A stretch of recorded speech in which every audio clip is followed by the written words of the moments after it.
3 months ago, my girlfriend Mia and I were desperately in need of an escape from our cramped city apartment and the suffocating routine of our daily lives. We'd been dating for 2 years, and both of us shared a love for the outdoors that our urban lifestyle rarely allowed us to indulge. Mia worked as a graphic designer for a small marketing firm, spending her days hunched over a computer screen, while I pushed papers around as an insurance adjuster. The fluorescent lights and recycled air were slowly draining the life from both of us. "We need to get out of here," Mia had said one particularly gray Tuesday evening, her hazel eyes reflecting the exhaustion we both felt. "Somewhere with real air, real trees, real silence." I couldn't have agreed more.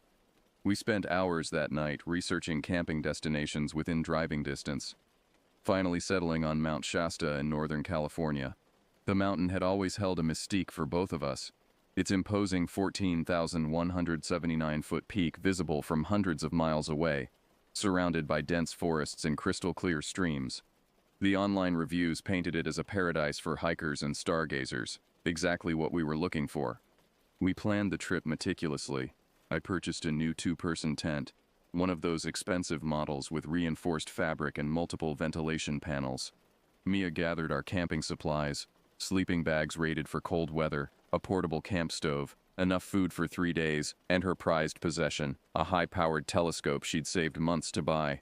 We even bought a detailed topographical map of the area, marking potential campsites with red circles.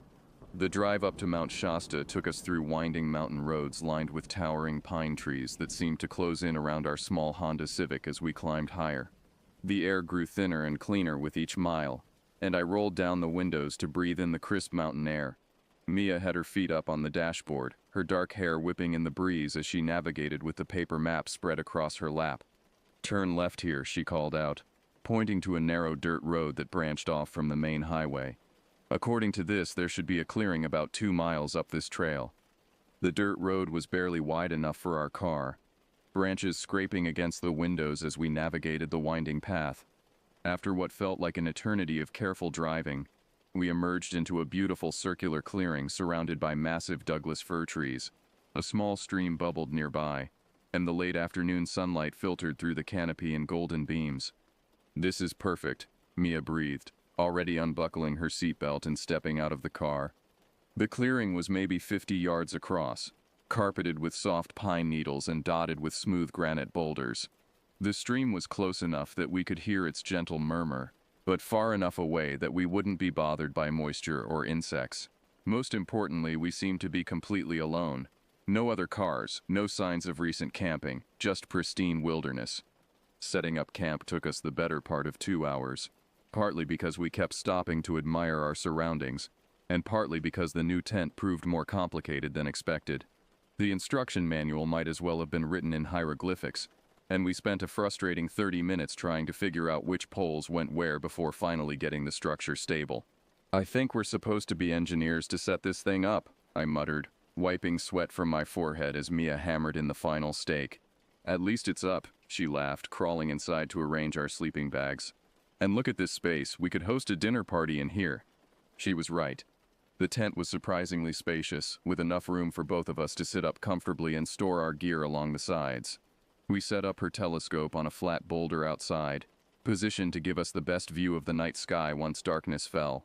As the sun began to set behind the mountain peaks, painting the sky in brilliant oranges and purples, we started a fire in a ring of stones we'd gathered from the stream bed.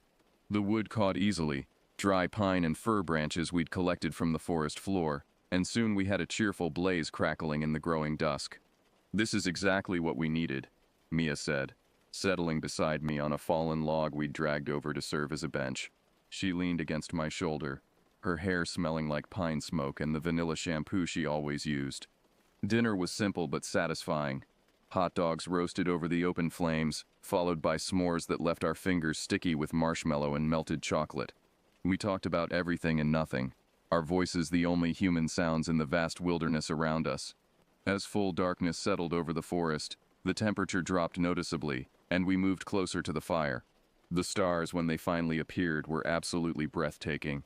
Away from the light pollution of the city, the sky exploded into a tapestry of silver points against the velvet black. The Milky Way stretched across the heavens like a gossamer bridge, and Mia spent over an hour with her telescope, excitedly calling me over to look at Saturn's rings, Jupiter's moons, and nebulae whose names I couldn't pronounce.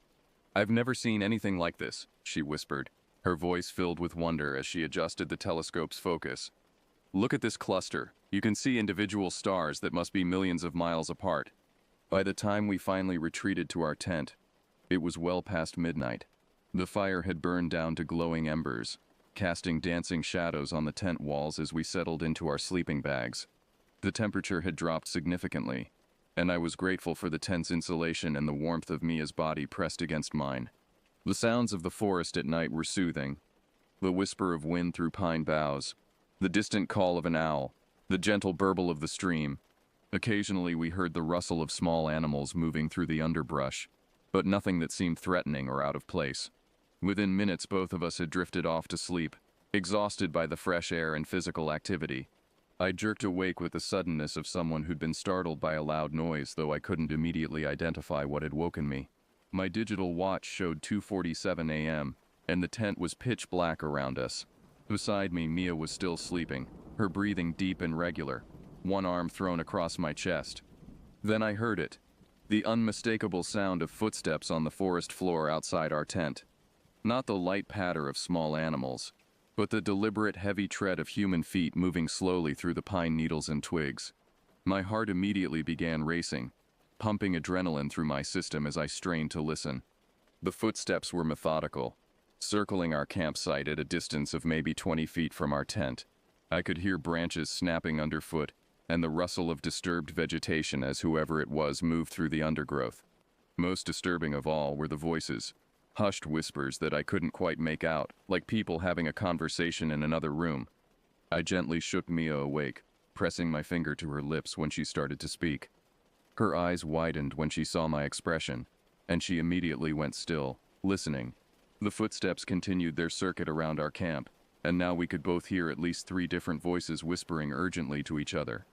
Who could possibly be out here in the middle of the night? We were miles from the nearest road, in an area that required hiking to reach. The nearest town was over an hour's drive away, and we'd seen no other vehicles or signs of human presence when we'd arrived. Yet here were multiple people moving through the forest at nearly 3 a.m., speaking in hushed tones as they circled our isolated campsite.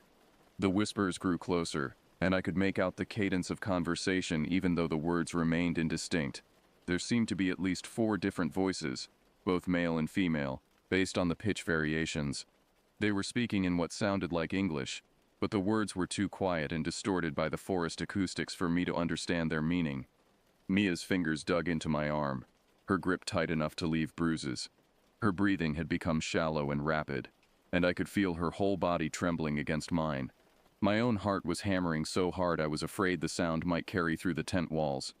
Every instinct screamed at me to do something, to call out, to unzip the tent and confront whoever was out there, to grab our car keys and make a run for it. But fear kept me paralyzed. We were trapped in a fabric shell in the middle of nowhere, with unknown people circling us like predators. The smart thing to do was remain hidden and hope they would simply move on. Yet as minutes stretched into what felt like hours, it became clear that these weren't random hikers who had stumbled across our campsite. The footsteps stopped directly beside where Mia was sleeping. Near the head of the tent, we could hear someone breathing heavily just inches from her face, separated only by the thin nylon material. The breathing was deep and deliberate, almost like they were trying to catch our scent. Mia's entire body went rigid with terror, and I had to fight the overwhelming urge to shout at whoever was out there to leave us alone. Then came the sound that will haunt my dreams forever. Fingers slowly dragging across the tent fabric, making a deliberate squeaking noise as they moved back and forth. The person was drawing something on the outside of our tent, using their fingernails to trace patterns in the nylon. The sound was methodical and purposeful, like someone carefully crafting a design. The scratching continued for what felt like an eternity, the fingernails dragging across the tent fabric in deliberate patterns. Sometimes the motion would pause as if the person was studying their work, then resume with even more purpose. I could feel each drag of their nails through the tent wall, the vibration traveling through the fabric and into my bones.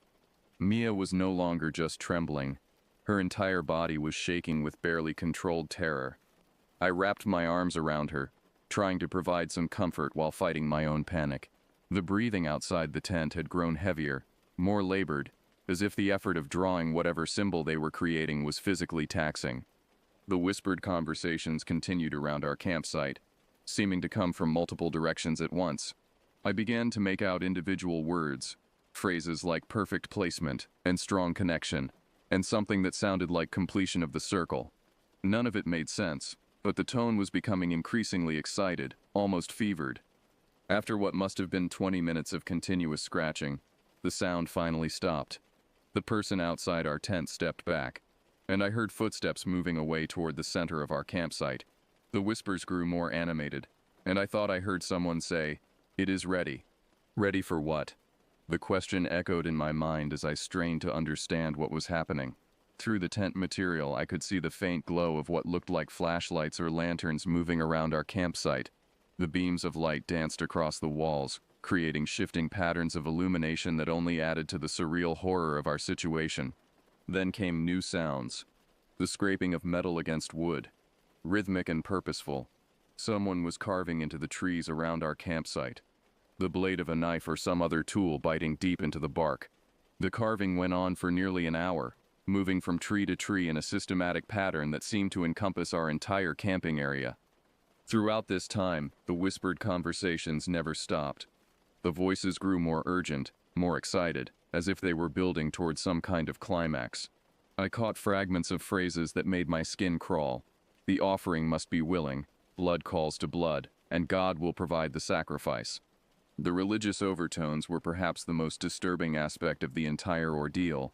This wasn't just random vandalism or some kind of prank. These people were conducting what seemed to be some form of ritual, and our campsite had somehow become the focal point of their activities. As the night wore on, I began to notice a pattern to their movements. The footsteps and voices would circle our campsite 3 times, pause for several minutes of intense whispering, then repeat the circuit. During each pause, I could hear more carving, more scratching in the dirt, more evidence that they were transforming our peaceful camping spot into something else entirely. The temperature inside the tent seemed to drop even further, though I couldn't tell if that was due to the natural cooling of the night air, or the sheer terror that had settled into my bones. Mia had gone completely silent, her body pressed against mine in desperate search of comfort and protection. I could feel her tears soaking through my t-shirt as she cried silently, trying not to make any sound that might draw attention to us. Around 4 a.m., just as the first hints of dawn were beginning to lighten the eastern sky, the activities outside our tent finally ceased. The whispered conversations faded away, and the footsteps retreated deeper into the forest. We lay there in terrified silence for another hour, afraid to move or speak, waiting for any sign that our tormentors might return. Only when full daylight had broken through the forest canopy did we finally dare to emerge from our tent. The morning light revealed a scene that defied rational explanation. Our peaceful campsite had been transformed into something that looked like it belonged in a horror movie.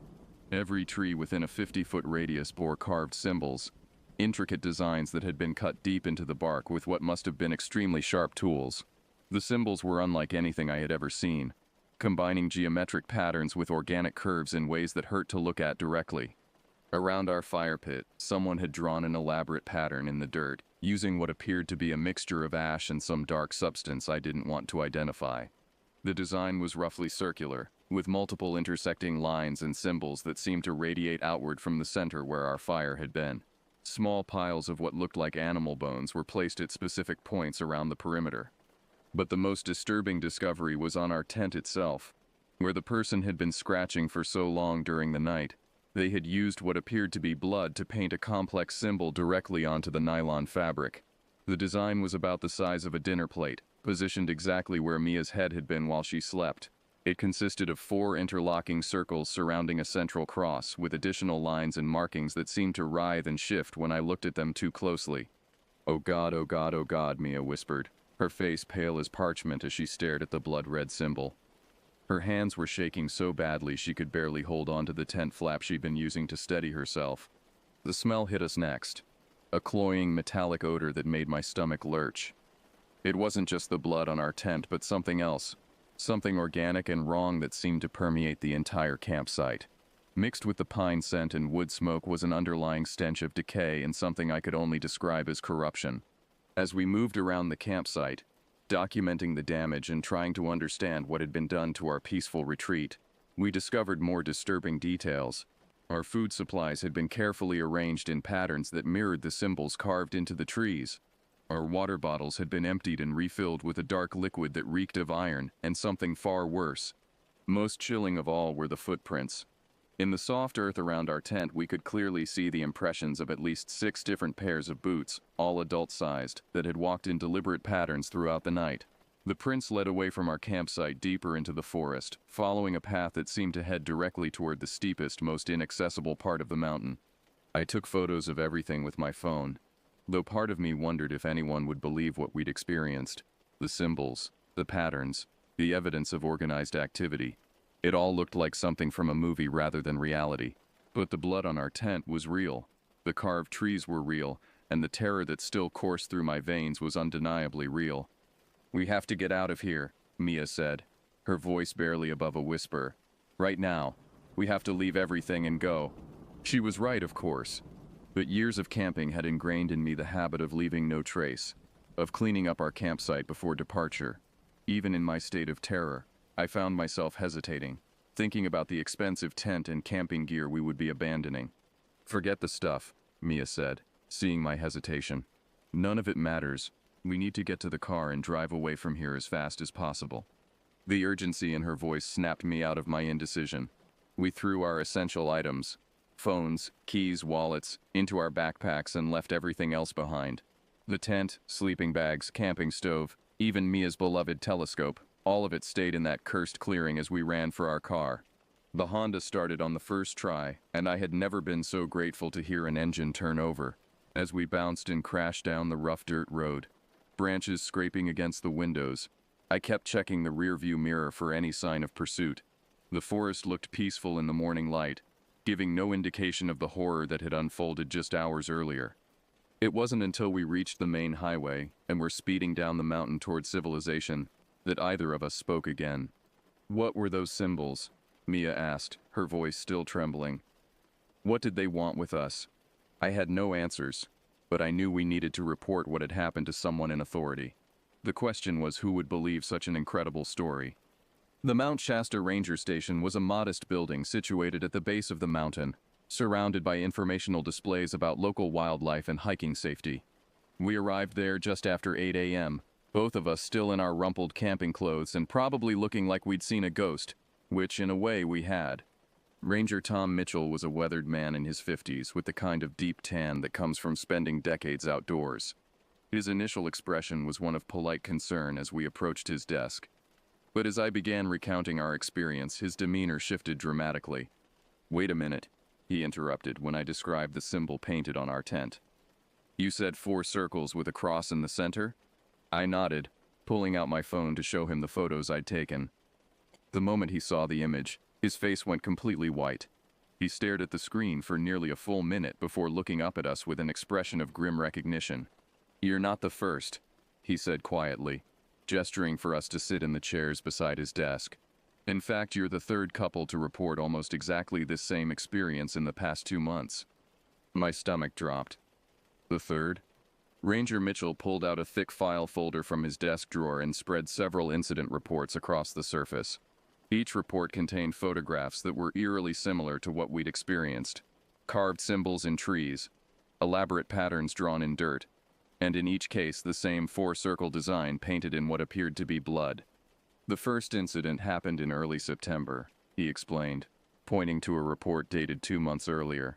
"A couple from Sacramento, both experienced hikers, found themselves surrounded by people whispering in the woods just like you described. They found similar symbols the next morning and came straight here, just like you did." "What happened to them?"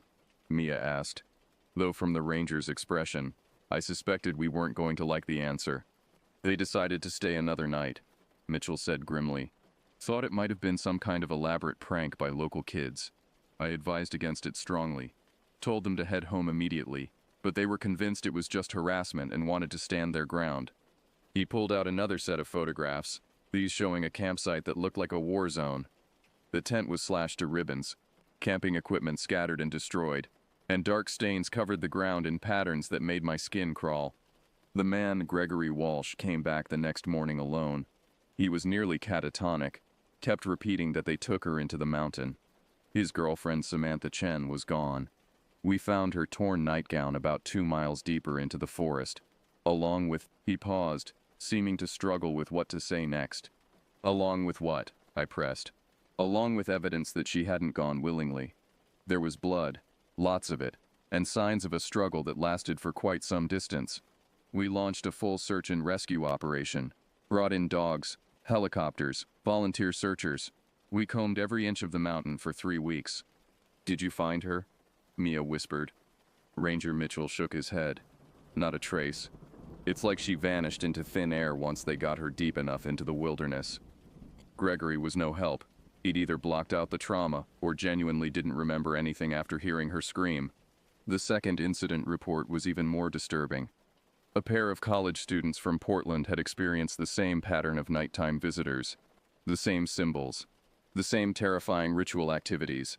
Unlike the first couple, they had fled immediately upon discovering the markings, but they had also provided more detailed descriptions of what they'd overheard. Listen to this, Mitchell said, reading from their statement. They kept talking about preparing offerings for something they called the Mountain Father. They mentioned needing to complete a cycle of sacrifices before the winter solstice. That's less than 2 months away now. The implications were horrifying. We weren't dealing with random vandals or even ordinary cultists. This was an organized group with specific goals and a timeline for achieving them. Worse, they seemed to be escalating their activities with each incident. Have you contacted the FBI? I asked. This sounds like it could be connected to other missing persons cases. We've been working with state and federal authorities, Mitchell confirmed. But the problem is jurisdiction and evidence. These people seem to know exactly how to operate in the gaps between different law enforcement agencies. They pick isolated locations that are technically in wilderness areas where response times are measured in hours, not minutes. He showed us a map marked with red X's indicating locations where similar symbols had been found over the past year. The pattern was chilling. A rough circle around Mount Shasta with our campsite forming nearly the exact center of the formation. Based on what we've pieced together from various reports, we believe there's a group of at least 10 to 15 people involved. They seem to be conducting some kind of ritual that requires specific locations and timing. Your campsite appears to have been selected as a key point in whatever they're planning. The thought that we'd been targeted, that our romantic getaway had been deliberately chosen by these people, made me feel physically sick. How long had they been watching us? Had they followed us up the mountain, or had they already been there waiting? The next few weeks passed in a haze of police interviews, FBI consultations, and sleepless nights. Agent Rivera from the Bureau's Sacramento field office was assigned to coordinate the investigation, and she proved to be both thorough and sympathetic to our ordeal. Under her guidance, we worked with a sketch artist to recreate the symbols we'd seen, provided detailed timelines of the events, and even underwent hypnosis sessions to see if we could recall additional details. The hypnosis sessions were particularly disturbing. Under guided relaxation, I found myself remembering aspects of that night that my conscious mind had apparently blocked out.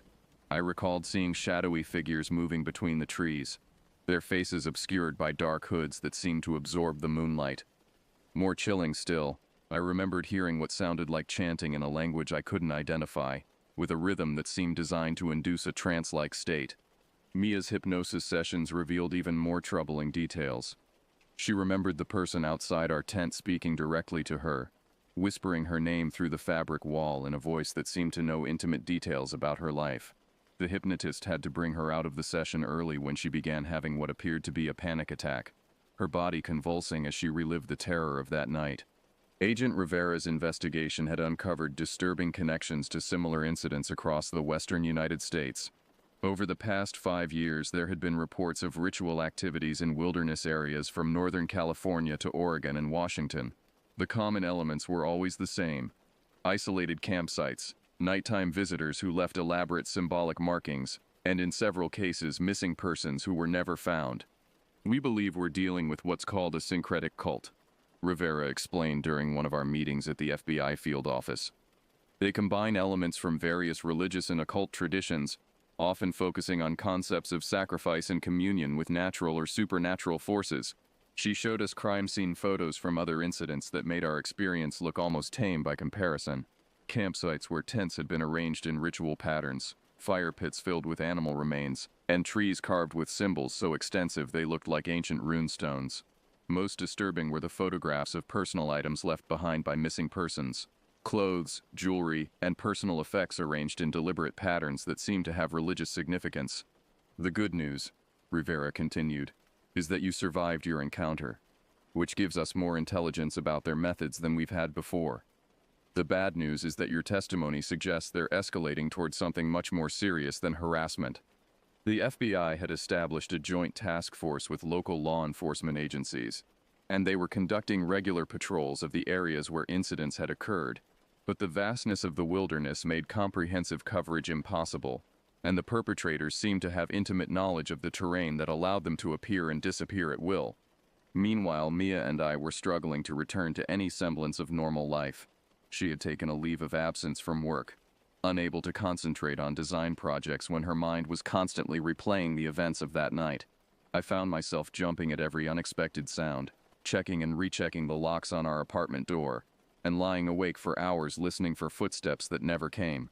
We had moved in together immediately after the incident, neither of us able to bear being alone. Even so, the apartment felt unsafe, too exposed, too vulnerable. Every shadow seemed to hide a potential threat, and every stranger on the street made us wonder if they might be connected to the group that had terrorized us. The worst part was the dreams. Both of us were experiencing vivid nightmares that seemed to pick up where our camping experience had left off. In my dreams, I was always running through endless forests, pursued by hooded figures whose faces remained hidden in shadow. The dreams felt incredibly real, complete with physical sensations of branches tearing at my clothes and roots catching my feet. Mia's nightmares were even more specific and disturbing. She dreamed repeatedly of being dragged from our tent by invisible hands, pulled through the forest toward a clearing where robed figures waited around a massive bonfire. The dreams always ended the same way, with her lying on a stone altar while the hooded figures chanted in that unknown language we'd heard whispered outside our tent. It has been 3 months since our ordeal at Mount Shasta, and I wish I could say that time has lessened the impact of what we experienced. The truth is far more disturbing. Not only do the memories refuse to fade, but we've begun to suspect that our encounter with those mysterious figures may have been just the beginning of something much larger and more terrifying. The FBI investigation has yielded frustratingly few concrete results. Despite extensive searches of the areas around Mount Shasta, no physical evidence of the group has been found beyond the symbols and markings that continue to appear at various locations throughout the region. It's as if the people responsible possess an almost supernatural ability to vanish without a trace, leaving behind only the evidence of their ritual activities. Agent Rivera has kept us informed of the investigation's progress, and what she's shared has only deepened our sense of dread. The pattern of incidents has expanded beyond Northern California, with similar reports now coming from wilderness areas in Nevada, Arizona, and Colorado. Each incident follows the same template: isolated campers, nighttime visitors, elaborate symbolic markings, and in an increasing number of cases, missing persons who simply disappear into the vast wilderness. More troubling still are the reports from other survivors who, like us, escaped their initial encounter only to find themselves experiencing ongoing harassment. Phone calls in the middle of the night where no one speaks but breathing can be heard. Packages delivered to their homes containing animal bones arranged in ritual patterns. Photographs of their daily activities taken from impossible angles, as if someone was watching them constantly from hiding places that shouldn't exist. We've experienced some of these phenomena ourselves. Last month, Mia found a small pile of bird bones arranged in the shape of that familiar four-circle symbol on our apartment balcony.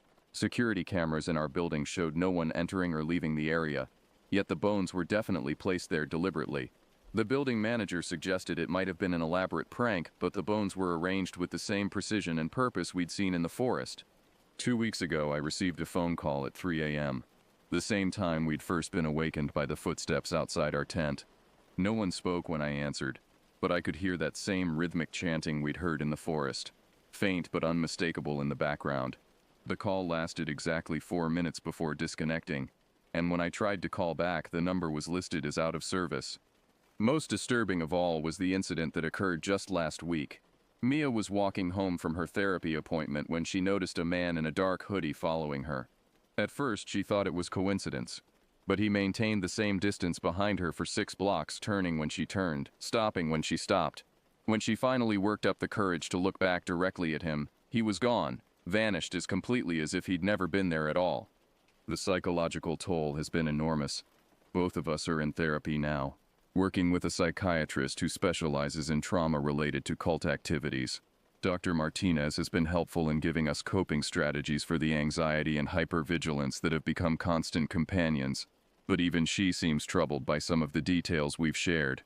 In most cases of cult harassment, she explained during one session, the perpetrators eventually lose interest in former victims and move on to new targets. The persistence you're describing is unusual and suggests a level of organization and purpose that's quite rare in these types of groups. The research I've conducted on my own has been equally disturbing. Using the photos of the symbols we encountered, I've been able to trace connections to historical accounts of ritual practices that date back centuries. The four-circle design in particular appears in medieval texts describing practices that were considered so dangerous that entire communities would be abandoned if evidence of them was discovered. According to these historical accounts, the symbols we saw were used to mark locations for what was called the Great Offering, a ritual that supposedly required specific geographical conditions and astronomical alignments to achieve its purpose. Mount Shasta, with its unique geological properties and position relative to other landmarks, appears to match the criteria described in these ancient texts with disturbing precision. The worst part is the growing certainty that what we experienced was not an ending but a beginning. The investigation has revealed that ritual activity in the Mount Shasta region has been increasing steadily over the past several years, building toward what appears to be a significant event planned for the upcoming winter solstice. Based on the pattern of incidents and the escalating nature of the group's activities, law enforcement believes they may be planning something catastrophic. We've been advised to relocate, to change our names and disappear into the witness protection system until the threat has been neutralized. But the truth is, I don't think distance will protect us from whatever these people have planned. The symbols, the rituals, the carefully orchestrated harassment, it all suggests a level of knowledge and capability that transcends ordinary criminal activity. Sometimes, in the darkest hours of sleepless nights, I wonder if we were ever supposed to escape that forest at all. Perhaps we were allowed to leave, to serve as witnesses or unwitting participants in some larger design that we're only beginning to understand. The thought that we might be carrying some invisible mark that connects us to their plans is terrifying beyond description. As I write this, sitting in our heavily secured apartment with deadbolts on every door and security cameras monitoring every entrance, I can hear Mia crying softly in the bedroom. She's been having the dreams again. The same visions of being dragged through the forest toward that altar of stone. But lately the dreams have been changing, becoming more specific and detailed, as if something is preparing her for an inevitable return to that place of horror. The winter solstice is now less than 6 weeks away. Whatever those people in the forest were preparing for, whatever ritual they've been building toward with their symbols and sacrifices, the time for its completion is approaching rapidly. And despite all our precautions, all our security measures and police protection, I have the growing certainty that when that time comes, they will find us. The evil that lurks in those woods, that claims innocent lives in service to God knows what dark purpose, is patient and methodical in ways that defy human understanding. Our escape from Mount Shasta wasn't a victory. It was merely a postponement of something that was always meant to be. The terror that began in that forest clearing has become a permanent part of our lives, a shadow that grows longer and darker with each passing day. And as the solstice approaches, as the days grow shorter and the nights longer, I find myself wondering not if they will come for us again, but when. In the depths of the wilderness, ancient evils stir and hungry gods wait for their promised sacrifices. We were marked that night in ways we're only beginning to understand, and the mark once placed can never be removed. The mountain remembers, and it will call us home.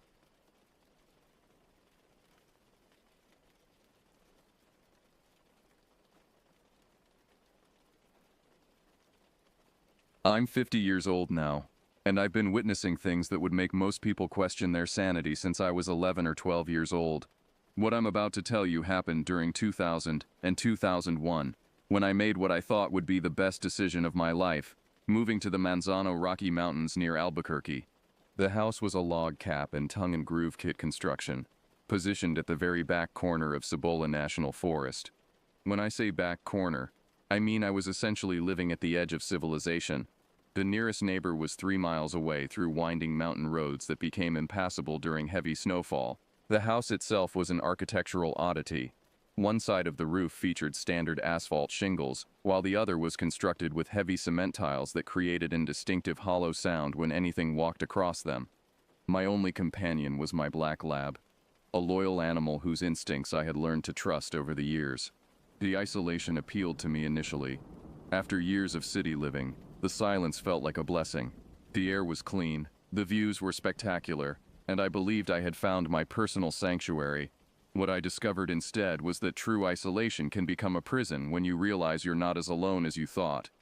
The winters in that elevation were brutal beyond anything I had experienced. Temperatures would drop to 2 degrees Fahrenheit and remain there from November through April.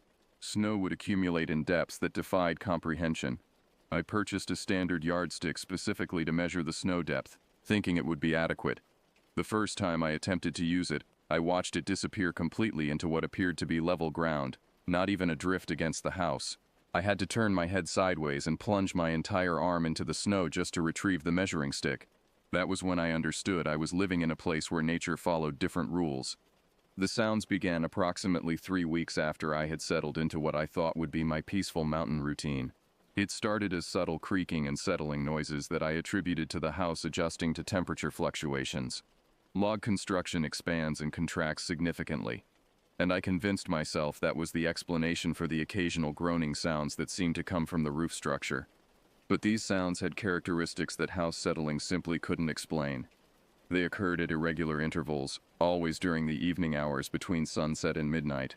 More disturbing was their location. They seemed to originate from directly above my living area, moving in patterns that suggested deliberate movement rather than random structural adjustment. The first time I heard what I can only describe as scratching sounds against the cement tiles, I was reading by the fireplace. The noise was distinct, sharp, deliberate scraping that created a rhythm unlike anything wind or settling timber could produce. My black lab, who had been sleeping peacefully beside my chair, immediately lifted his head and began a low, continuous growl that raised the hair on my arms. His ears were pinned back and his entire body had gone rigid with tension. I stepped outside with a flashlight, scanning the roofline and surrounding trees for any obvious explanation. The beam revealed nothing unusual. No fallen branches, no animals visible in the nearby pines, no ice formations that might be shifting and creating the sounds. But standing there in the freezing air, I became acutely aware of how completely silent the forest had become. No wind through the trees, no distant sounds of wildlife, nothing but my own breathing and the rapid beating of my heart. When I returned inside, the scratching had stopped. My dog remained alert for another hour, occasionally whimpering and staring at the ceiling. That night marked the beginning of my growing awareness that something was sharing my mountain sanctuary, something that preferred to move under cover of darkness. Over the following weeks, the disturbances escalated in both frequency and intensity. What had begun as occasional scratching evolved into sounds that defied any rational explanation I could construct. The thing, and I had begun thinking of it as a specific entity rather than random wildlife, seemed to be getting bolder, or perhaps more comfortable with my presence. The most unsettling development was the sound of what could only be described as claws gripping and releasing the cement tiles. Each footstep produced a distinct sequence. The initial contact of claws against tile, followed by the grinding sound of those claws finding purchase, then the hollow thump of significant weight settling onto the roof structure. The entire house would vibrate with each impact, causing windows to rattle in their frames and dishes to shift in cabinets. I began carrying my .41 Magnum revolver with me at all times, both inside the house and during my ventures outside. The weapon was an older caliber, more comfortable to handle than a .44 Magnum but significantly more powerful than a .357. The weight of it against my hip provided some psychological comfort, though I harbored serious doubts about its effectiveness against whatever was causing these disturbances. My evening routine had changed completely. Instead of relaxing by the fire, I found myself sitting in darkness, listening and trying to predict when the next series of sounds would begin. The pattern seemed random at first, but gradually I began to detect a schedule. The entity typically arrived sometime between 8 and 10 in the evening, spent anywhere from 15 minutes to an hour moving across the roof, then departed as suddenly as it had arrived. The most terrifying aspect was the sheer size that the footsteps suggested. Based on the spacing between impacts and the force with which each step struck the roof, I estimated that whatever was up there had to be significantly larger than any wildlife native to the area. Bears were certainly present in the national forest, but even a large black bear couldn't produce the methodical, purposeful movement patterns I was hearing. My sleep became fractured and restless. Even when the sounds weren't occurring, I lay awake anticipating them, my body tensed and ready to respond to the first scratch or thump. The isolation that had once felt like freedom now felt like vulnerability. Desperation and curiosity eventually overcame my caution. I decided to conduct a systematic investigation to determine what was causing these nightly visits. During daylight hours, I examined every inch of the roof that I could access safely, looking for any evidence of the nocturnal visitor. What I discovered only deepened the mystery. The cement tiles showed clear signs of contact, scratches and small chips that formed patterns consistent with large claws gripping the surface. The damage was fresh and extensive, covering areas that would require an animal of considerable size to create. But there were no other traces, no fur caught on rough edges, no droppings, no scent markings that might indicate what type of creature was responsible. I expanded my search to the surrounding ground, looking for tracks in the snow and mud near the house. The results were inconsistent and puzzling. Occasionally I would find what appeared to be partial impressions in soft earth near the foundation, but they were never clear enough to identify definitively. The size suggested something much larger than any known local wildlife, but the depth and spacing made no sense according to my understanding of animal locomotion. I also began timing the visits more precisely, keeping a log of when the sounds began, how long they lasted, and any patterns in the movement across the roof. The entity seemed to favor the section above my bedroom and living area, spending extended periods in those locations before moving to other parts of the structure. The routes it took were consistent, suggesting familiarity with the roof layout. Most disturbing was my growing suspicion that the visits were becoming more frequent and lasting longer each time. What had initially been brief, seemingly random occurrences were evolving into extended sessions that sometimes lasted well past midnight. The scratching and movement had also become more aggressive, as if the entity was becoming frustrated or impatient with something.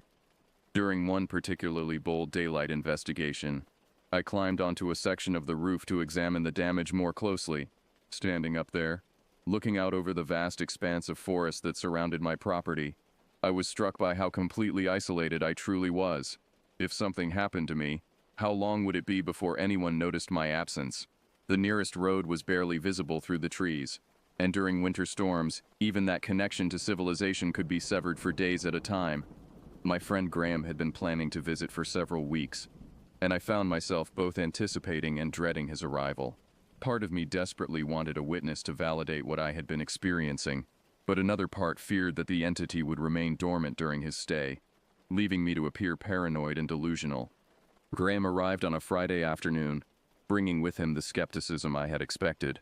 When I described the nightly disturbances, he listened with the patience of someone humoring a friend's eccentric claims. His explanation was predictable. The sounds were obviously caused by snow and ice shifting on the roof, combined with the natural settling of a log structure and extreme temperature variations. My imagination, shaped by isolation and too much solitude, had transformed ordinary house sounds into something sinister. I didn't argue with his assessment. I preferred to let the situation speak for itself. That first evening, we sat in the living room playing cards and drinking coffee. Graham was relaxed and talkative, sharing news from the city and catching up on months of separation. I found his presence comforting, even as I remained alert for the familiar sounds that typically began around 8 o'clock. At approximately 9:15, the first scratching began directly overhead. Graham's conversation stopped mid-sentence, as the unmistakable sound of claws gripping cement tiles echoed through the room. His expression shifted from casual confidence to alert concern as the house began its familiar trembling with each massive footstep. The entity seemed particularly active that night, moving back and forth across the roof with an energy and persistence I hadn't witnessed before. Each impact was sharp and deliberate, accompanied by the grinding sound of claws finding purchase on the cement surface. Graham sat frozen in his chair, his eyes fixed on the ceiling as the sounds tracked directly overhead from one end of the house to the other. When I reached for my .41 Magnum, Graham immediately drew his own weapon, a small .25 caliber pistol that suddenly seemed inadequate for whatever was causing the disturbance above us. We sat there armed and tense, listening to the methodical pacing that continued for nearly 45 minutes before ending as abruptly as it had begun. The silence that followed felt heavy and ominous. Graham looked at me with a mixture of apology and fear, no longer questioning the reality of what I had been experiencing. Whatever was up there was real, it was large, and it was becoming increasingly bold in its nightly visits. Following Graham's departure, the entity's behavior changed dramatically.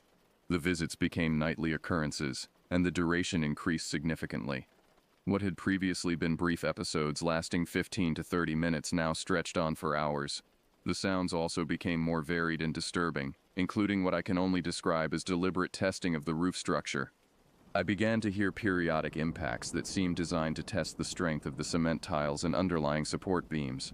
These weren't the normal footsteps I had grown accustomed to, but focused strikes against specific areas, as if the entity was probing for weak points. The house would shake with these impacts, and I could hear individual tiles shifting and cracking under the pressure. My black lab's behavior became increasingly erratic during these episodes. He would pace anxiously throughout the house, whimpering and occasionally barking at the ceiling. On several occasions, he refused to go outside for his normal evening routine, backing away from the door and retreating to the furthest corner of the house. His instincts were clearly warning him of danger that exceeded my own understanding. The most terrifying development was the entity's apparent awareness of my location within the house.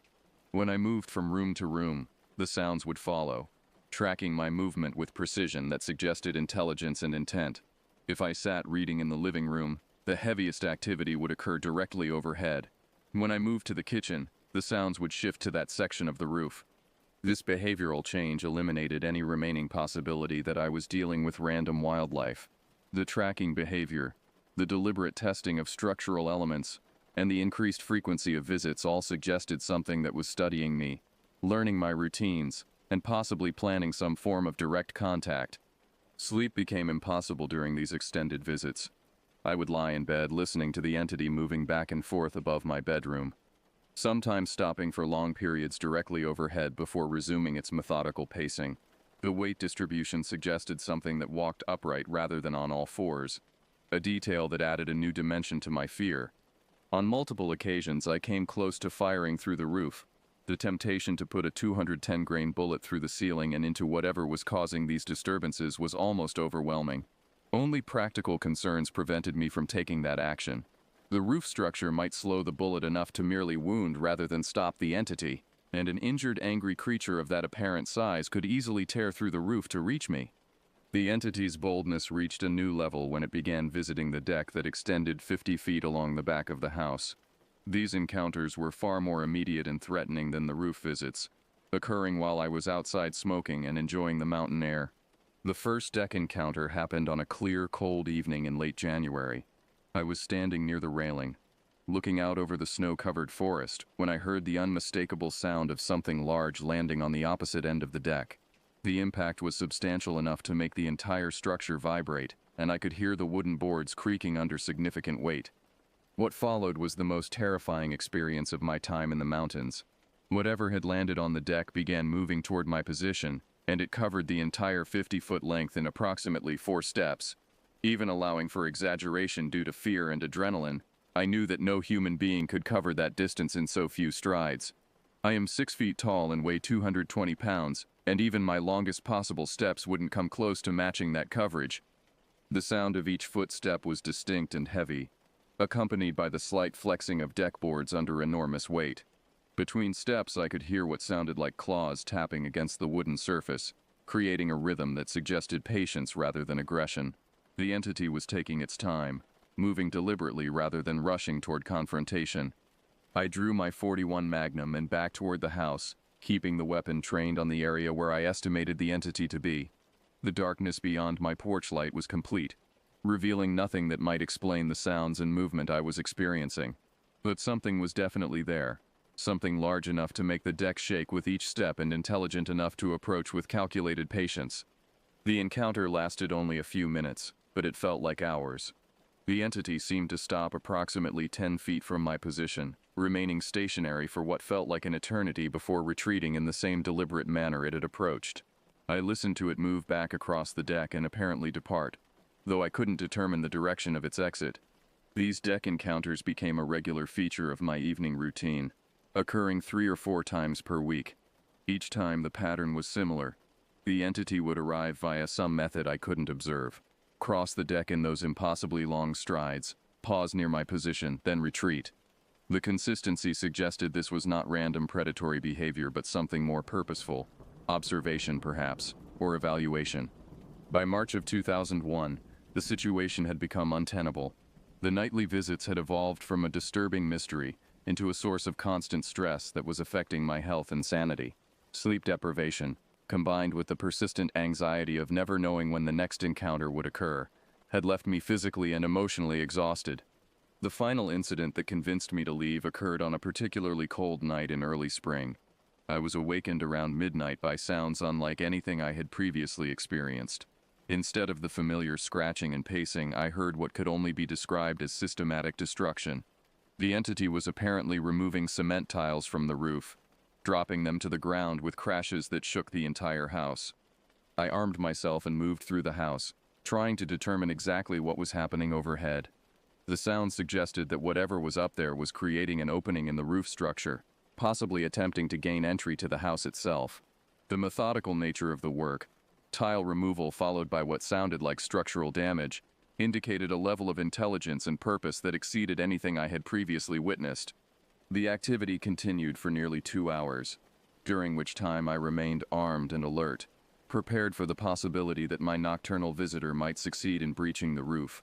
My black lab was nearly frantic with fear, pacing and whimpering throughout the house in a state of agitation I had never seen before. When morning came and the sounds finally ceased, I climbed onto the roof to assess the damage. What I found confirmed my worst fears.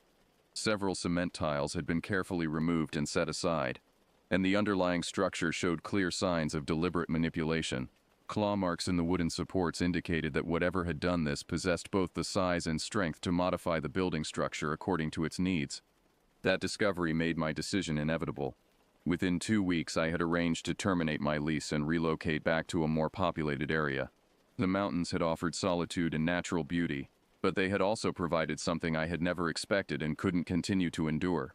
I never did see the entity that had made my year in the mountains such a trial of fear and endurance. In retrospect, I'm grateful for that small mercy. Some things are better left unseen, existing only in memory as sounds and evidence rather than direct visual confirmation. The human imagination, disturbing as it can be, might actually be preferable to the reality of what was sharing that isolated corner of the Cibola National Forest.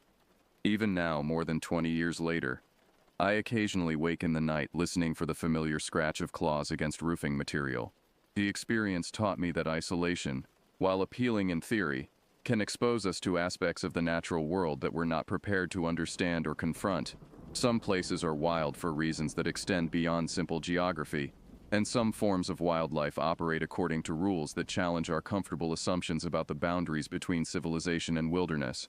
I still carry that .41 Magnum, and I still remember the weight of it in my hand during those long nights of listening and waiting.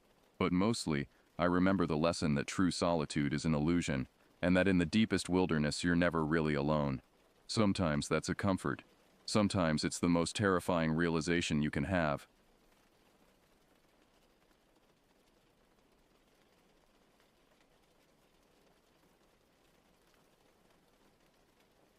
My name is Charles Robinson.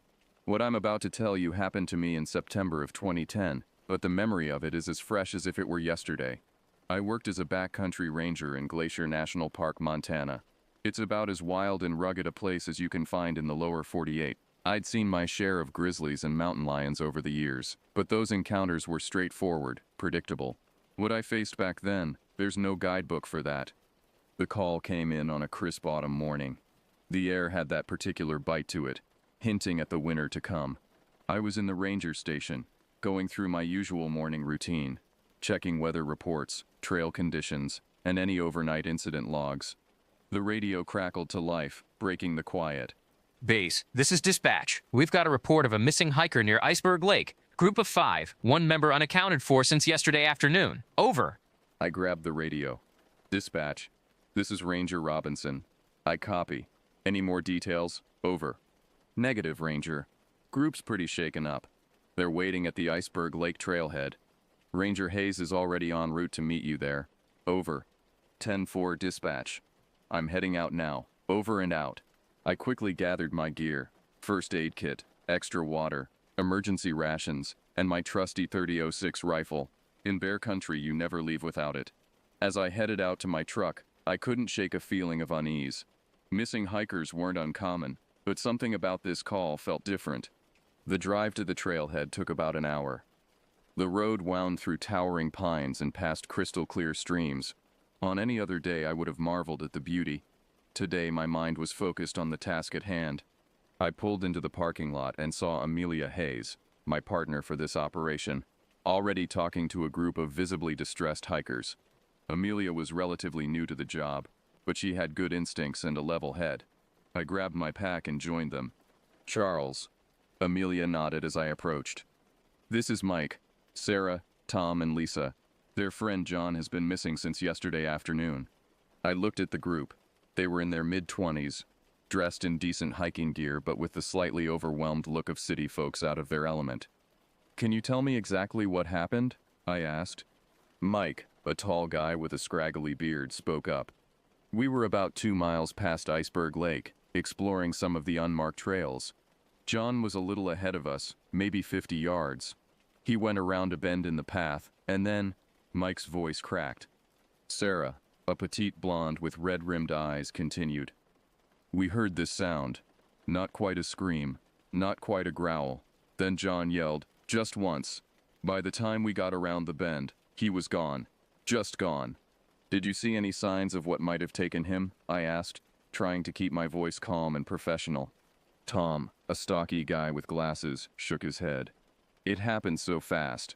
We saw some disturbed underbrush, maybe a flash of movement deeper in the woods, but nothing clear. I exchanged a glance with Amelia. This wasn't sounding like a typical bear attack or a hiker simply getting lost. Did you notice anything unusual in the area before John disappeared? Any strange noises, smells, tracks? The group looked at each other uneasily. Finally, Lisa, a tall woman with long dark hair, spoke up. There was something off about the woods there. It was too quiet. No bird sounds, no squirrels. And there was this smell, like rotting meat. But also something else. Something I can't describe. I nodded, trying not to let my growing concern show on my face. All right, here's what we're going to do. Amelia and I are going to head up the trail and see if we can find any sign of John. I need you all to stay here. If we're not back in 4 hours, use the emergency radio in my truck to call for backup. Understood?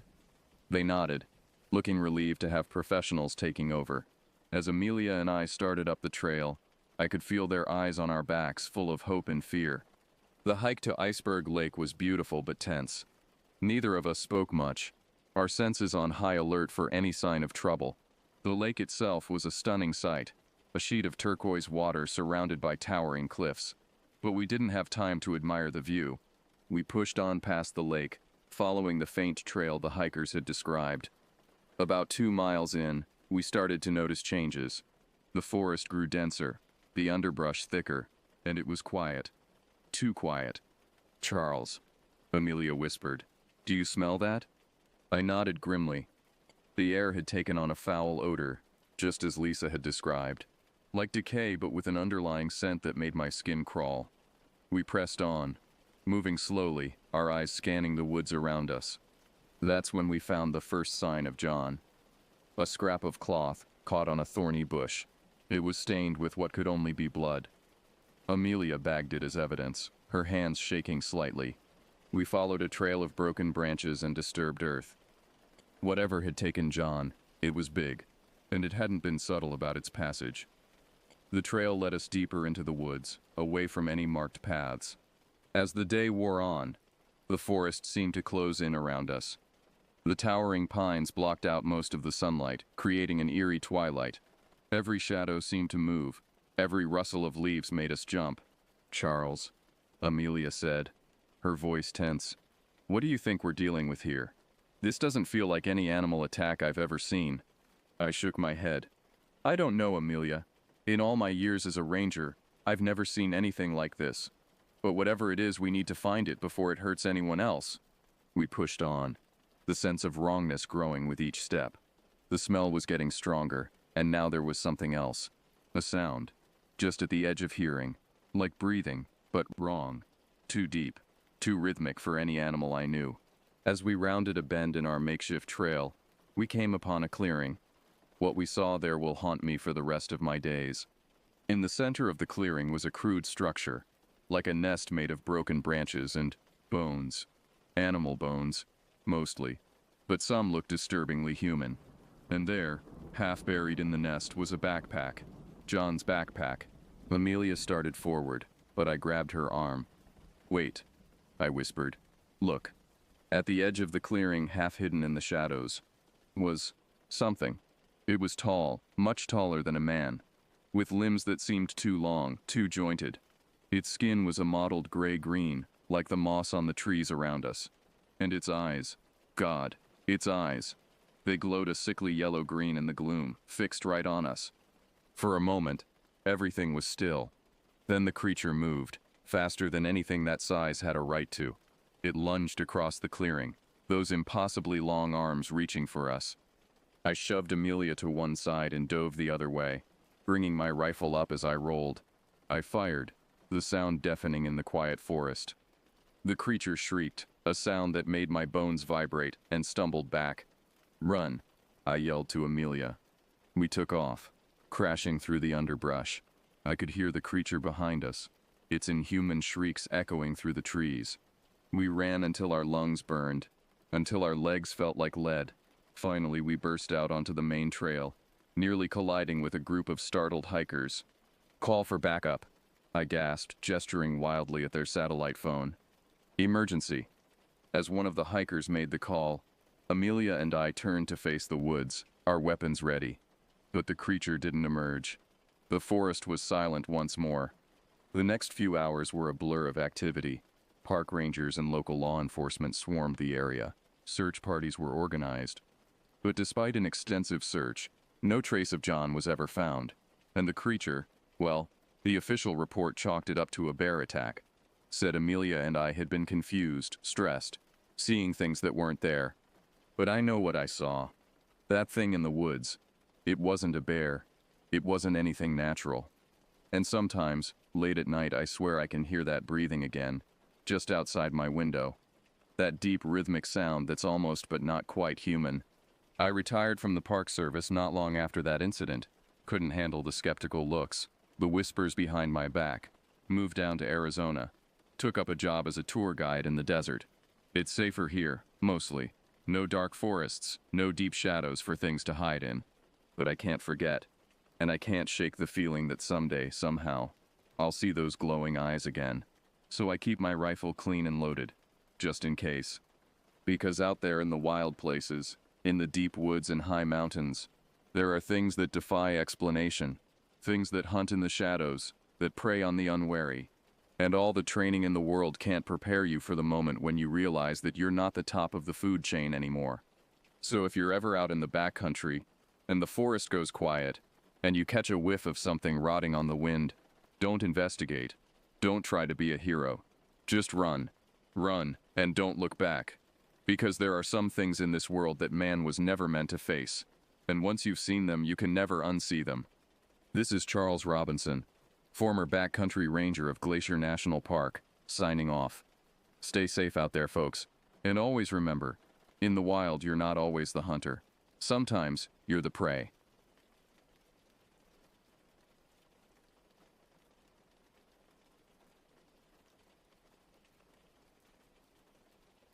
My name is Walter Jones, and at 75 years old, I've seen more than my fair share of life's oddities. For the past decade, I've worked as a park ranger in the dense, sprawling forests of northern Minnesota. It's a job that many people romanticize, imagining days filled with peaceful hikes and quiet contemplation among the trees. But let me tell you, it's far from the serene tree-hugging gig most folks picture. Don't get me wrong, I love my job. There's something profoundly satisfying about being a steward of nature, protecting these ancient woods and the creatures that call them home. But it's hard work, often grueling, sometimes dangerous, and occasionally downright terrifying. I've dealt with everything from lost hikers stumbling around in circles, their eyes wide with panic, to raging forest fires that threatened to devour acres of pristine wilderness. I've rescued injured animals, faced down angry bears, and navigated through storms that made the trees groan and crack like they were about to snap in two.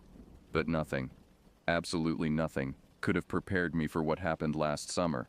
It was an experience that shook me to my core, challenged everything I thought I knew about the natural world, and left me with a bone-deep fear that I carry to this day. I suppose I should start at the beginning. On that fateful morning in late June, the day dawned clear and bright, the kind of perfect summer morning that makes you glad to be alive.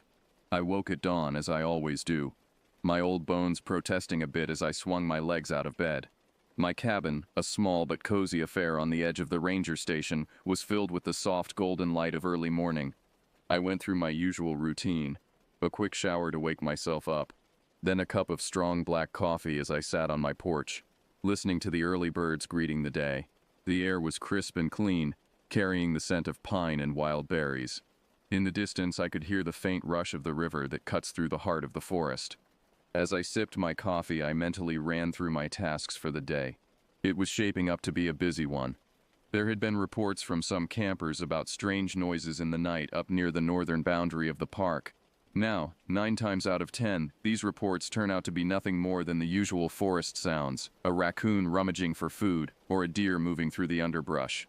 But protocol is protocol, and it was my job to check it out. I finished my coffee, rinsed out the mug, and started gathering my gear. Into my backpack went a first aid kit, extra water, some high-energy snacks, a flashlight, and a detailed map of the area. I clipped my radio to my belt, checked that my Swiss Army knife was in my pocket, and grabbed my trusty walking stick. As I locked up the cabin and headed towards the trail, I paused for a moment, taking in the beauty of the forest around me. The towering pines stretched up towards the sky, their branches swaying gently in the morning breeze. Shafts of sunlight pierced through the canopy, creating dappled patterns on the forest floor. A squirrel chattered indignantly at me from a nearby branch, and somewhere in the distance, a woodpecker drummed out its staccato rhythm. Little did I know that this ordinary, beautiful morning was the beginning of the most extraordinary and terrifying experience of my life. As I set off down the trail, whistling softly to myself, I had no idea that in just a few hours my understanding of the world would be turned upside down. If I had known what was waiting for me in the depths of the forest, would I have turned back? Would I have called in sick, stayed in my cabin, and let someone else deal with the strange reports? It's a question I've asked myself countless times in the months since that day. But the truth is, I don't know. What I do know is that the events of that day changed me forever, leaving me with a story that even now, I'm not sure I fully believe. But I'm getting ahead of myself. Let me take you back to that morning, to the start of a journey that would lead me into the heart of a mystery as old and deep as the forest itself. The trail I took that morning was one I'd walked 100 times before. It wound its way through the heart of the forest, a narrow path carpeted with pine needles and dappled with sunlight. As I walked, I made mental notes of the forest's condition. It was my job to keep an eye on things, to notice any changes or potential issues. The first hour of my hike was uneventful. I paused occasionally to mark trees or jot down observations in my small weatherproof notebook. The forest was alive with the sounds of summer, birdsong, the rustle of small animals in the underbrush, the gentle creaking of branches in the breeze. As I ventured further north towards the area where the campers had reported strange noises, I began to notice subtle changes in the forest around me. The trees seemed to grow closer together, their branches intertwining overhead to create a denser canopy. The underbrush became thicker, making the path narrower and more challenging to navigate. The quality of the light changed too. What had been bright, cheerful sunshine filtering through the leaves now seemed muted and somber. The bird calls that had been so prevalent earlier grew fewer and farther between, replaced by an oppressive silence that seemed to press in on me from all sides. I've spent enough time in these woods to know that forests have moods. They can be welcoming and peaceful one day, foreboding and alien the next. But this was different. There was a tension in the air, a feeling of wrongness that I couldn't quite put my finger on. About 3 hours into my hike, I reached the area where the campers had set up their site. It was a small clearing, not far from a babbling brook that I knew eventually fed into the larger river. The campers were long gone, but they'd left their mark on the place, and not in a good way. I sighed as I surveyed the mess. discarded food wrappers, a half-collapsed tent they hadn't bothered to pack up, the blackened remains of a campfire that hadn't been properly extinguished. It never ceased to amaze me how people could come to enjoy nature and then treat it with such disrespect. "Well, Walter," I muttered to myself, "might as well clean this up while you're here." I set about gathering the trash, making a mental note to report the campers if I could identify them from the reservation logs.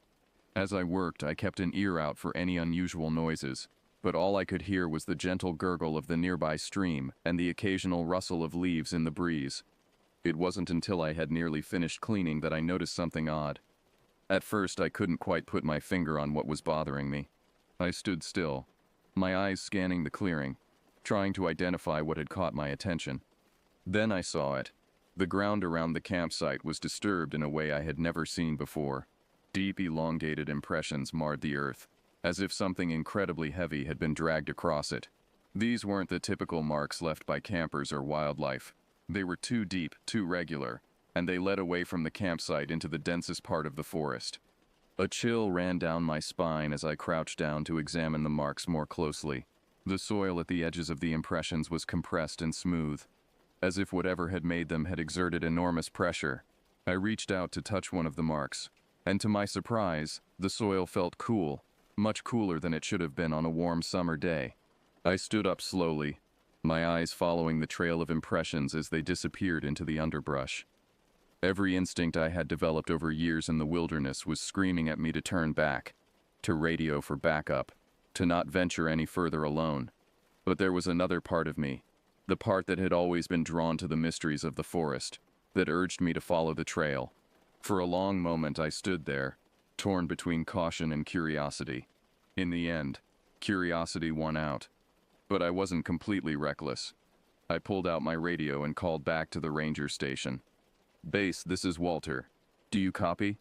After a moment of static, a familiar voice crackled through. "Go ahead, Walter. This is Rick." "Rick, I'm up at the northern campsite where we had those noise complaints. Found some strange marks on the ground here. I'm going to follow them, see where they lead. Might be out of radio range for a while." There was a pause before Rick responded, his voice tinged with concern. "You sure that's a good idea, Walt? Maybe wait for backup?" I hesitated, looking again at the strange marks. "I'll be fine, Rick. Just a quick look. If I'm not back in radio contact in 2 hours, send someone up, okay?"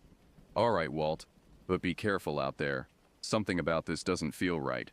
"Roger that. I'll check in soon." Walter out. I clipped the radio back onto my belt and took a deep breath. With one last look at the familiar campsite behind me, I stepped forward, following the mysterious trail into the unknown depths of the forest. As I pushed through the dense underbrush, the forest seemed to close in around me. The trees here were old, their gnarled trunks covered in thick moss. Very little sunlight penetrated the dense canopy overhead, and the air grew noticeably cooler. The trail of impressions continued, clear and unmistakable even in the dim light. Whatever had made them had moved with purpose, following a straight line through the forest regardless of obstacles. I saw places where small trees had been pushed aside or even snapped off at the base. The silence here was absolute. No bird calls, no rustling leaves, not even the sound of insects. It was as if all life had fled from this part of the forest. The only sound was my own breathing, and the occasional snap of a twig under my boots. I'm not sure how long I walked. Time seemed to lose meaning in that strange twilight world. But eventually, I emerged into a small clearing, and what I saw there made me stop dead in my tracks. In the center of the clearing stood a cabin, but this was no ordinary forest cabin. It was old, incredibly old. The logs that made up its walls were weathered and gray, covered in a thick layer of moss and lichen. The roof sagged ominously, and several of the windows were broken, their jagged edges like teeth in a hungry mouth.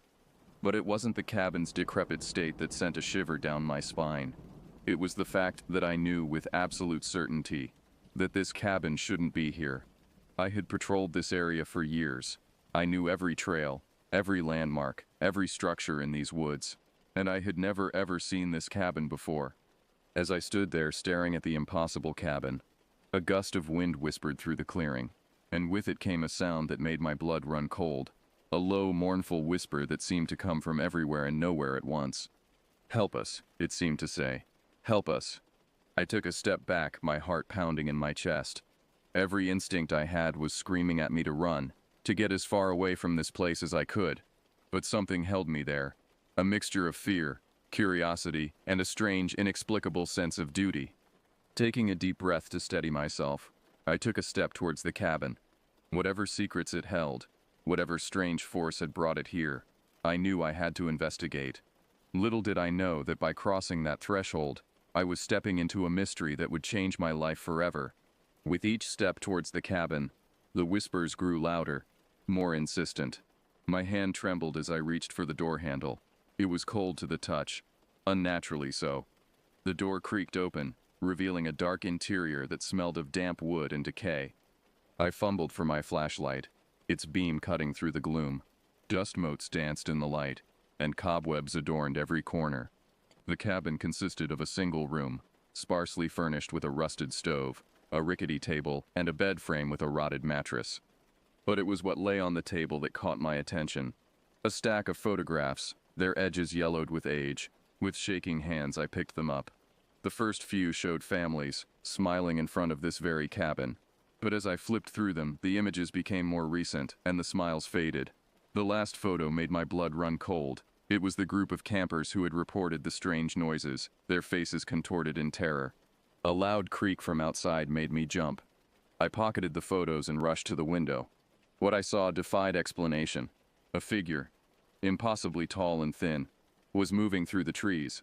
Its limbs were too long, its movements too fluid to be human, and its eyes, they glowed with an otherworldly light. I knew I had to leave to report what I'd found, but as I turned to go, I found my path blocked. The tall figure stood in the doorway, its features obscured by shadow save for those glowing eyes. "Who? What are you?" I managed to stammer. The figure didn't respond, at least not in words. Instead, the whispers intensified, becoming a cacophony of pleas and warnings. "Help us," they seemed to say. "Trapped. Danger. Leave." I backed away, my mind reeling.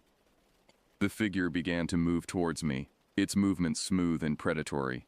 In a panic, I grabbed the nearest object, an old lantern, and hurled it at the creature. It passed right through, shattering against the wall behind. Taking advantage of the distraction, I dove through the window. Ignoring the sting of broken glass, I ran blindly through the forest, the whispers pursuing me, the sound of unnaturally long limbs moving through the underbrush spurring me on. I don't know how long I ran. Time seemed to lose all meaning in that nightmarish chase. Branches whipped at my face, roots threatened to trip me, but I kept going. Finally, I burst out of the tree line, finding myself back at the campsite where this had all started. My truck was there, a beacon of normality in this insane situation. I fumbled with the keys, glancing back to see the tall figure standing at the edge of the forest, watching. Those glowing eyes were the last thing I saw before I sped away, tires kicking up dirt and gravel. I drove straight to the ranger station, bursting in, out of breath and wild-eyed. My colleague Rick looked up in shock. "Walter, what the hell happened to you?" Between gasps, I told him everything. The cabin, the photos, the creature. To his credit, Rick listened without interruption, his face growing more serious with each word. "We need to report this," he said when I finished. "Get some backup out there." The next day, we returned to the site with a small team. Rick, a couple of deputies, and myself. The forest seemed even more oppressive than before, the silence absolute. We found the campsite easily enough, but as we pushed deeper into the forest, following my directions, something felt off. The path I had taken seemed to twist and turn, leading us in circles. After hours of searching, we found no trace of the cabin. It was as if it had never existed. The deputies were skeptical, exchanging knowing looks. I could see them writing me off as a crazy old man. But then Joel, one of the younger deputies, called out. He'd found something in the underbrush. My heart sank as we gathered around. It was a body, partially decomposed. And it wasn't alone. We found several more, including the missing campers, their faces frozen in expressions of terror. Suddenly the whispers returned, louder than ever. The wind picked up, howling through the trees. And there, at the edge of our vision, was the tall figure. What happened next was chaos. The creature moved with impossible speed. Joel went down first, the creature's elongated hand, more like a claw, slashing across his throat. We opened fire, but the bullets seemed to pass right through it. "Run!" Rick shouted, grabbing my arm. We fled, the forest itself seeming to work against us, paths twisting and changing. Somehow, we made it back to our vehicles. As we sped away, I caught one last glimpse of the creature, standing at the forest's edge, watching. The official investigation turned up nothing. The bodies vanished. The cabin remained unfound. Only the photos I'd taken from the cabin remained as evidence of my experience. I took some time off after that, tried to process everything, but the whispers never truly left me. They haunted my dreams, followed me even when I was awake. Weeks later, Rick and I met up. We talked late into the night, trying to make sense of what had happened. "You think it's over?" Rick asked, his voice barely above a whisper. I shook my head. "I don't know, but I can't stop thinking about those eyes." We never spoke of it again, but the experience changed us both. We became more cautious, more aware of the forest's secrets. I stayed on as a ranger, but I never ventured deep into those woods again. Years have passed since that summer, but the memory of that day has never faded. Sometimes when the wind blows just right, I still hear those whispers. And occasionally, out of the corner of my eye, I catch a glimpse of something tall and thin moving among the trees. The forest holds many secrets, some of which are best left undisturbed. I've come to believe that what we encountered that day was something ancient, something that has always been a part of these woods.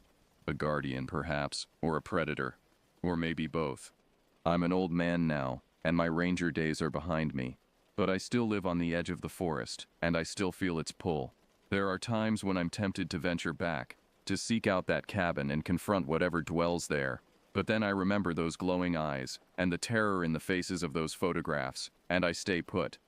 To this day, I'm not sure if what I experienced was real, or some sort of shared delusion, but I do know this. The forest is alive in ways we can't fully comprehend. It watches us, judges us, and sometimes when we're not careful, it takes us. So if you ever find yourself in the deep woods of northern Minnesota, and you hear whispers on the wind, or see something tall moving among the trees, don't investigate. Don't try to understand. Just run. Run. And don't look back. Because sometimes, when you look too closely at the forest, it looks back at you. And that, my friends, is a gaze you don't want to meet.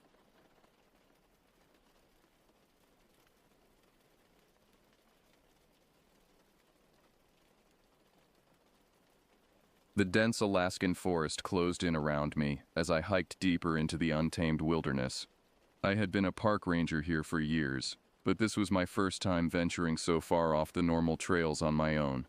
A series of disappearances in this remote region required investigation, and as the most experienced ranger, I had volunteered to search for the missing hikers. The higher-ups warned me against going solo, but I assured them I knew these woods like the back of my hand. Plus, we were short-staffed after the recent budget cuts. If I didn't go now, before the harsh Alaskan winter set in, those lost souls might never be found. I adjusted my heavy backpack and trudged onward, my boots crunching the carpet of dried pine needles underfoot. Despite the midday hour, the towering evergreens blocked out much of the sun, casting everything in a murky gloom. An oppressive stillness hung in the air, broken only by my labored breaths and the occasional bird call. As I rounded a bend in the faint trail, an icy tendril of unease crept up my spine. Something felt off, though I couldn't put my finger on what exactly. I surveyed my surroundings with a critical eye. The trees looked the same as always, until they didn't. Were those claw marks gouged into that trunk? Had that oddly shaped shadow always lurked in my peripheral vision? I gave my head a firm shake and picked up my pace. I was just giving in to the jitters that came with being alone in the backcountry. Nothing more than my imagination getting carried away after one too many campfire ghost stories. Still, I couldn't quite shake the feeling of being watched as the forest swallowed me up. A couple miles in, I paused to check my map and get my bearings. As I knelt to brush some debris off a fallen log, a shape in the mud caught my eye. I leaned closer to examine the unusual animal print. At first glance, it resembled a wolf track, but the proportions and depth seemed strangely distorted. No wolf could have left a print that size. A bear, perhaps. But the shape was all wrong. This track belonged to no creature I could identify. Perplexed, I rose and scanned the area for more signs of the mystery animal. Several yards away, I spotted another print, then another. They formed an impossible trail, with an uncanny mix of features from multiple species. The stride length made no sense either, alternating between loping bounds and tight clusters of steps. Every park ranger instinct screamed that such an amalgam could not exist in nature. I pulled out my camera and snapped a few photos of the bizarre tracks. My brow furrowed as I zoomed in on the images. It almost looked as if the tracks were changing subtly between each photo, though that had to be a trick of the light. Absorbed in the photos, I didn't hear the approaching footsteps until a voice cut through the eerie quiet. "Find something interesting there, Ranger." I nearly leapt out of my skin as I spun to face the interloper. A grizzled older man in tattered flannel regarded me with suspicious eyes. He had the weathered look of someone who had spent a lifetime in these woods. "Oh, hello," I said, trying to slow my racing heart. "I didn't see you there. I'm Ranger Davis with the Park Service. And you are—" I let the question hang. "Hank. I live round these parts," he replied gruffly. "Grew up here. Know these woods better than anyone." His gaze flicked down to the odd tracks, then back up to me. "What brings you way out here, all by your lonesome?" I hesitated, unsure how much to divulge. "Just doing some routine backcountry patrols. We like to keep an eye on the more remote areas." Hank gave a derisive sniff. "Is that so? Seems a mite reckless, wandering these hills solo-like, especially with folks going missing and all." My ears pricked up at that. "Missing? What do you know about the disappearances?" "More than I ought to, probably." He scuffed a boot over the strange prints, erasing them. "Let's just say there's things out here that don't take kindly to outsiders, things that ain't natural." A chill that had nothing to do with the brisk air shivered through me. "What kinds of things? Animal? Human?" Hanks let out a mirthless chuckle. "Hoo boy, ain't that the question?" He looked over his shoulder, as if checking for potential eavesdroppers. Lowering his voice, he continued, "It's ancient, Ranger, old as these hills theyselves, and hungry. You'd best turn back now while you still can." With those ominous words, he turned on his heel and melted back into the underbrush, leaving me with far more questions than answers. I looked down at the few undisturbed tracks, dread pooling in my gut. What had I gotten myself into? I stood there, lost in uneasy contemplation, when a rustle of leaves made me whip my head up. Between the distant trees, for just a split second, I glimpsed something. A flash of brown, leathery texture. Antlers or horns, perhaps. Then, as quickly as it appeared, the shape vanished. A deer, surely. That's all it could have been at that distance. And yet, the proportions, the way it slipped through the dense foliage and out of view, it felt decidedly undeer-like. I waited a few beats, hardly daring to breathe, but the forest had returned to its former stillness. With an unsteady hand, I marked the location of the creature sighting in my notebook, alongside a sketch of the uncanny tracks. As I stared at the rough lines on the page, the feeling of isolation pressed in, smothering and absolute. I was a mere speck in this vast wilderness, utterly alone and insignificant. Anything could happen out here, and no one would ever know. Snapping the notebook shut with more force than necessary, I shoved down the rising tide of anxiety. I had a job to do. I couldn't let a few scary stories and overactive imagination get the best of me. Squaring my shoulders, I hefted my pack and soldiered on, deeper into the waiting trees. Time slipped away from me as I forged ahead, scanning the area for any sign of the missing hikers. The weak sunlight filtering through the branches grew fainter with each passing hour, shadows stretching and distorting into strange shapes. I needed to make camp soon, before full dark fell. As I searched for a suitable spot to pitch my tent, a flicker of color amid the brown and green caught my eye. I altered course and pushed through a particularly dense patch of undergrowth. Tangled in a snarl of ivy was a torn piece of fabric, faded red with splatters of what looked like old bloodstains. My heart hammered as I cut it free. It was a scrap of flannel shirt similar to what one of the missing hikers was last seen wearing. I scoured the immediate vicinity and discovered a half-buried backpack, moldering leaves spilling from a ragged hole in the side. Dropping to my knees, I yanked it out and rummaged through its scattered contents, dread mounting with each item: a tattered trail map, a crushed packet of freeze-dried food, a cracked compass, all standard hiking gear, but no sign of the owner. What had happened here? Was this just an abandoned cache, or something more sinister? The scene gave me a distinctly bad feeling, like I was a trespasser disturbing an ancient crime scene. I bagged the shredded shirt and compass as evidence, and noted the pack's location. The last traces of light were slipping away, and I still needed to make camp before nightfall. With a final glance at the ominous scene, I moved on. Finding a small clearing, I hastily set up my tent and built a modest fire. As I hunched over the weak flames, a can of beans balanced on my knee. The night noises began. At first it was the usual sounds. The hoot of an owl, the skitter of small creatures in the undergrowth. But gradually other noises filtered in. A snap of twigs, circling just beyond the reach of my firelight. A low guttural growl that sent icy rivulets of fear trickling down my back. And threading through it all, an eerie keening that rose and fell in undulating waves. The hair on my nape prickled as I strained to make out words in that unearthly moan. It almost sounded like my name. But that was impossible. Just the whistling of wind through branches, a product of fatigue and nerves. I was alone out here, completely, utterly alone. Gripping my hunting knife tightly, I retreated to my tent and burrowed into my sleeping bag.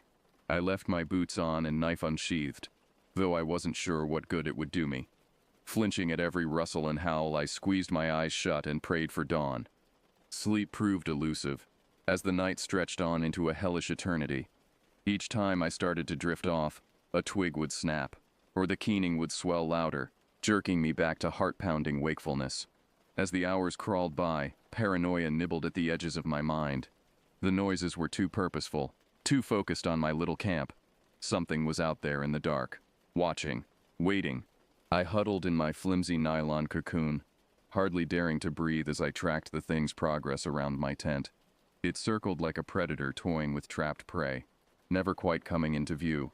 I caught the occasional flicker of an inky silhouette slipping between trees, or a glint of greenish eyeshine, but never more than a half-glimpsed suggestion.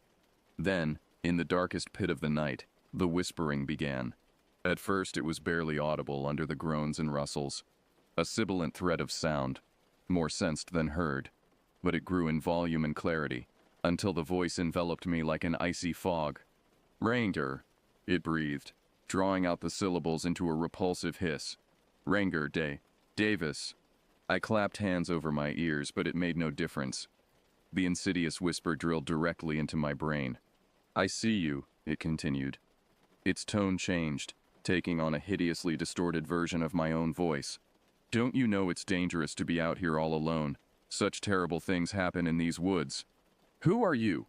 I shouted, my voice cracking. "What do you want?" A blood-curdling screech answered me. Half cougar scream, half human. I cringed against my wadded-up sleeping bag, trembling uncontrollably. That was no mere animal. I didn't know what manner of monstrosity lurked in the shadows, but it was intelligent, and it had me dead to rights. After that shriek, the whispering stopped. The thing grew bored of its torment and faded back into the forest. But there would be no rest for me. I spent the remainder of the night propped upright, drenched in fierce sweat, jumping at every noise. When the first anemic light of dawn seeped through the tent's walls, I startled so badly I almost stabbed myself in the knee with my knife. I poked my head cautiously out of the tent flap. The pale sun did little to brighten the oppressive murk, but at least I could see more than a couple feet in front of my face. I swept my gaze across the campsite and fell back with a choked cry. My gear had been ransacked. Not by a bear or other scavenger, but with a deliberate surgical precision. The tent's rainfly hung in ragged strips from gashes too even for claws.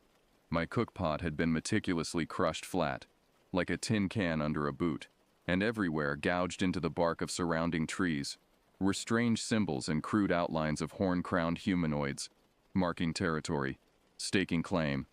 There would be no breakfast and restocking for me. It was all I could do to stuff my torn sleeping bag and pitiful remnants of equipment into my shredded pack. Every instinct screamed to flee this place. Now, before the monster came back to finish what it started, I snatched up my knife and what was left of my food and water. Then, with a final glance at the violated camp, I plunged back into the woods at a stumbling run, unsure if I was running to something or away. All I knew was I had to move, or die. Branches slapped my face and snagged my pack as I crashed through the underbrush in a blind panic. My driving purpose of finding the lost hikers had fled my mind, replaced by the single primal need to escape. I had to get out of these eldritch woods, away from the creature that defied natural law. But the harder I pushed my battered body onward, the more disoriented I became. The sun dwindled and faded, though it was only midday. Shadows pressed in claustrophobically tight. Had I passed that gnarled, almost humanoid tree stump before? Was I going in circles? There were no landmarks in this bowl of foliage, just an endless smothering swath of green. I clawed my way to the top of a steep rise, my lungs aflame and legs rubbery. From the crest I hoped to catch a glance of a road, a trail, anything that could lead me back to civilization, but the view froze the breath in my chest. For miles, as far as the eye could see, there was nothing but forest. Dense, primeval, impenetrable. It spilled over distant peaks and choked valleys. No hint of man's presence broke the eerie green swells. I was utterly adrift, a moat engulfed by a dark ocean of trees. And in that expanse I was not alone. A piercing cry rent the air behind me, spurring me back into my stumbling flight down the hill. I risked a glance over my shoulder, and immediately wished I hadn't. The creature loped along my trail, roughly bipedal, but moving with an agility and speed no human could match. Its form seemed to shift, 1 second an emaciated leathery shape, the next a shaggy bulk with too many bony protrusions. The only constant was the glinting obsidian of its eyes and the wicked curve of claws that flexed with each grasping swipe of its arms. I couldn't outrun this thing. Sooner or later, it would have me. My only chance was to find a place to hide, and hope rescue came before it caught my scent again. Veering sharply right, I half ran, half tumbled down a crumbling shale embankment. Pain flared in my ankle as I landed wrong at the bottom. I didn't have time to assess the damage. I could already hear the rattle and hiss of the creature scrabbling down after me. Favoring my good leg, I lurched onward, breath sobbing in my throat. Each step sent agony rippling up to my hip, but I couldn't slow down. The forest had swallowed me whole, and I had no choice but to follow where it led. As I staggered around an outcropping of rock, a new sound joined the creature's shrieks and my labored breathing. The babble of fast-moving water close ahead. A surge of hope gave wings to my battered feet. If I could reach the river, I might be able to mask my scent and confuse my pursuer. I burst through a screen of willows onto the grassy bank of a turbulent river. Without hesitation, I splashed into the shallows, gasping as the snowmelt-fueled water struck my overheated skin. I slogged forward until I reached an area where the current slowed slightly, and several large boulders created eddies. With the last of my strength, I hauled myself atop the nearest rock, well clear of the water. Pressing myself flat against the sun-warmed stone, I peered back toward shore just in time to see the creature lope out of the underbrush. It paced the bank, head swiveling side to side, nostrils flaring as it tasted the air. I held my breath, not daring to make a sound. After several tense moments, the thing unleashed a frustrated screech. Then, rather than stepping into the water, it began to change. Its body rippled like heat distortion, limbs and hide stretching and shrinking until it resembled a massive bird of prey, its leathery wings easily spanning 12 feet. With a final defiant screech, it flapped ponderously into the air and wheeled away over the treetops. The downdraft of its wings raised white caps on the surface of the river. I collapsed against the boulder, eyes gritty with exhausted tears. I had temporarily escaped the creature's clutches, but my ordeal was far from over. I was still lost, injured, and being hunted by an inconceivable monstrosity with powers beyond explanation. As the adrenaline ebbed from my system, I finally looked down at my injured ankle, wincing as I probed the swollen joint. Not broken, but definitely badly sprained. It would seriously hamper my trek out of this hellish place. I gingerly lowered myself back into the calf-deep water and waded toward the far bank, knowing I couldn't stay exposed on the rock. Dragging my waterlogged body ashore, my heart stuttered at the sight of the creature's parting gift. Smeared in the mud at the edge of the tree line were 3 words. No way out. The malevolent message erased any faint hope that the thing might give up its pursuit. Gritting my teeth, I pushed to my feet and limped into the forest, following the river downstream. My best chance of finding my way back to the main park trails was to stick close to the water, and the river just might deter the creature from attacking outright, as it seemed reluctant to cross running water. But I couldn't count on that tentative defense forever. Sooner or later, I would have to leave the riverside, and the creature would be waiting. I had to find shelter before then, a place to hole up and tend my wounds. As I slogged onward, a slash of discontinuity in the wall of trees caught my eye. I altered course and hobbled closer for a better look. There, nearly concealed under a choking mass of vines, was the time-worn facade of a cabin. The ancient logs were silvery with age, the windows gaping voids of shadow. It hardly looked inhabitable. But any port in a storm, and I was in the tempest of my life. Mustering my dwindling strength, I struggled toward the ruin, praying it would prove sanctuary rather than tomb. The cabin door squealed on rusted hinges, the groan echoing oddly in the hushed forest. It took 2 kicks with my good leg to unstick it enough to squeeze inside. I had to stoop under the sagging lintel, centuries of rot and moisture warping the entire structure into a rheumatic hunch. The interior smelled heavily of mold, dust, and a cloying undertone of old blood. Wan light filtered greenly through gaps between the logs, motes dancing lazily through the stagnant air.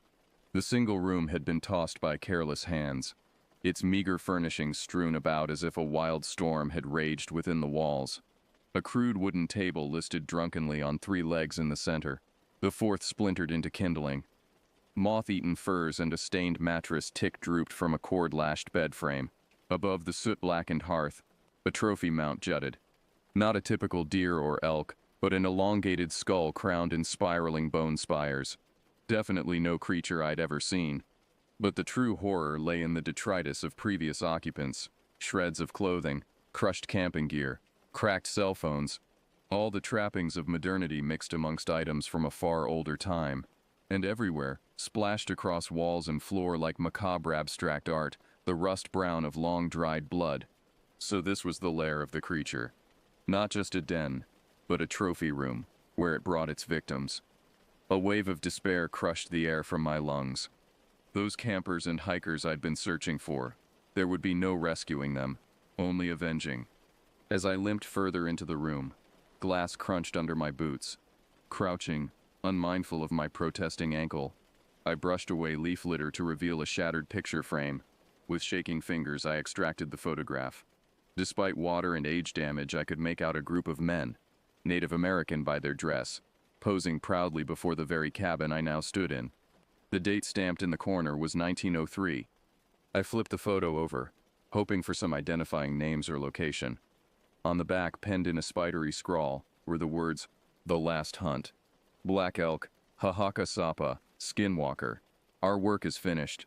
The musty air turned to ice in my lungs. I knew those names from my time among the local tribes. Black Elk was a famed Sioux medicine man, a fierce protector of his people's ways. I'd heard whispers of his battles with unnatural evils. Dark things spawned in the shadows beyond firelight. But what was a skinwalker? The term rang a faint, dreadful bell, but I couldn't place it.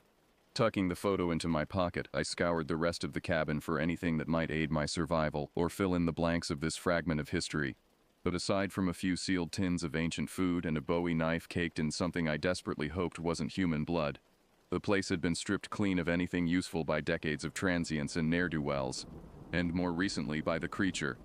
The shadows were thickening into evening murk. I couldn't risk a fire, not with that thing out there, but my small flashlight still worked. Retrieving the knife, I propped myself in a corner with the clearest sightlines to the door and windows. The blade would make a poor defense against a supernatural being, but it was better than harsh language. As I settled in for a long night of terrified vigilance, I realized with sinking certainty that I was trapped.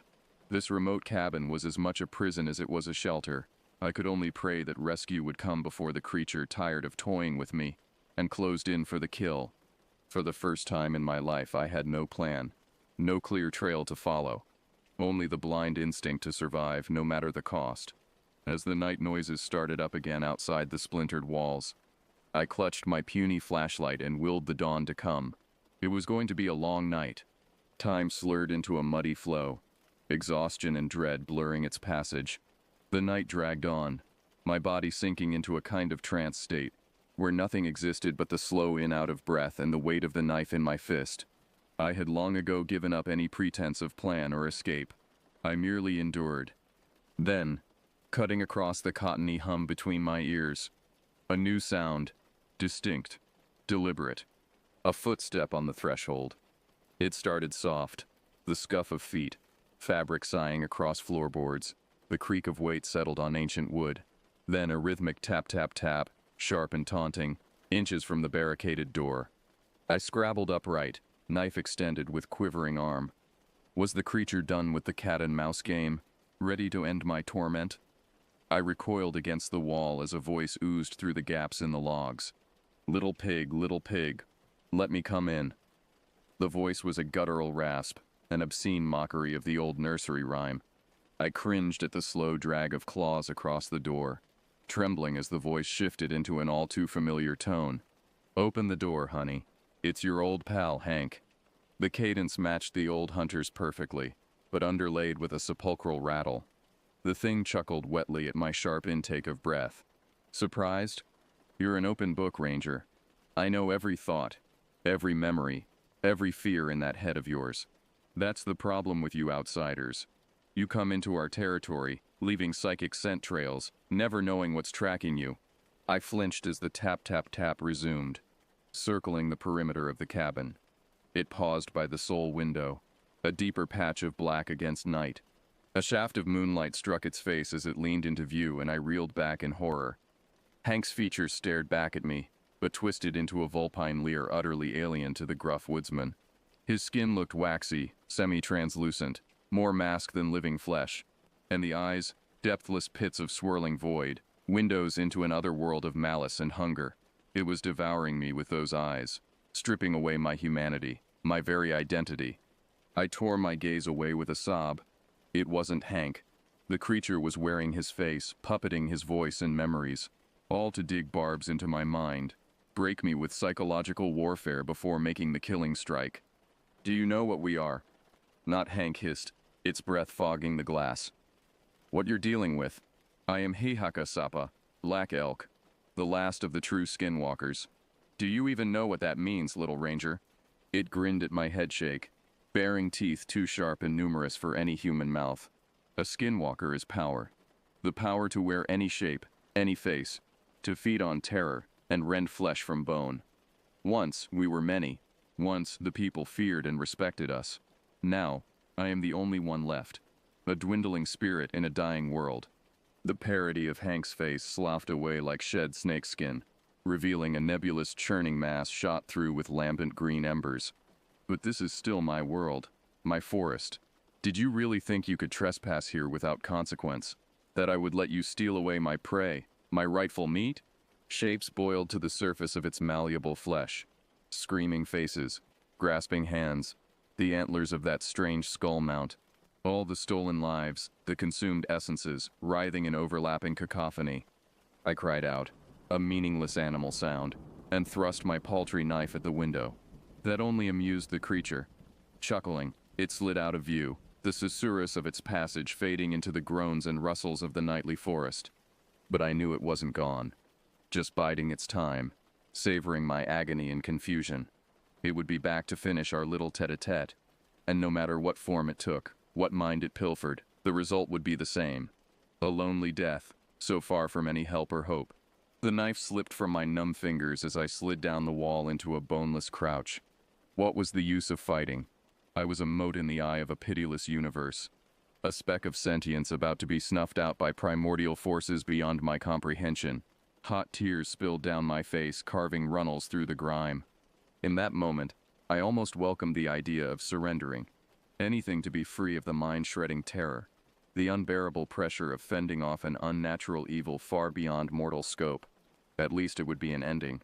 A consummation. Better than this unendurable limbo. But as I slumped against the fetid timbers of the cabin floor, my fingertips brushed a scrap of paper, shaken loose from my pocket during my mad scramble. The photograph of Black Elk and his mysterious party, faded and blurred but still legible.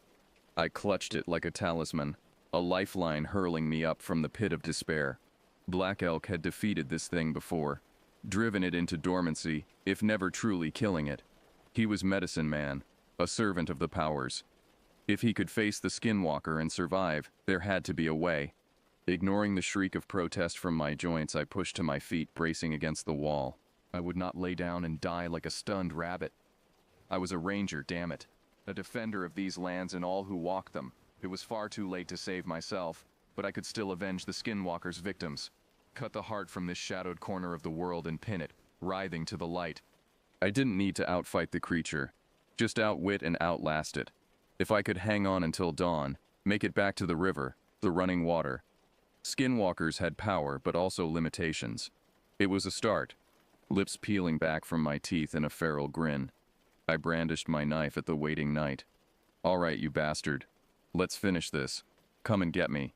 The darkness echoed with monstrous laughter, and the hunt was on again. I exploded out of the cabin in a lurching run, dodging and weaving like a mad thing. Every shadow seethed with the promise of claws. Every sigh of wind spoke with stolen voices. But I was through with skulking and hiding. If I was to be prey, I would make the Skinwalker work for its meal. My ankle shrieked like a rusty hinge with each jolting stride, the pain a red veil over my vision. But I used it, funneling the agony into the engine of my flight. The fixed thought of the river my only guide. I had to reach it before the creature cut me off or ran me to ground. The night behind me reverberated with the Skinwalker's mind-rending cries. A disorienting melange of human and animal.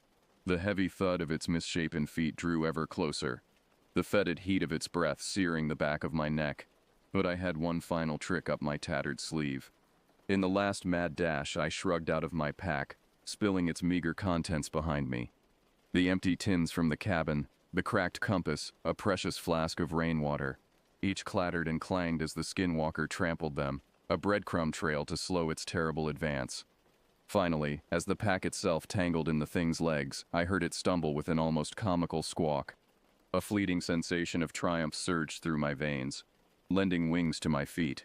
The white noise of the river crescendoed ahead, its rushing babble an anthem of hope. I risked a glance over my shoulder as I careened out of the tree line. The Skinwalker thrashed free of the pack's embrace and rallied for one last charge. Its body seethed and stretched like churning clay, cycling through forms in quick succession. Hank's cruel leer, a bristling bear shape, the sickle curves of the antlered skull. Finally, as if realizing the limitations of physical form, it collapsed into a bounding pool of utterly black matter, a void-made material. That liquid darkness crashed against my heels as I hit the verge of the river. Time seemed to slow as I gathered my legs beneath me, the far bank a mocking distance away. With a roar to match the Skinwalker's skull-splitting cry, I launched myself out over the frothing rapids. For a single breathless moment I was flying, untethered from anything solid or sane. Then I struck the far bank in a graceless tangle of limbs, star-spangled darkness crowding the edges of my vision, choking on river water and my own tears. I dragged my brutalized body up the bank, unable to tear my gaze from the horror behind me. The Skinwalker flowed to the very lip of the water, a hypnotic tide of flickering eyes and yawning mouths. But it came no further. As the leaden light of dawn started to bleed across the sky, the creature shuddered and recoiled, its substance breaking into wispy tendrils. It spat a few last curses in a language unheard by the modern world, then sluiced back into the waiting forest with a sibilant hiss. I collapsed on the opposite verge, boneless with exhaustion and residual dread. Overhead, the rising sun burned away the clinging mist, rendering the world in its usual colors again. But nothing would ever look the same to me. Not after what I'd seen. What I now knew stalked the spaces between. I'd caught a glimpse behind the veil of reality, and I couldn't unsee it. A sigh that was half laugh, half sob spilled from my cracked lips. I had made it, survived, but there would be no celebrations, no reunions. Even if I mustered the strength to hike out of there, I could never go back to the man I was before. That ranger was gone, devoured by the Skinwalker as surely as the lost campers. In his place was something new, something harder, warrior, and infinitely more tired. All I wanted in that moment was to lay my head down and sleep for a century. Let the forest have its secrets and sorrows. But I couldn't. Not yet. Grunting with effort, I fished the battered photo of Black Elk from my pocket and held it up to the light. Now I understood all too well the somber, burdened expressions on those men's faces. They too had stared into the darkness and taken up its duties as their own. I had a new mission now. To safeguard this place,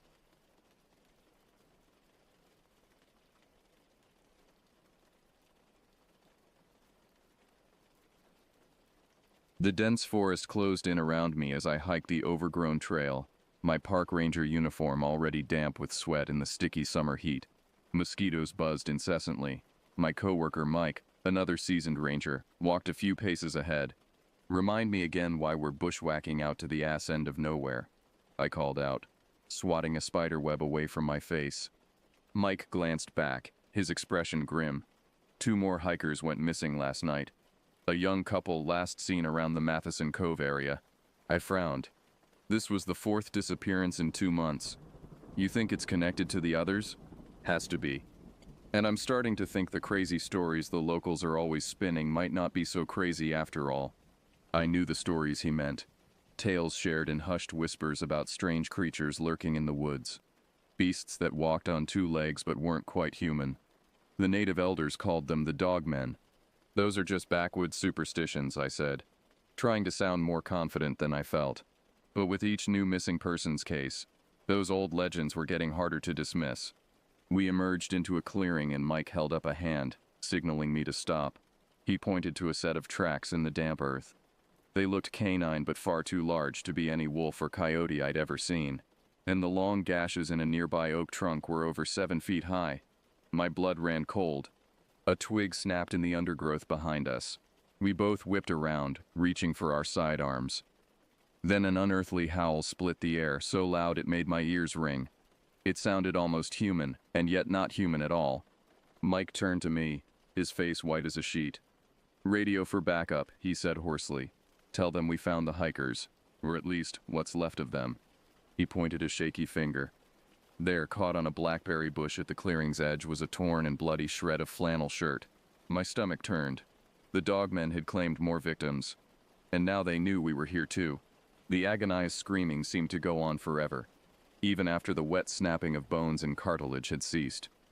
Then, silence. A silence almost more terrible than the sounds of carnage that preceded it. I crouched behind a fallen tree, clutching my pistol with shaking hands. Tears streamed down my face, but I barely noticed them. All I could see was Mike, or what was left of him, strewn across the blood-soaked grass of the clearing. They had torn him apart like a pack of wolves on a downed deer. Except no wolves stood on 2 legs. No wolves had quasi-human faces that somehow made the savagery even more horrifying. I had to move, and fast. They would smell his blood, pick up my scent. I had to get to the ranger station, call for help. But a deeper animal instinct screamed for me to stay put, stay silent, become invisible. A soft growl made my head snap up. 2 yellow eyes stared at me from the shadows between the trees, the eyes of a beast, and yet filled with a malevolent intelligence that was heartbreakingly familiar. "Oh God," I choked out. "Oh God, Mike." Then the creature stepped into a shaft of sunlight and I saw it fully for the first time. It had Mike's park ranger uniform, torn and shredded, and darkened with gore. It walked upright on Mike's long legs, but they bent backwards at the knees like a dog's hind legs. Mike's hands tipped with curving black talons. And the face, dear God, the face, covered in brindled fur, the muzzle elongated into a wolf-like snout. But the eyes, though jaundiced and red-rimmed, were still hideously Mike's eyes, almost human, filled with torment and ravenous hunger. The jaws opened, revealing jagged canine teeth, and a strangled howl issued from the depths of what had once been Mike's throat. Then 2 more creatures slunk out of the shadows behind it to flank it on either side, and I knew with numb certainty that these were the missing hikers, transformed into monsters. The one that had been Mike reared back its head and let out a soul-shattering howl, and the others joined in, the sound echoing off the mountains.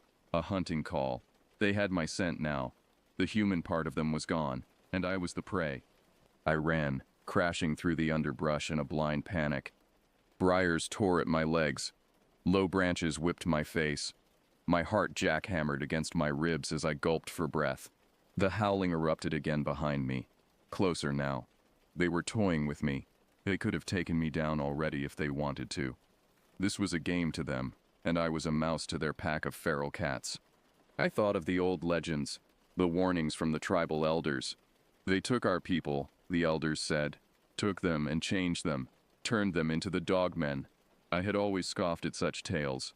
How could a person transform like that? It wasn't possible. But I had seen it with my own eyes. Mike, the missing hikers, reshaped into nightmarish parodies of man and beast.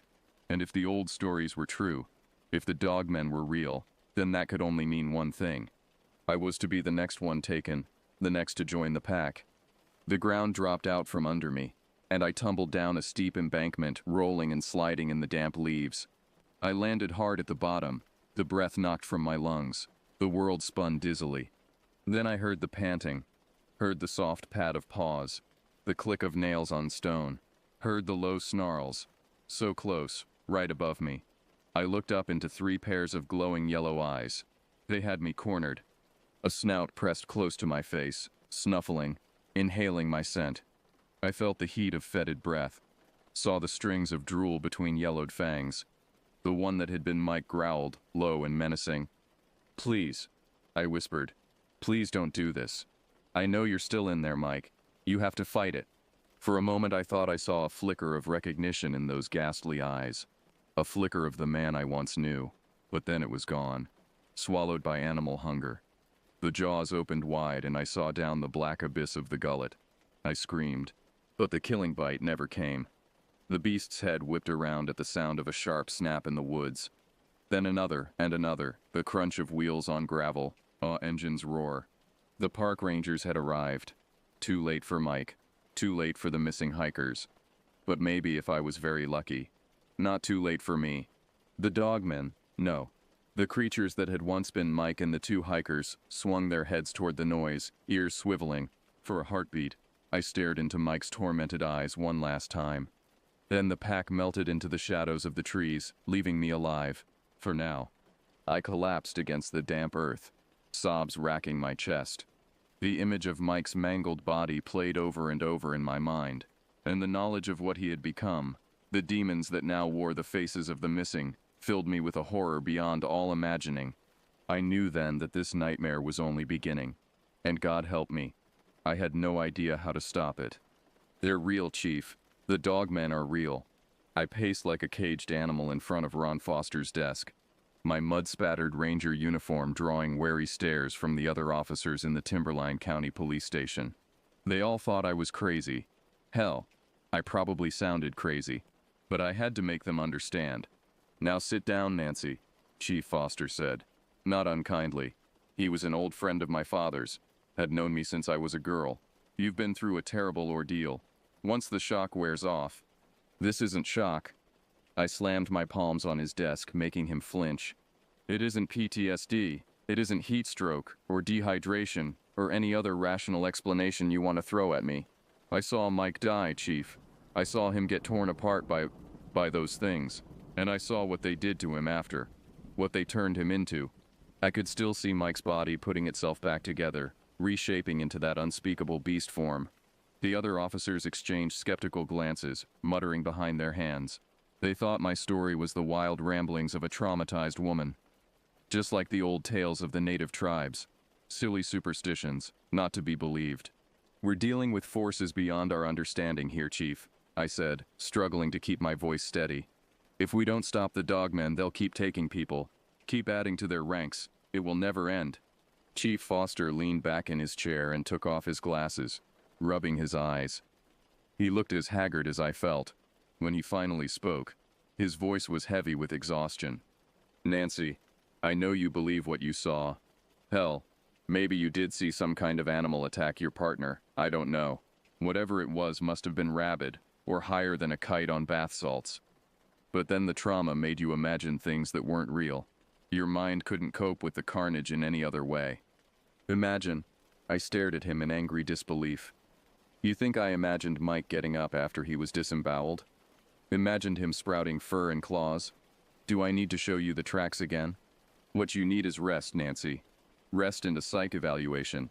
I'm officially relieving you of field duty as of now." "No, I don't want to hear any arguments," he said, holding up a hand as I opened my mouth to protest. "You go home, get some sleep. We'll put every available man on this case. And Nancy," he put his glasses back on and fixed me with a stern look, "under no circumstances are you to discuss these dogmen delusions with anyone, especially not the press. The last thing we need is mass hysteria. Understood?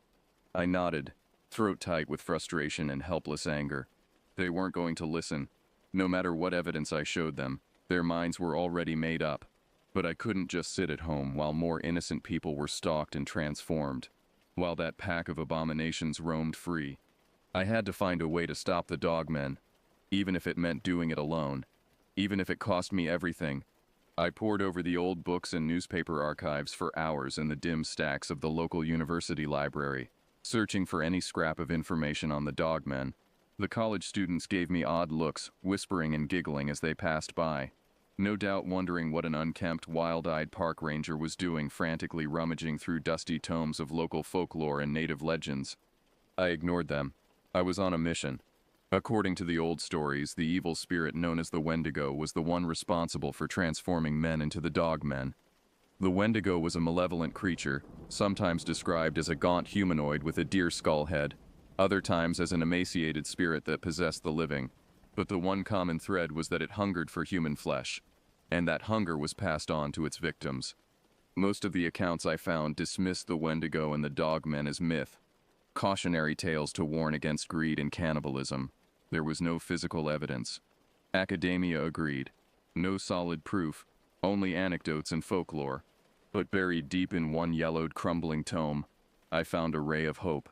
It was a translated account from a French-Canadian fur trapper in the 1600s who claimed to have survived a dogman attack. The trapper and his party had been exploring new hunting grounds near Timberline County when they were set upon by the beasts. Most were slaughtered, but the trapper escaped. And he described destroying one of the creatures with fire. Fire, of course. It was so obvious I wanted to smack myself. Nearly every culture's lore spoke of fire as a purifying force against evil spirits. I just had to pray it worked against Wendigo spawn too. I hefted my axe and sheathed my long knife, tucking road flares into my belt. Not ideal, but they would have to do until I could get back to my truck and assemble some more potent firebombs. Molotov cocktails, maybe. The thought made me laugh humorlessly. What would Chief Foster say if he could see me now, gearing up like some kind of Rambo? He'd probably have me committed on the spot. Let him. I couldn't worry about Foster or the department anymore. I couldn't worry about my job, my reputation, or my sanity. All that mattered was stopping the dogmen before they multiplied beyond hope of containment. I touched my holstered pistol, set my jaw, and stalked out of the library. The creatures had taken Mike. They wouldn't take anyone else. Not while I still drew breath. This ended tonight. The forest closed around me like a clammy green fist under the sickle moon. Each step took me further from civilization, from help, from hope. But I pressed on, well supplied and sure of my quarry. The creatures would come to me. As a lone human female in their new hunting grounds, I was easy prey. I was counting on it. I half slid, half stumbled down the steep bank and into the ravine where the dogmen had first surrounded me. The fetid reek of death hung heavy in the night air. My stomach knotted at the sight of clotted blood and gnawed bones scattered in the leaves, all that remained of Mike and the poor hikers. Low snarls rose from the shadows and luminous eyes blinked open all around me, glaring yellow. They had been waiting for me, expecting my return. The underbrush rustled as dark shapes detached themselves from the forest and stalked closer. The stink of carrion and musk thickened. I drew my pistol with calm, cold purpose. Part of me grieved for these monsters. These tortured beings that wore the hollowed-out shells of the innocent, of my friend. But there was no saving them anymore. All I could do was grant them the mercy of oblivion, assuming I could get clear shots at their hearts before they took me down. They circled me, lips peeling back from jagged teeth in awful grins. The knowledge of their assured victory shone bright with feral cunning in their eyes. I was alone, outnumbered, outmatched in strength and speed. Easy meat for their bellies and their pack, but not entirely defenseless. My other hand slipped inside my jacket, fingers closing on the bundle of road flares and rags.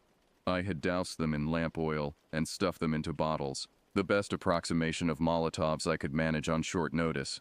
If I was right, if the old lore was true, then I had a slim chance of coming out of this alive. If I was wrong, if the fire didn't stop them, then at least my death would be quicker than Mike's. It was the only comfort I could give myself. The creature that had been Mike, crept closer with a fluidity of movement that was achingly familiar. It cocked its head, sizing me up, looking for an opening. My heart clenched, but there could be no hesitation, no mercy, not anymore. I whispered an apology under my breath, thumbed off my pistol's safety and launched myself at the pack with a wild cry. And then there was nothing but the chaos of flame and gunfire and blood. The conflagration lit the night, the howling of the dogmen mingling with the roar of the fire. I staggered back as one of the creatures lurched toward me, its fur ablaze. It snapped at me with sizzling jaws, claws swiping. I fired point blank into its chest, the shot booming like a cannon in the close confines of the ravine. Dark blood sprayed as the thing crumpled into the carpet of burning leaves. But two more took its place, barely slowed by the flames engulfing their hides. The lamp oil burned fast and hot, the broken bottles no longer protection. I spun, unloading my pistol at the lunging beasts. Bullets punctured flesh and bone, but they kept coming, maddened by pain and the Wendigo's bloodlust. One clipped me with a claw before I could dodge, laying open my thigh. I cried out and fell back, warm wetness soaking my shredded pants leg. The monster that had been Mike rose up before me, its fur crisped and blackened, the man shape underneath seared and oozing. My pistol clicked empty. With shaking hands, I fumbled for another clip, but the creature was on me in a flash of teeth and charred fur. It bowled me over and pinned me to the blood-slick earth, its weight crushing the air from my lungs. I stared up into its eyes, so familiar and yet so alien, and saw only ravenous hunger looking back. "Mike, please," I choked out. "Don't do this. It's me, Nancy. We're friends. You have to remember." For a moment, just a moment, I thought I saw a flicker of recognition, a twitch of uncertainty. But then the jaws opened wide, strings of drool sizzling as they hit my face. I closed my eyes, not wanting Mike's transformed visage to be the last thing I ever saw. But the killing blow never landed. There was a meaty thud, and the creature's weight was ripped away. My eyes flew open to see Chief Foster standing over me, a fire axe dripping with gore. He reached down and hauled me to my feet. "I told you to go home, Nancy," he shouted over the roar of the flames. All around us, the other officers battled the snarling dogmen with bullets and fire. The ravine had become a scene out of hell itself. "You wouldn't have believed me," I said, snatching up my dropped gun and slamming in a fresh clip. "I had to do this alone. I had to stop them." Together we beat back the pack, the creatures shrieking as the flames consumed them. In the end, the monsters that had once been Mike and the missing hikers lay dead, their bodies slowly shifting back to human form in the flickering firelight. I collapsed to my knees in the blood and ash, exhausted in body and spirit. It was over. I had done it. I had avenged Mike and ended the threat of the dogmen. But as Chief Foster helped me limp out of the ravine, I couldn't shake the feeling that this was not the end. The Wendigo still lurked out there in the darkness of the forest, waiting, hungry, ready to make more monsters.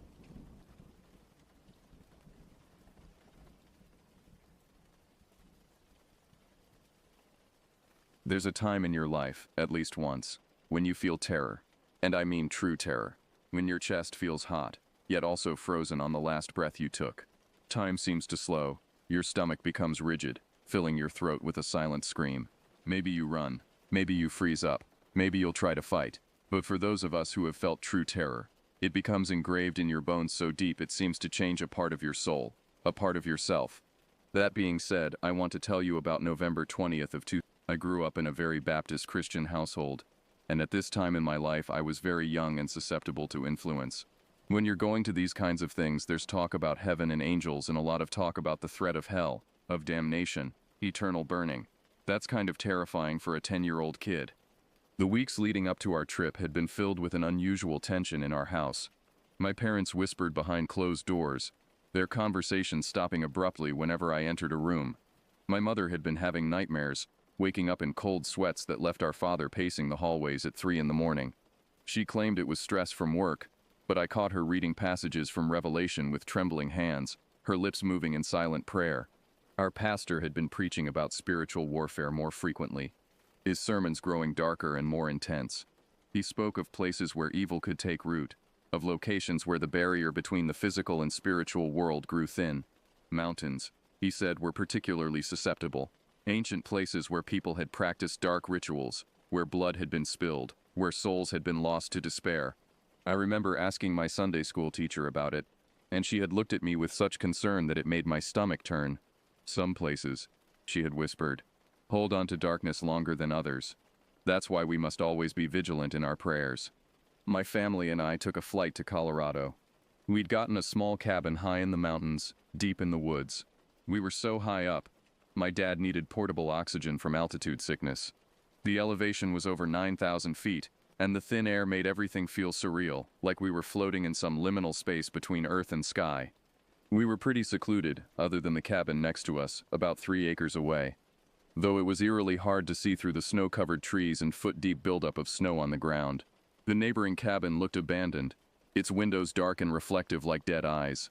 Snow had accumulated against its door in such a way that it looked like no one had entered or left in months. The drive up the mountain had been treacherous.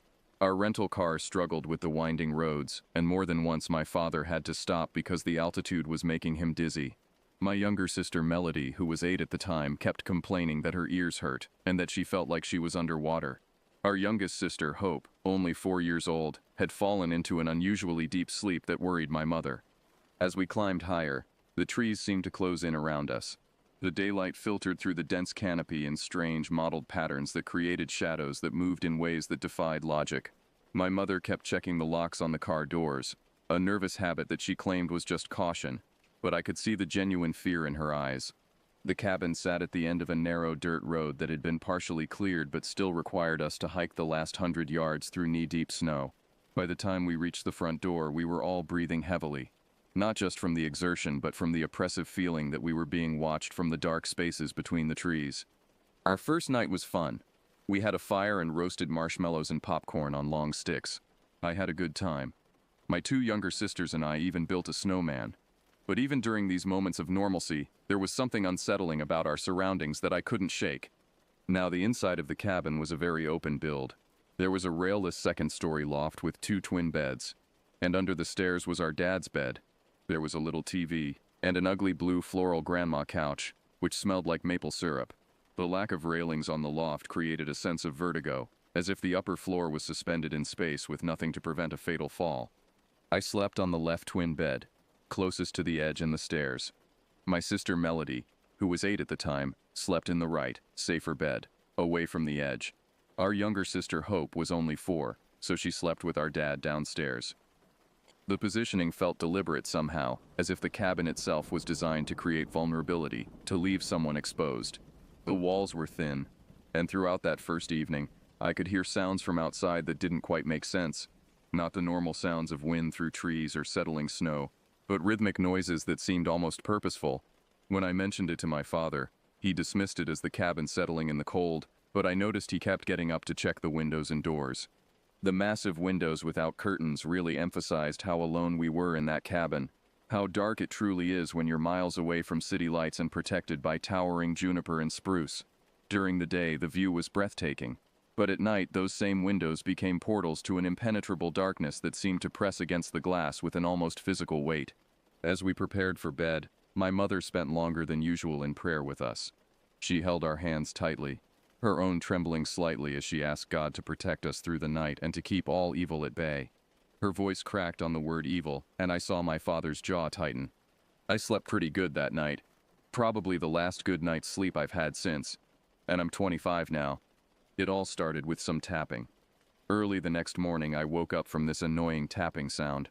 It wasn't like a pencil on a desk. It was more like the raspy clasp of something heavy and sharp flicking its nails against the wooden floor. The sound had a deliberate quality to it, like someone was trying to communicate in Morse code, but the message was one of malice rather than help. At first, I thought it was my dad. Honestly, I thought it could be bears too. I was a kid and we were in the mountains after all. But as I lay there becoming more alert, I realized the sound was too precise, too rhythmic to be random animal behavior. It had intention behind it, a pattern that suggested intelligence and purpose. The tap-tap-tapping, or raz-raz rasping of that sound made me stay completely still in my bed. I had a habit of sleeping with the pillow on top of my head, so I knew I was pretty hidden. The weight of the pillow suddenly felt like armor, the only barrier between me and whatever was making that sound. My breathing became shallow and controlled. each exhale barely a whisper. I made the decision to peek through the crack between my bed and the pillow. I looked toward the ledge, the part where someone neglected to put railing. I could see the straight drop-off to the living area and tiny kitchen.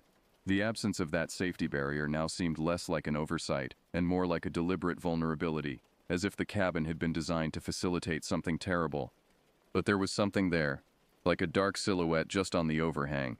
It looked maybe like a blurred hand, just a few fingers, black in the darkness, gripping the ledge of the loft, tapping an extra jointed finger.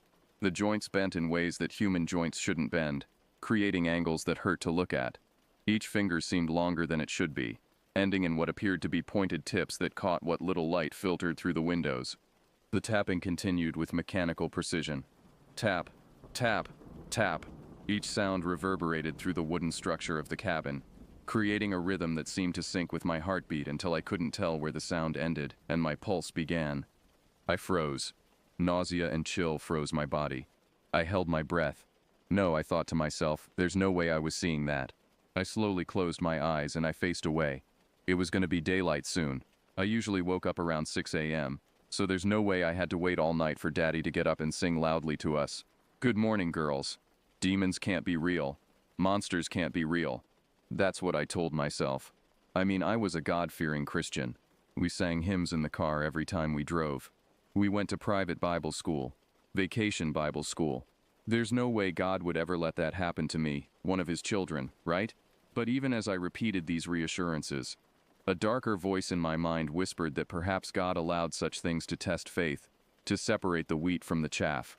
Again, I told myself this over and over, reciting Bible verses in fear, whispering words so silently they came out between breaths. Yea, though I walk through the valley of the shadow of death, I will fear no evil, for thou art with me. But the words felt hollow in that moment, as if they were bouncing off the darkness instead of penetrating it. Prayers and verses I thought would make it go away. In my mind, I even commanded the thing to leave me be. In the name of God, I command you to leave, I whispered into my pillow. But the words felt weak and ineffective. I didn't know any better, but I certainly do now. Faith, I would learn, requires more than memorized scripture when faced with genuine terror. The tapping had stopped, but somehow the silence was worse. In the absence of that rhythmic sound, every creak of the cabin, every whisper of wind through the trees, every settling sound became magnified. My imagination filled the void with possibilities that were infinitely worse than what I had actually seen. After what felt like hours, but was most likely a few minutes, I felt the air around me go still a bit, the tension dissipating. The oppressive feeling that had been pressing down on me like a weight seemed to lift slightly. I got brave and peeked one eye open, as small as I possibly could. It was gone. That weird hand or whatever it was gone now. It had gone silently, and I hadn't even noticed. The ledge was empty, just the familiar sight of the living room below, bathed in the pale pre-dawn light filtering through those massive windows. I breathed with relief, and rolled over to face the wall beside me. There was a small wooden nightstand, with an old oil lamp, but slightly hidden behind it was a small seam, like the outline of a tiny square door frame. At that time, movies about hidden doors and secret passages were just beginning to capture popular imagination, but this felt different, more ominous. But now I'd say it's very close to the perfect description of something that shouldn't exist. The similarity between this discovery and the growing sense of unreality that had been building since our arrival was astounding. This door was a dark old wooden brown, like the muddy brown color with deep hollows dark from being burned or stained. The wood looked old, far older than the rest of the cabin, as if it had been salvaged from some previous structure. The seams around the door were almost invisible unless you knew exactly where to look. Someone had taken great care to conceal this entrance, to make it blend seamlessly with the wall. The fact that it was hidden behind the nightstand suggested that whoever had built this cabin had deliberately tried to obscure its existence from casual observation. Eventually, I fell back to sleep, but it was a restless, anxious sleep, filled with dreams of reaching hands and tapping sounds. When I woke again, it was to the smell of coffee and the sound of my father moving around downstairs. The normalcy of morning sounds felt like a blessing after the terrors of the night. Later, when the sun finally came up, I talked to my dad about the tiny door. His reaction was immediate and concerning. His face went pale, and he set down his coffee cup with shaking hands. "Show me," he said in a voice that was barely above a whisper. My sisters and I hid downstairs while he investigated. We could hear him moving furniture around, the scraping of the nightstand across the wooden floor, and then a long, tense silence. When he finally called us up to come see it, his voice carried a forced cheerfulness that didn't hide his obvious distress. Soon he called us up to come see it. It was a tiny room similar to a storage closet, with a few gallons of water and firewood inside. Nothing to worry about, he assured us, but I could see the sweat beading on his forehead despite the cold. Even Hope crawled inside, and Dad took a picture, though I noticed his hands were trembling as he held the camera. The second night is where the story truly begins. I was worried about being scared again that night, so I asked my dad to leave a light on for me so I could see during the night. He didn't like the idea that much, claiming it would interfere with everyone's sleep, so instead he made a fire in the fireplace and put up the chain guard for extra protection. Then we went off to bed, but the atmosphere in the cabin felt different from the night before. There was a tension that seemed to emanate from the walls themselves, a sense of anticipation that made the air feel thick and oppressive. My mother spent even longer in prayer that night, her voice carrying a desperate edge that frightened me more than any monster could. The fire burned well for several hours. To be honest, I spent more time watching the shadow of the flames dance up the high triangular ceiling than I did sleeping. The shadows created by the firelight seemed to move independently of the flames, forming shapes that looked almost human before dissolving back into formless darkness. I wonder now if I'd actually slept. Would I have gone through any of this? Perhaps consciousness was a prerequisite for what was about to unfold, or perhaps sleep would have made me more vulnerable rather than less. Soon those flames dwindled down from sparks and embers to a mere orange hue. The dying fire cast an increasingly weak light, and the shadows began to reclaim the corners of the cabin. I turned away from the mesmerizing dance of diminishing flames, now facing that ominous tiny door that had been revealed earlier in the day. As soon as I did, I was startled by a tap, that same repetitive sound drilling into my skull once again. But it wasn't coming from behind me this time. It was coming from in front of me, from behind that door. The sound was muffled by the wood, but unmistakably the same deliberate measured tapping that had woken me the night before. I thought it was a trick. I thought it was just me imagining something. A small branch shaking just the right part of the roof so that the door resonated with the vibration. There was no way something could be behind that door. We had checked it. My father had inspected every inch of that tiny storage space. There was nowhere for anything to hide. But the rational explanations felt hollow even as I tried to convince myself of their validity.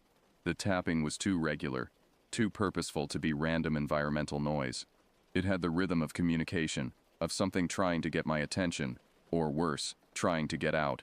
Then there was silence that stretched on for what felt like an eternity. I peered through my cocoon of pillows and blankets, exposing my eyes just enough to see. I felt I had to see it, to see if it was something or someone. I don't really know what I was thinking. Perhaps some part of me needed to confirm that what I was experiencing was real, that I wasn't losing my mind to altitude sickness or religious hysteria. As I opened my eyes, sharp elongated fingers pulled back between the seams of the door and frame. It somehow seemed to compress and slide through the tiny crack like liquid shadow given form. The impossibility of what I was seeing conflicted with my need to believe in a rational world, creating a cognitive dissonance that made me feel dizzy and nauseous. Suddenly the door started to shake and a loud scratching sound ground across the other side of the door. It was so loud, even my sister stirred a bit in bed. I could hear her shifting in her sleep, murmuring something incoherent. The sound behind the door masked her movements, but I felt in my soul that there was some movement, some presence behind me now. The scratching intensified, as if something with claws was trying to dig its way through the wooden door. Each scrape sent vibrations through the cabin floor that I could feel in my bones. The desperation behind the sound was unmistakable. Whatever was behind that door wanted out, and it was willing to destroy the barrier between us to make that happen. Another scraping sound echoed through the room. The sound of talons getting caught in each layer of wood, pulling and tearing at the fibers. Then the fire went out. All at once, the orange halo of light that outlined the edges of the room disappeared, leaving me alone in the absolute darkness of a mountain night miles from any other source of illumination. Was my sister there? I swore I could hear movement from her direction, but it could have been my imagination filling in the silence with familiar sounds. I convinced myself that sound was her, that she was simply shifting in her sleep, disturbed by the same noises that were terrorizing me. Then there was a bang that shook the entire cabin. The door shook violently, and at this point I was so rigid with fear that my muscles cramped and my breath came in short, shallow gasps. I was probably breathing in and out 30 times a minute, hyperventilating from terror, though I tried not to breathe at all. Another bang shook the structure. Something behind the door was knocking, hitting it hard, as if someone was pounding it with both fists in desperate fury. Each impact sent shock waves through the wooden frame of the cabin, making me feel like the entire structure might collapse under the assault. Bang. Each time I felt myself shrivel up, becoming stiffer and stiller, as if I could make myself small enough to disappear entirely. The impacts were getting stronger, more violent, as if whatever was behind that door was building up to some final devastating blow that would shatter the barrier between us. Would you stop it? Melody had finally woken up, her voice thick with sleep and irritation. Her words were followed by silence so complete that it felt like the world had stopped breathing. I heard another shift, and my bed moved slightly under an additional weight. Jade, would you— Her words stopped abruptly, cut off by a deafening scream that shattered the silence like breaking glass. She screamed with the pure terror of a child who has seen something that should not exist, a sound that conveyed horror beyond the capability of words to express. But I didn't move. I stayed completely still, paralyzed by the knowledge that it wasn't Melody who had caused my bed to shift. It wasn't her who I could feel sitting at the edge of my feet, pressing down on the mattress with a weight that felt far heavier than any human body should be. Whatever it was, Melody had seen it in the darkness, and it was on my bed, and it had emerged from that tiny closet beside me, somehow fitting its impossible form through a space that should have been far too small to accommodate it. My tears overflowed, spilling down my face even though I kept my eyes forced shut. I didn't want to see that door. I didn't want to see that thing that was now sharing my bed, that had somehow crossed the space between the door and where I lay without making a sound. Bang! The door was pounded on with the force that seemed capable of splintering the wood entirely. The wooden panel bowed and bent from the immense power behind the impacts, and I could hear the creaking of the frame as it struggled to maintain its integrity. Something inside me, some instinct deeper than conscious thought, caused me to start reciting Bible verses again. Through shaky breaths and shock-filled tears, I prayed with a desperation I had never experienced before.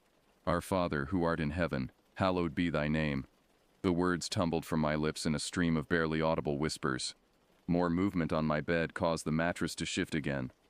Whatever was sharing the space with me was repositioning itself, and I could feel the depression in the mattress changing as it moved. Bang, bang, bang continued from the door as if there were multiple entities, one that had escaped to torment me directly, and others that were still trapped behind the wooden barrier. Then stomping came from the stairs, heavy footsteps that shook the entire structure. "What's going on up here?" Dad's voice cut through the chaos, and I felt a moment of relief so intense it was almost painful. My prayers had been answered, but I couldn't sigh with relief yet. I continued my desperate pleas to God, begging for protection, for deliverance from whatever nightmare had invaded our sanctuary. I couldn't keep my body completely still anymore. I was shaking uncontrollably, every muscle in my body contracting at different times in waves of involuntary spasms. I felt as if I was vibrating from fear, from the pain of my rigid stillness, from the presence of that thing that had now slowly made its way to my side. Its claws had kept getting caught on the knitted quilt above my thick comforter, and I'd felt it pull away at the fabric a few times, each tug sending fresh waves of terror through my paralyzed body. Another bang from the door was followed by a change, a pop or a click that I couldn't identify but that filled me with a new kind of dread. The quality of the sound was different, final somehow, as if some last barrier had been breached. I looked, and immediately wished I hadn't. Two deep, sunken-in eyes stared back at me, hollow and black, surrounded by what could have been a face but was too pale, almost white, like flesh that had never seen sunlight or had been drained of all blood. A face that seemed to have no life flowing through it, no warmth or humanity, just a terrible intelligence that regarded me with what might have been curiosity or hunger. In that moment, I believed with absolute certainty that I was looking into the face of something demonic, something that had crawled up from the deepest pits of hell to torment me. The mouth was overgrown, or maybe cut to make it curve all the way up to the high cheekbones beside its eyes, creating a smile that was far too wide for any human face. I knew it had teeth because I could see the gleam of them in that impossible smile, and I knew they were sharp, designed for tearing rather than chewing. Whatever it was, the thing smelled of decay and something worse, something that made my stomach turn and my gorge rise. It was thin to the point of being skeletal, and behind its head, I could see some sort of black, tattered clothing that looked like it had been decaying for decades. But those eyes were the worst part. They were like craters on the surface of the moon, with dark spiraling layers in the center that seemed to draw my gaze deeper and deeper. Two once human eyes, bloodshot and yellow, with irises that reflected light like an animal's, glowing with a malevolent intelligence that promised unspeakable suffering. In a split second, it leaned away from me, taking one last pause as if memorizing my face, before moving across the room with impossible speed. It sounded like it leapt to the floor, but the movement was so fast that I couldn't track it with my eyes. I was stuck there in shock, my muscles locked in place by terror so complete that I couldn't even blink. My eyes stared forward, fixed on the spot where the creature had been, but now that it had moved, that tiny door was in clear view. It was open, not too wide, but enough to see inside the dark space beyond. And out of that darkness, two more shining eyes peered back at me, confirming my worst fear. There was more than one of them. There was a loud scuffle downstairs, followed by my sister and dad screaming. I could hear furniture being overturned, the sound of something heavy hitting the floor, and then the crash of the front door being torn from its hinges. I still stared at the opening behind the door, paralyzed by the sight of those eyes watching me from the darkness. My dad grunted and yelled from below, and I could hear a thud that shook the entire cabin, followed by the front door crashing outward into the snow. Apparently, whatever that first creature was had attacked my father, clawing a gash across his chest before tumbling off the edge of the loft to the floor below. The thing had then burst out of the cabin and into the night, but not before causing enough damage to knock my father unconscious. Melody wailed and cried from her bed, too terrified to move. I could hear Hope downstairs screaming, babbling about "Daddy, wake up," and "Daddy, oh no," in the voice of a 4-year-old who couldn't understand what was happening but knew it was terrible. I could feel the freezing winter air blowing through the cabin where the door had been destroyed. But I didn't move. I didn't blink. I stared back at those eyes that continued to watch me from that impossible space behind the door, knowing that more horrors waited in that darkness, and that they were waiting for their chance to emerge. We were there for hours in that state of suspended terror. Dad still unconscious from his injuries, and Melody had somehow managed to grab the emergency radio and call for help. We were so snowed in by then that the National Park Service had to plow the road twice to get to us. One truck had broken down in the extreme cold, its engine seizing in temperatures that had dropped well below zero. By the time the second snowplow had made its way to our remote location, my two sisters had crawled together into Melody's bed with all of what was left of the blankets, trying to stay warm in the cabin that now had no front door. They'd kept themselves going with hot cocoa powder, crackers, and a jar of peanut butter, rationing the food like survivors of some natural disaster. A 4-year-old and an 8-year-old left to fend for themselves with an unconscious father and an older sister who was catatonic with terror. And there I was, their 10-year-old sister who should have been protecting them, still frozen in the same exact place where the nightmare had begun. I never looked away from those eyes that watched me from the darkness behind the door. Even when the park rangers came in, taking off their jackets and trying to wake up our dad. Even when they started a fire and temporarily blocked the open doorway with a sheet of plywood. I continued to stare into that abyss. When the police and ambulance finally arrived, there were helicopters flying above us, their searchlights cutting through the darkness and illuminating the snow-covered trees. I could hear the blades chopping the air, making the tree branches snap and shake under the downdraft. The last thing I remember clearly was being pulled onto a stretcher, my gaze finally torn away from that thing in the dark. As the paramedics carried me out of the cabin, I caught one final glimpse of that door, now closed again, as if nothing had ever happened. My family and I never talk about that cabin. We don't discuss what happened during those 2 nights in November 2008. The official report blamed the incident on altitude sickness, hypothermia, and possible carbon monoxide poisoning from a faulty fireplace. But I know what I saw. Now as an adult, I'm not so religious anymore, though I still believe in God and the power of prayer.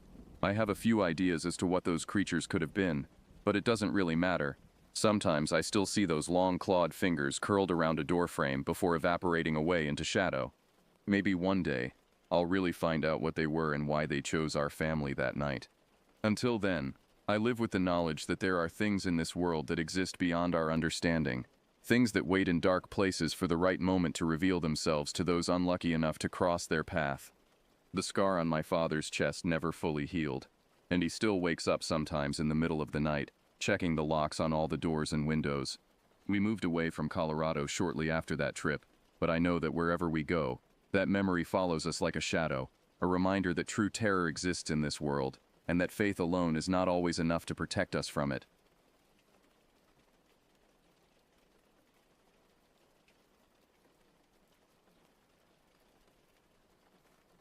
The hunting cabin sat exactly where I remembered it, crouched against the mountainside like a wounded animal seeking shelter. I hadn't seen this place in 15 years, not since I was 12 and spent that horrifying summer with my grandfather Luther. The memories came flooding back as I cut the engine of my pickup truck. The smell of pine needles and rotting wood, the oppressive silence that seemed to swallow sound itself, and most vividly, the night terrors that had plagued me for months after leaving this cursed place. Luther had passed away 18 months ago, leaving me his only heir at 27 years old. The lawyers had been surprisingly eager to transfer the deed, almost relieved to be rid of the paperwork. When I asked about the circumstances of his death, they exchanged uncomfortable glances before muttering something about exposure and found 3 days later. The coroner's report was sealed, they said, family privacy and all that. Now, standing before the weathered cabin with my duffel bag slung over my shoulder, I wondered if moving here had been the right decision. My divorce from Amanda had left me with few options. Either return to this isolated nightmare, or move back in with my parents in the city. At least here I could lick my wounds in private, away from pitying looks and whispered conversations about my failed marriage. The cabin looked smaller than I remembered, its logs darkened with age and neglect.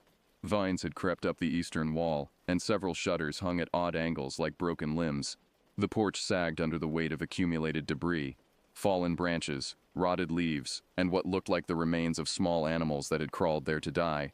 I noticed deep scratches in the wood around the door frame, too deliberate to be random damage from weather or falling debris. As I fumbled with the rusty key, a sound drifted from the surrounding forest. Not quite a howl, not quite human screaming, but something that made my hands shake so violently, I dropped the keys twice before managing to unlock the door. The interior of the cabin was a tomb of dust and stale air. Furniture sat beneath white sheets like ghosts waiting to be awakened, and every step I took sent up clouds of particles that danced in the fading afternoon light. The electricity still worked, thankfully, though the bulbs cast a sickly yellow glow that made everything look jaundiced and diseased. I spent the first few hours cleaning, trying to keep my mind occupied and away from the memories that threatened to surface. But as night fell and the forest outside grew dark, I couldn't help but remember that summer when I was 12. Luther had been different then, not the gentle grandfather who visited us in town, but something harder, more desperate. He'd spoken in whispers about keeping watch and maintaining the boundary, words that meant nothing to my young mind but had filled me with inexplicable dread. There had been sounds in the night, scratching at the walls, footsteps on the roof, and that awful laughter that seemed to come from everywhere and nowhere at once. Luther had dismissed my fears, telling me it was just wildlife, but I'd seen the way he clutched his hunting rifle even during daylight hours, and I'd noticed how he never let me go outside alone after sunset.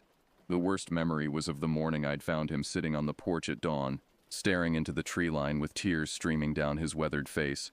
When I'd asked what was wrong, he'd turned to me with eyes that looked far older than his 70-some years and whispered, "I'm sorry, boy. I'm so damn sorry for what you're gonna have to carry." Now, sitting in that same cabin as an adult, those words took on new meaning. Had Luther known I would inherit this place? Had he been preparing me for something even then? My first night passed restlessly. Every creak of the settling cabin jolted me awake. Every whisper of wind through the trees outside sounded like voices calling my name. When morning finally came, I was exhausted and irritable, my nerves stretched thin as piano wire. It was while making coffee that I noticed the scratches on the kitchen window, fresh gouges in the glass that definitely hadn't been there the night before. They formed a pattern that looked almost like letters, though I couldn't make out what they might spell. My rational mind suggested it was probably just ice damage from the winter, but something about the deliberate spacing made my stomach churn. I spent the morning exploring the property, reacquainting myself with the 30 acres of dense woodland that now belonged to me. The forest felt wrong somehow. Too quiet, too still. Birds should have been singing, squirrels chattering in the branches, but instead there was only an oppressive silence that seemed to press against my eardrums. It was near the old oak tree, where Luther used to sit and smoke his pipe, that I found the first pile of bones. They were small, rabbit or squirrel, most likely, but they'd been arranged in a careful circle, picked completely clean. The arrangement was too precise to be the work of scavengers, too deliberate to be natural. Someone or something had placed them there intentionally. As I bent down to examine them more closely, I heard footsteps behind me. I spun around, expecting to see a hiker or perhaps a neighbor I hadn't met yet, but the forest was empty. The footsteps continued for several more seconds before fading into silence, leaving me alone with my racing heart and the growing certainty that I was being watched. That afternoon, I drove the 15 miles into Millerville to buy supplies and hopefully gather information about the area. The town was smaller than I remembered, just a handful of buildings clustered around a main street that looked like it hadn't changed since the 1970s. The general store smelled of mothballs and old wood, and the elderly clerk watched me with undisguised suspicion as I gathered my purchases. When I mentioned that I was Luther's grandson, the man's expression shifted from suspicion to something approaching pity. "You're the one inherited the old place," he said. Not a question, but a statement. "Mighty sorry for your loss." Luther was, well, he was a good man who carried a heavy burden. I pressed him for details, but he became evasive, muttering about old troubles and some things best left buried. The only useful information I managed to extract was that Luther had been found by a neighbor, a man named Chester, who lived about 5 miles east. The clerk gave me directions, but warned me that Chester wasn't much for company these days. The drive to Chester's property took me deeper into the mountains, past abandoned homesteads and rusted-out vehicles that nature was slowly reclaiming. His house, when I finally found it, was a fortress of chain-link fence and no trespassing signs. Security cameras mounted on tall poles tracked my movement as I approached the gate. Chester himself emerged before I could announce my presence, a gaunt man in his 60s with wild gray hair and eyes that darted constantly to the tree line. When I introduced myself as Luther's grandson, his face went white as fresh snow. "You shouldn't have come back," he said, his voice barely above a whisper. "Luther kept it contained for 60 years, but now, God help us all, it's gonna be hungry." Before I could ask what he meant, Chester retreated into his house and slammed the door. I heard multiple locks engaging, and the curtains in every window snapped shut. No amount of knocking or calling could draw him out again. The drive back to the cabin felt longer than it should have, shadows seeming to reach for my truck from the dense forest on either side of the narrow road. By the time I arrived, the sun was setting, painting the sky a sickly orange that reminded me uncomfortably of dried blood. I'd purchased a motion-activated security camera in town, and I spent the remaining daylight installing it to cover the front yard. If something was prowling around my property, I was determined to catch it on film. I also loaded Luther's old shotgun, which I'd found in the bedroom closet, along with a box of shells and a leather journal I hadn't had the courage to open yet. Dinner was a somber affair. Canned soup heated on the ancient gas stove while shadows lengthened outside the windows. Every few minutes I found myself glancing toward the glass, expecting to see a face peering back at me from the darkness. The isolation was already getting to me, I realized. Maybe I should consider moving back to the city after all. It was just past midnight when the scratching started. At first, I thought it might be a raccoon or possum investigating the garbage cans. But the sound was too rhythmic, too purposeful. Scratch, scratch, scratch, pause, scratch, scratch. It seemed to be moving around the cabin in a slow circle, stopping occasionally at windows and doors as if testing for entry points. I grabbed the shotgun and a flashlight, my hands trembling as I approached the front door. The scratching had stopped, replaced by a silence so complete it felt unnatural.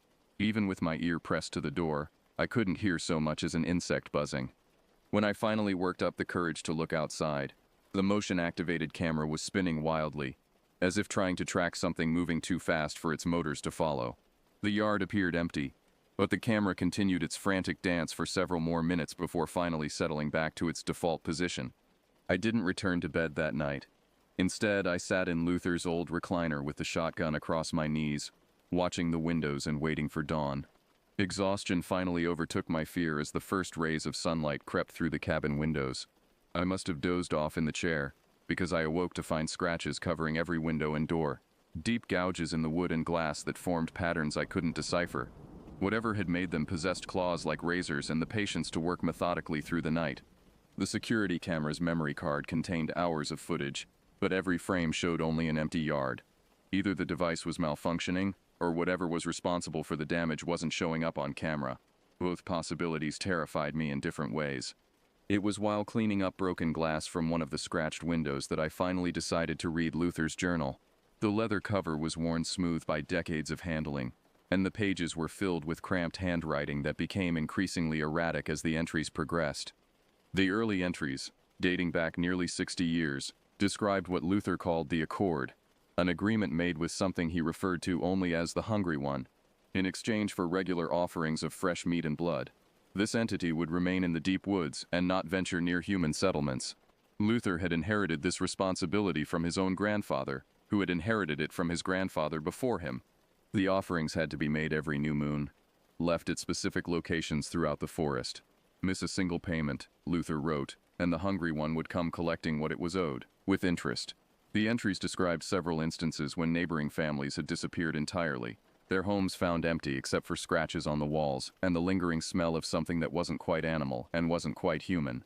As I read deeper, Luther's handwriting became increasingly desperate. The final entries, made just weeks before his death, spoke of failing health and the impossibility of continuing his duties. "I can't make the next offering," one entry read. "God forgive me, but I'm too weak to drag myself to the sacred grove. The boy will have to carry the burden now. May he forgive an old man's selfishness." The implications of Luther's journal hit me like a physical blow. According to his records, the last offering had been made over 18 months ago, right before his death. If his writings were true, and the evidence of my own eyes suggested they were, then something in these woods had been waiting patiently for payment, something that was now growing tired of waiting. The journal included detailed maps of the offering sites, each marked with symbols that made my eyes water if I stared at them too long. The closest site was the old oak tree where I'd found the circle of bones, apparently a minor location used for small offerings. The main site where the largest payments were made lay deeper in the forest at a place Luther called the feeding ground. I spent the day preparing, gathering supplies, and trying to summon the courage for what I was planning to do. Luther's journal was very specific about the requirements: fresh meat, preferably from something that had died violently, arranged in patterns that supposedly had meaning to the entity that received them. The idea of participating in what amounted to a pagan ritual made my skin crawl, but the alternative, facing the full wrath of whatever Luther had been appeasing, seemed far worse. As evening approached, I loaded a backpack with the required materials and set out for the feeding ground. The forest seemed to close in around me as I walked, branches catching at my clothes and roots seeming to shift beneath my feet. The silence was so complete that my own breathing sounded thunderous in my ears. The feeding ground, when I finally found it, was a circular clearing perhaps 30 feet across. The trees around its perimeter were ancient and massive, their trunks scarred with what looked like claw marks that extended far higher than any earthly creature could reach. In the center of the clearing stood a flat stone altar, stained dark with decades of offerings. I arranged the meat according to Luther's detailed instructions, my hands shaking so badly I could barely complete the task. As I worked, I became aware of a presence watching from the tree line, not seen but felt, like pressure against my mind. The temperature in the clearing seemed to drop 20 degrees, and my breath began forming clouds in the suddenly frigid air. When the arrangement was complete, I backed away from the altar and waited. The presence in the trees grew stronger, more focused, and I heard something that might have been breathing. Slow, deep inhalations that seemed to come from all directions at once. What emerged from the forest defied every attempt my mind made to categorize it. It moved like liquid shadow, flowing rather than walking, its form shifting between shapes that hurt to perceive directly. Sometimes it appeared almost human, tall and gaunt with reaching arms that ended in claws. Other times it resembled something more bestial, with too many teeth and eyes that reflected light like mirrors. But it was the familiar aspects that truly terrified me. The way it carried itself, the tilt of its head when it examined the offering, the careful deliberation with which it approached the altar. In those movements I recognized something that made my blood freeze in my veins. Luther. It moved like Luther, thought like Luther, even seemed to regard me with something approaching grandfatherly affection as it fed on the meat I'd brought. The entity wasn't just accepting offerings, it was collecting pieces of those who made them, absorbing their essence bit by bit over decades of contact. When it finished feeding, it turned to face me directly, and for just a moment its shifting features stabilized into a face I recognized. Luther's face, but wrong somehow, too pale, too gaunt, with eyes that held depths no human gaze should possess. "You did well, boy," it said in Luther's voice, though the words seemed to come from the very air around me rather than from any mouth. The accord continues. "Your first offering is accepted. What did you do to him?" I managed to whisper, though I already knew the answer. The thing that wore Luther's face smiled with too many teeth. "I gave him purpose, meaning, a way to protect those he loved, as I'll give you, in time. The mountain must be fed, and feeders must be chosen. This is the way it has always been. I backed away slowly, not daring to run while those terrible eyes were fixed on me. I won't become like you, I said, though my voice lacked conviction. You already have, it replied, and I could hear the truth in those words. Every offering binds you closer. Every month you fail to feed me, you'll feel the hunger yourself. Eventually you'll understand that we are one and the same, guardian and predator, keeper and kept. The entity began to fade back into the shadows, but its voice lingered in the clearing. The next feeding is in 28 days. Do not disappoint me, grandson. I ran then, crashing through the forest with no regard for silence or safety.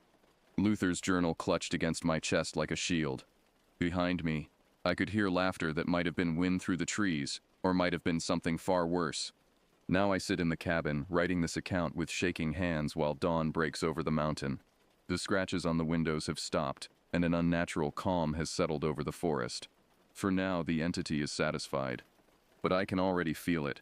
A gnawing emptiness in my stomach that has nothing to do with hunger for food. Luther's journal contains detailed records of how the feelings progress. First the physical symptoms, then the dreams, then the gradual erosion of everything that makes a person human. I understand now why he stayed, why his father stayed, and his grandfather before him.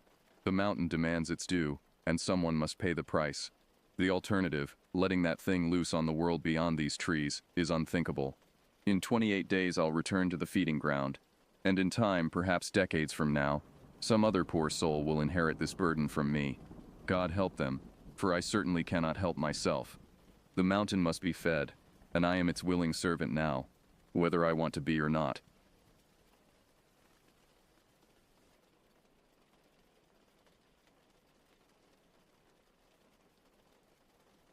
As the years passed, I tried to put the experience behind me, but it was never far from my thoughts. I threw myself into my work, taking on more photography assignments and traveling to different parts of the country.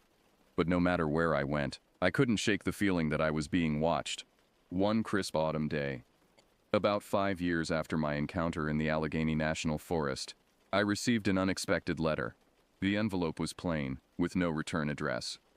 Inside was a single sheet of paper with a message scrawled in messy handwriting. The forest remembers. It's time to return. My heart raced as I read those words over and over. There was no signature, no explanation, just that cryptic message that sent a chill down my spine. I knew without a doubt that it was connected to my experience in the forest. For days I debated what to do. Part of me wanted to ignore the letter, to continue with my life, and forget about Skara and the strange events of that summer. But another part of me, the part that had always been drawn to the unknown, urged me to go back. After a week of internal struggle, I made my decision. I would return to the Allegheny National Forest, face my fears, and hopefully find some answers. I packed my RV, making sure to bring extra supplies and equipment. This time, I was determined to be prepared for whatever I might encounter. The drive to the forest was tense. Every mile brought back memories of that fateful trip. As I entered the forest, the familiar scent of pine and damp earth filled the air. It was late afternoon when I reached the clearing where I had camped before. Everything looked the same, yet somehow different. The trees seemed to loom larger, their shadows stretching towards me like grasping fingers. I parked the RV and set up camp, my movements mechanical as I tried to calm my nerves. As night fell, I sat by the campfire, listening intently to every sound in the forest. The darkness seemed to press in around me, alive with unseen presences. Around midnight, I heard it. The same heavy footsteps I had heard years ago, circling the RV. My heart pounded in my chest as I grabbed my flashlight and stepped outside. The beam of light cut through the darkness, revealing nothing but trees and shadows. "I'm here," I called out, my voice shaking slightly. "I got your message. What do you want?" Silence answered me. Then, a rustling in the underbrush. I swung my flashlight towards the sound and caught a glimpse of something moving. Not an animal, but not quite human either. It was tall, its form indistinct, like a piece of the forest come to life. Without thinking, I followed it. The entity led me deeper into the forest, always staying just out of clear sight. I stumbled over roots and rocks, my flashlight beam bouncing wildly as I tried to keep up. After what felt like hours, I found myself in a small clearing. In the center stood the old cabin. It looked exactly as I remembered it, dilapidated, forgotten by time. But now, in the pale moonlight, I could see that the symbol on the wall was glowing faintly. As I approached, the glow intensified, pulsing like a heartbeat. Suddenly, a voice spoke from behind me. "You have returned." I spun around, my flashlight illuminating the speaker. It was an old man, his face weathered and lined, his eyes gleaming with an otherworldly light. He wore simple, worn clothes that seemed to blend with the forest around him. "Who are you?" I asked, my voice barely above a whisper. The old man smiled, revealing teeth that seemed too sharp, too feral. "I am many things," he said. "Guardian, protector, punisher. Your people once called me Skara." My mind reeled. This couldn't be real. Yet here I was, face to face with the entity that had haunted my dreams for years. "Why did you bring me back here?" I managed to ask. Skara's expression turned grave. "The forest is in danger," he said. "Humans encroach further every day, destroying that which they do not understand. You, Bruce Nelson, have seen the truth. You have felt the power of the ancient woods. Now you must help protect it." I shook my head, trying to clear my thoughts. "How? I'm just a photographer. What can I do?" Skara approached me, his movement fluid and silent. He reached out and touched my forehead with a gnarled finger. Instantly, my mind was flooded with images. Clear-cut forests, polluted streams, dying animals. I saw the beauty of the untouched wilderness and the destruction wrought by human hands. When the visions faded, I found myself on my knees, gasping for breath. Skara stood over me, his eyes filled with a mixture of sorrow and determination. "You have a gift," he said. "Your camera can capture the truth of this place. Show the world what is at stake. Make them see the beauty and the danger." I nodded, understanding dawning on me. This was why I had been drawn back here. This was my purpose. "I'll do it," I said, my voice stronger now. "I'll show them the truth." Skara smiled, a genuine expression that softened his feral features. "Good," he said. "But remember, the forest does not give up its secrets easily. There will be trials, dangers. Are you prepared to face them?" I stood up, meeting Skara's gaze. "I am," I said, surprised by my own certainty. For the next few weeks, I lived in the forest, guided by Skara. He showed me hidden groves, secret caves, and places of incredible natural beauty. I photographed everything, filling memory card after memory card with images that seemed to pulse with life. But it wasn't all beauty and wonder. Skara also showed me the dark side of the forest. Areas ravaged by illegal logging, streams choked with pollution, the corpses of animals killed by poachers. These images were harder to capture, but I knew they were just as important. As I worked, I began to feel a change within myself. It was as if the forest was seeping into my very being, altering my perceptions. I could hear conversations in the rustle of leaves, see messages in the patterns of bark. The boundary between myself and the natural world began to blur. One night, as I sat editing my photos in the RV, I heard a commotion outside. I grabbed my camera and flashlight and ventured out. In a nearby clearing, I saw a group of men with chainsaws and heavy equipment. They were preparing to cut down a section of the forest. Without thinking, I started taking pictures, the flash illuminating the scene in stark detail. The men shouted, angry at being caught. One of them rushed towards me, but before he could reach me, a loud roar echoed through the trees. The men froze, their faces pale with fear. From the shadows emerged Skara, but not in his human form. Now he was a creature of bark and leaf, towering over the men, his eyes glowing with an inner fire. The loggers ran, leaving their equipment behind. I continued to take pictures, my hands shaking but my focus unwavering. When it was over, Skara turned to me, slowly shifting back into his human form. "You see now," he said, "the battle we face." I nodded, understanding the weight of my task. Over the next few months, I threw myself into my work with a fervor I had never known before. I documented the beauty of the forest and the threats it faced. I captured images of Skara in his various forms, sometimes human, sometimes animal, sometimes something in between. As winter approached, I knew my time in the forest was coming to an end. I had a story to tell, a message to share with the world. On my last night, Skara visited me one final time. "You have done well," he said, his voice like the whisper of wind through leaves. "But your task is not over. The world must see what you have seen. They must understand." I promised him I would do everything in my power to share the truth. As dawn broke, I packed up my RV and prepared to leave.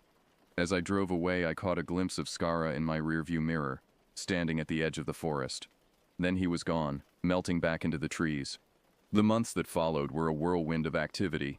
I organized my photographs, wrote articles, and reached out to environmental organizations. My work began to gain attention, first locally, then nationally. People were moved by the images I had captured, by the story of the forest and its ancient guardian. There were skeptics, of course. Many dismissed my tales of Skara as the ramblings of an over-imaginative photographer, but the images spoke for themselves. The beauty of the untouched wilderness, the devastation of human encroachment, these were truths that couldn't be denied. As my work spread, I began to see changes. More people visited the Allegheny National Forest, not to exploit it, but to appreciate its beauty. Conservation efforts increased. Stricter regulations were put in place to protect the land, but with the increased attention came new dangers. There were those who saw the forest as a resource to be exploited, who viewed my work as a threat to their interests. I received threatening letters, anonymous phone calls warning me to stop. I refused to be intimidated. I knew that what I was doing was important, not just for the forest but for the world. The lessons I had learned from Skara, the connection I had formed with the natural world, these were things that needed to be shared. Years passed, and I continued my work. I traveled to other forests, other wild places, always searching for the hidden wonders, always advocating for their protection. And sometimes, in the deepest, darkest parts of the woods, I would catch a glimpse of something, a shadow moving against the trees, a pair of gleaming eyes in the underbrush. And I would know that Skara, or something like him, was there, watching, protecting. Now, as I sit here in my study, surrounded by my photographs and memories, I can't help but reflect on the journey that began with that fateful camping trip. I'm older now, my hair gray, my face lined with the years. But when I close my eyes, I can still feel the pulse of the forest, still hear the whisper of Skara's voice on the wind. I know that my time is growing short. Soon I will have to pass on the task of protecting the forest to others, but I take comfort in knowing that I have done my part, that I have shared the truth of the ancient woods with the world. And sometimes on quiet nights when the wind blows just right, I think I hear a familiar voice calling me. It whispers of deep forests and hidden glades, of secrets yet to be discovered.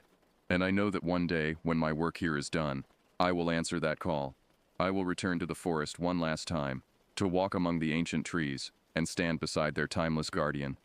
Until then, I will continue to share my story, to show the world the beauty and mystery of the wild places.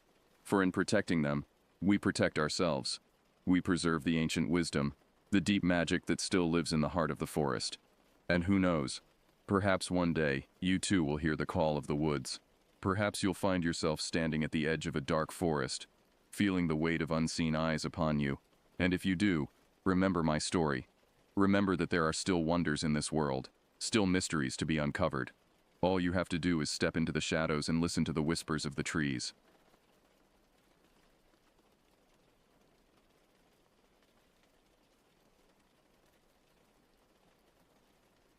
My name is Charles Smith, and I've seen things that most people wouldn't believe.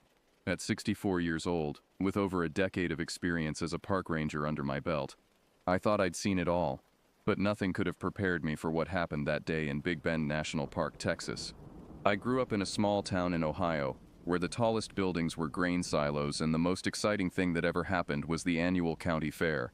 As a kid, I'd spend hours poring over National Geographic magazines, dreaming of far-off places and wild adventures.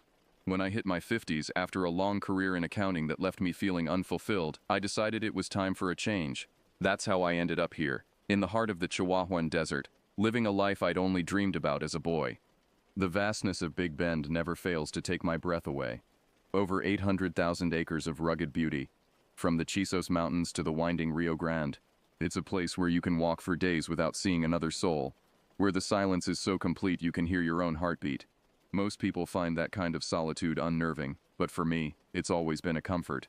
Or at least it was until that day. It was a Tuesday in late September.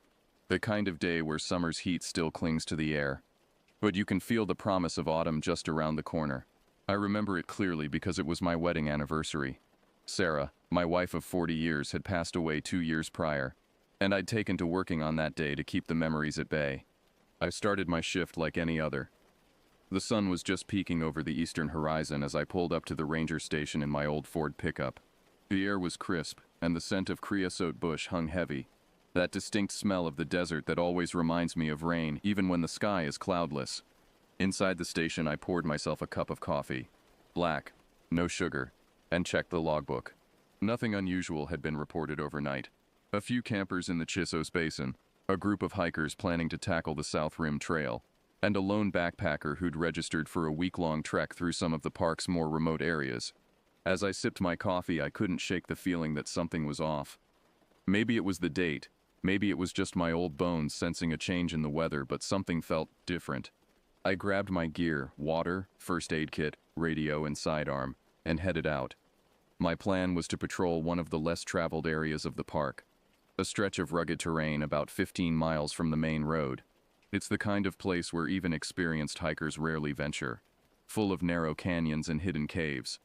The drive out took about an hour, the park's paved roads giving way to rough dirt tracks that tested even my truck's four-wheel drive. By the time I parked and started my hike, the sun was high in the sky, beating down mercilessly. The first few hours of my patrol were uneventful. I spotted a few bighorn sheep in the distance, their sure-footed grace never ceasing to amaze me as they navigated the steep cliffs. A golden eagle soared overhead, its wingspan casting a fleeting shadow across the rocky ground. It was nearing midday when I came across the first sign that something was amiss. In a small clearing, partially hidden by a stand of thorny mesquite, was a backpack. It wasn't unusual to find lost gear in the park. Hikers occasionally dropped things without noticing, but this was different. The pack was torn, its contents strewn across the ground as if it had been ravaged by an animal. But as I got closer, I realized this was no ordinary animal attack. The tears in the fabric were too clean, too precise. And there, on the edge of the clearing, I saw something that made my blood run cold. A single footprint, far larger than any human foot, with distinct claw marks at the end of each toe. I've been a ranger long enough to know the tracks of every animal in this park, from the smallest lizard to the largest mountain lion. But this was something I'd never seen before. Something that by all rights shouldn't exist. I reached for my radio, my hand shaking slightly as I keyed the mic. "Dispatch, this is Ranger Smith. I've got a possible missing hiker situation out in Sector 7. Requesting backup and search party." The radio crackled, and a familiar voice came through. It was Jenny, the dispatcher I'd worked with for years. "Copy that, Charles. Can you give me more details?" I hesitated, unsure of how to describe what I was seeing without sounding crazy. "I've found an abandoned backpack. Looks like it's been attacked. And there are some unusual tracks. I'm going to investigate further, but I've got a bad feeling about this one." "Understood," Jenny replied, her voice tinged with concern. "I'll send out a search team. They should reach your location in about 2 hours. Be careful out there, Charles." "Always am," I responded, trying to keep my voice steady. "I'll radio in if I find anything else." As I signed off, I couldn't help but feel a sense of foreboding. In all my years as a ranger, I'd never encountered anything like this.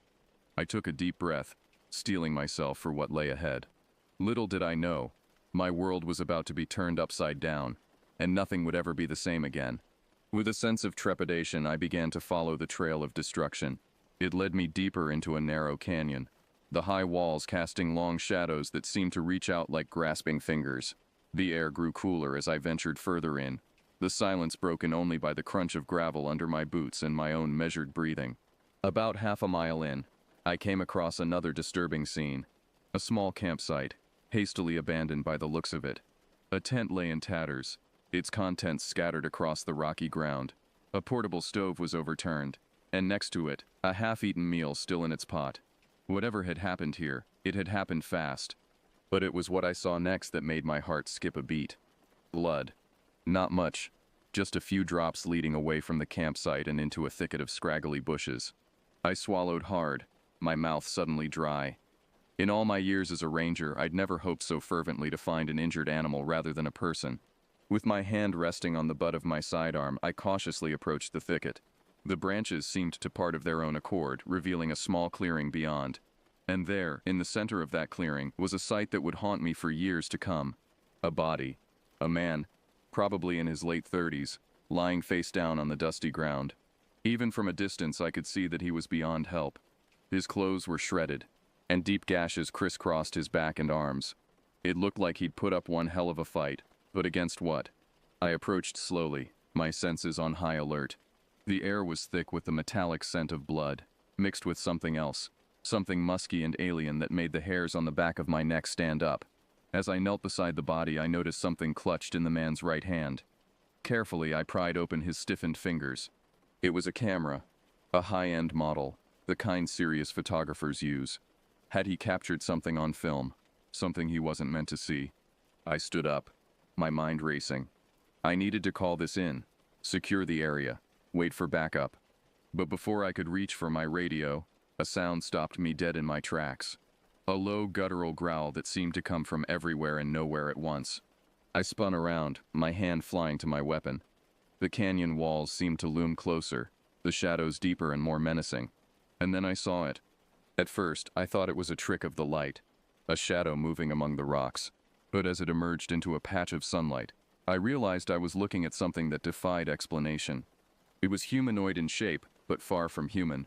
Standing at least 7 feet tall, its body was covered in a mottled gray hide that seemed to shift and change color as it moved, blending seamlessly with its surroundings. Its face was a nightmare come to life, yellow eyes that glowed with an inner light, a mouth full of razor-sharp teeth, and where a nose should have been, only 2 slits that flared as it scented the air. For a moment that seemed to stretch into eternity, we stared at each other. I could see the intelligence in those alien eyes, the cold calculation as it sized me up. And then, with a speed that belied its size, it charged. I barely had time to draw my weapon before it was upon me. I fired off 2 shots, the sound deafening in the confined space of the canyon. But if the bullets hit their mark, the creature gave no sign. Its claws, easily as long as my fingers, slashed through the air, inches from my face as I stumbled backward. Panic threatened to overwhelm me. But years of training kicked in. I rolled to the side, coming up in a crouch with my back to the canyon wall. The creature whirled to face me, letting out a roar that shook pebbles loose from the cliff face. I fired again, aiming for its head this time. The shot went wide, ricocheting off the rocks with a shower of sparks. The creature flinched at the sound, and in that moment of distraction, I saw my chance. I bolted, running flat out toward the mouth of the canyon. I could hear it behind me, its footsteps oddly silent on the rocky ground. My lungs burned, and my legs felt like lead, but fear drove me onward. As I neared the canyon's entrance, I risked a glance over my shoulder. The creature had stopped at the edge of the shadows, its form seeming to waver and blend with the darkness. Those eerie yellow eyes locked onto mine one last time, and I swear I saw something like amusement in their depths. Then, as suddenly as it had appeared, it was gone, melting back into the shadows as if it had never been. I didn't stop running until I reached my truck, my hands shaking so badly I could barely get the key in the ignition. As I sped back toward the ranger station, my mind struggled to process what I'd seen. It was impossible. It had to be. And yet I knew with bone-deep certainty that it was real. The next few hours passed in a blur. I reported what I'd found. The campsite, the body, the strange tracks, but I left out any mention of the creature. Even in my shocked state, I knew how it would sound. They'd think I was crazy, traumatized, or worse. A search and rescue team was dispatched, along with a couple of sheriff's deputies. They found everything just as I'd described it, minus one crucial detail. The body was gone. In its place was a large blood stain and drag marks leading deeper into the canyon. But despite an extensive search, no trace of the victim or whatever had taken him was found. The official report chalked it up to an animal attack.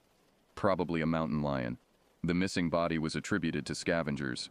It was a neat, logical explanation that tied everything up in a bow. But I knew the truth, and it was far from neat or logical. In the weeks that followed, I threw myself into research. I pored over old legends of the region, spoke to local tribal elders, and even reached out to cryptozoologists. I found hints and whispers of similar creatures and folklore from around the world, but nothing concrete. My colleagues started to give me odd looks. I knew I was becoming obsessed, but I couldn't let it go. The memory of those yellow eyes haunted my dreams, and I found myself jumping at shadows even in broad daylight. It was about a month after the incident when Jenny, the dispatcher, pulled me aside.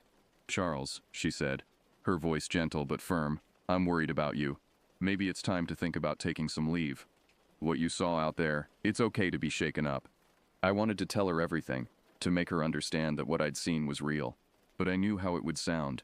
So I nodded, thanked her for her concern, and put in for some time off. But I didn't rest. Instead, I used my leave to dive deeper into my investigation. I camped out in the area where I'd encountered the creature, hoping to catch another glimpse.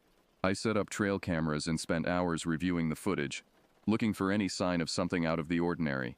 Weeks turned into months, and while I found plenty of strange tracks and inexplicable noises, I never saw the creature again. I began to wonder if I was losing my mind. Had it all been some sort of stress-induced hallucination? And then, just as I was starting to doubt my own memories, it happened again. It was almost a year to the day after my encounter. I was back on full duty, though my colleagues still treated me with kid gloves. I'd been assigned to a routine patrol in a relatively popular area of the park, far from where I'd seen the creature. The day had been uneventful, just the usual mix of lost hikers and minor first aid. As evening approached, I was making one last sweep before heading back to the station. That's when I heard the scream. It came from a nearby campground, a sound of pure terror that cut through the gathering dusk like a knife. I radioed in my position and ran toward the sound, my heart pounding in my chest. The campground was chaos. Tents were overturned, camp chairs scattered like matchsticks. In the center of it all stood a woman, her face pale with shock, pointing toward the tree line. "It took him," she sobbed. "It took my husband." I tried to calm her down, to get a clear story, but all she could say was that something had burst out of the woods, grabbed her husband, and disappeared back into the darkness. Something big, something fast, something that wasn't human. As other rangers arrived on the scene, I slipped away toward the trees. I knew I should wait for backup, knew that charging in alone was foolish, but I also knew that if this was what I thought it was, no one else stood a chance. The forest was eerily quiet as I made my way deeper in, my flashlight beam cutting through the darkness, and then I heard it, that same low growl that had haunted my nightmares for the past year. I swung my light toward the sound, and there it was. The creature stood at the edge of my light's reach, its hide shimmering as it shifted colors to blend with the foliage.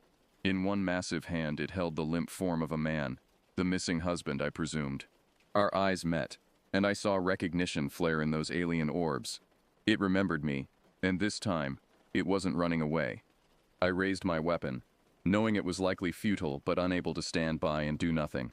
The creature tilted its head, almost curiously, and then it spoke. The sound was like gravel being crushed, forming words that were just barely recognizable as English. "You." Persistent, it growled. "Why?" I was so shocked to hear it speak that I nearly dropped my gun. "What? What are you?" I managed to stammer. The creature's mouth twisted into what might have been a smile, revealing rows of dagger-like teeth. "Old," it said. "Older than your kind. We sleep, we wake, we feed." A chill ran down my spine. "We?" I asked, dreading the answer. The creature's eyes seemed to glow brighter. "Many," it said. "Waking now, hungry." Before I could respond, it turned and loped off into the darkness, still carrying its victim. I gave chase, but it was like trying to follow a shadow. Within moments it had vanished, leaving me alone in the dark woods with nothing but questions and a growing sense of dread. That was 3 months ago. Since then, there have been more disappearances, more sightings. The Park Service is trying to keep it quiet, but word is spreading. Tourists are staying away, and those who do come are nervous, jumping at every sound. I've tried to warn people, to make them understand the danger.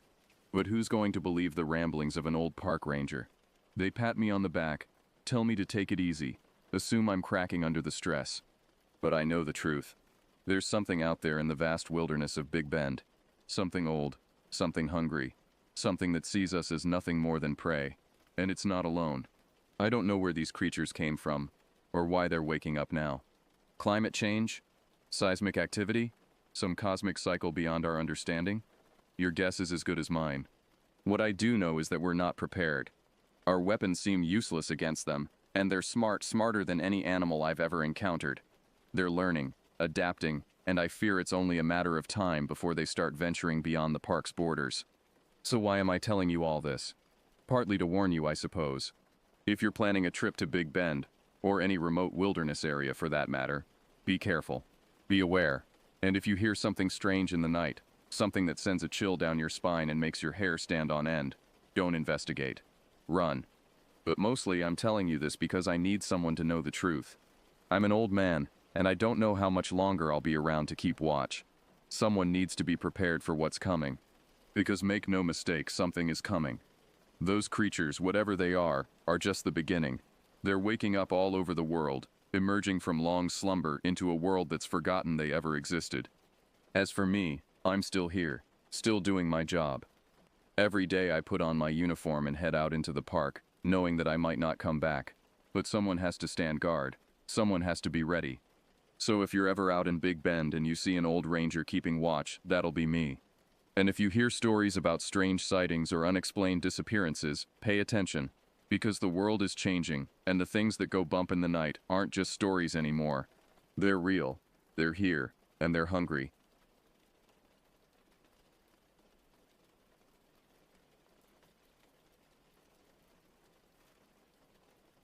As a park ranger, I was used to spending time alone in the wilderness.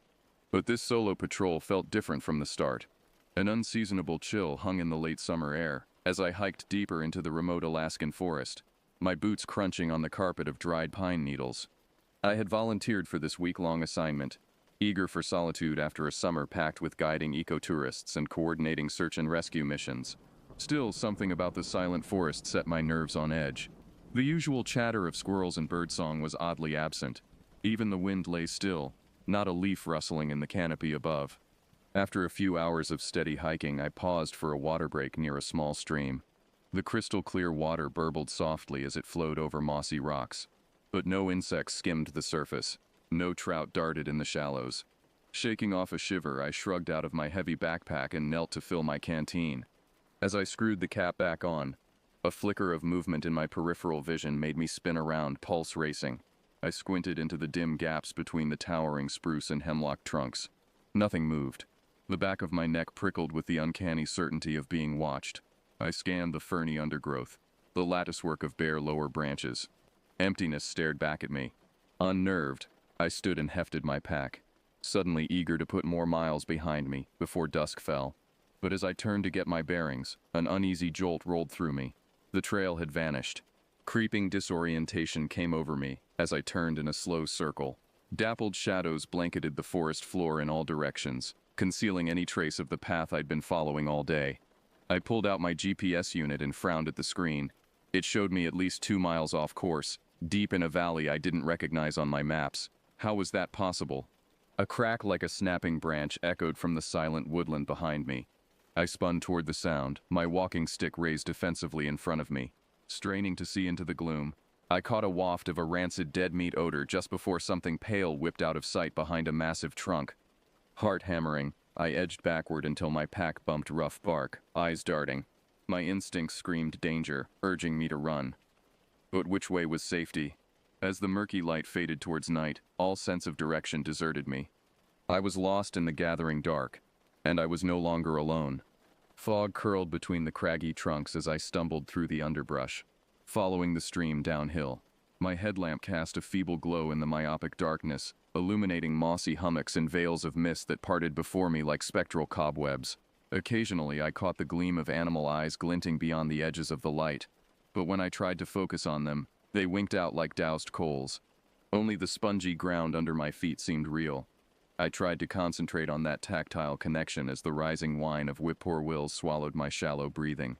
When the whip-poor-wills fell abruptly silent, the lack of sound was somehow worse, a dead weight pressing against my eardrums. Then the wind picked up, sighing through invisible branches above me like a rasping breath.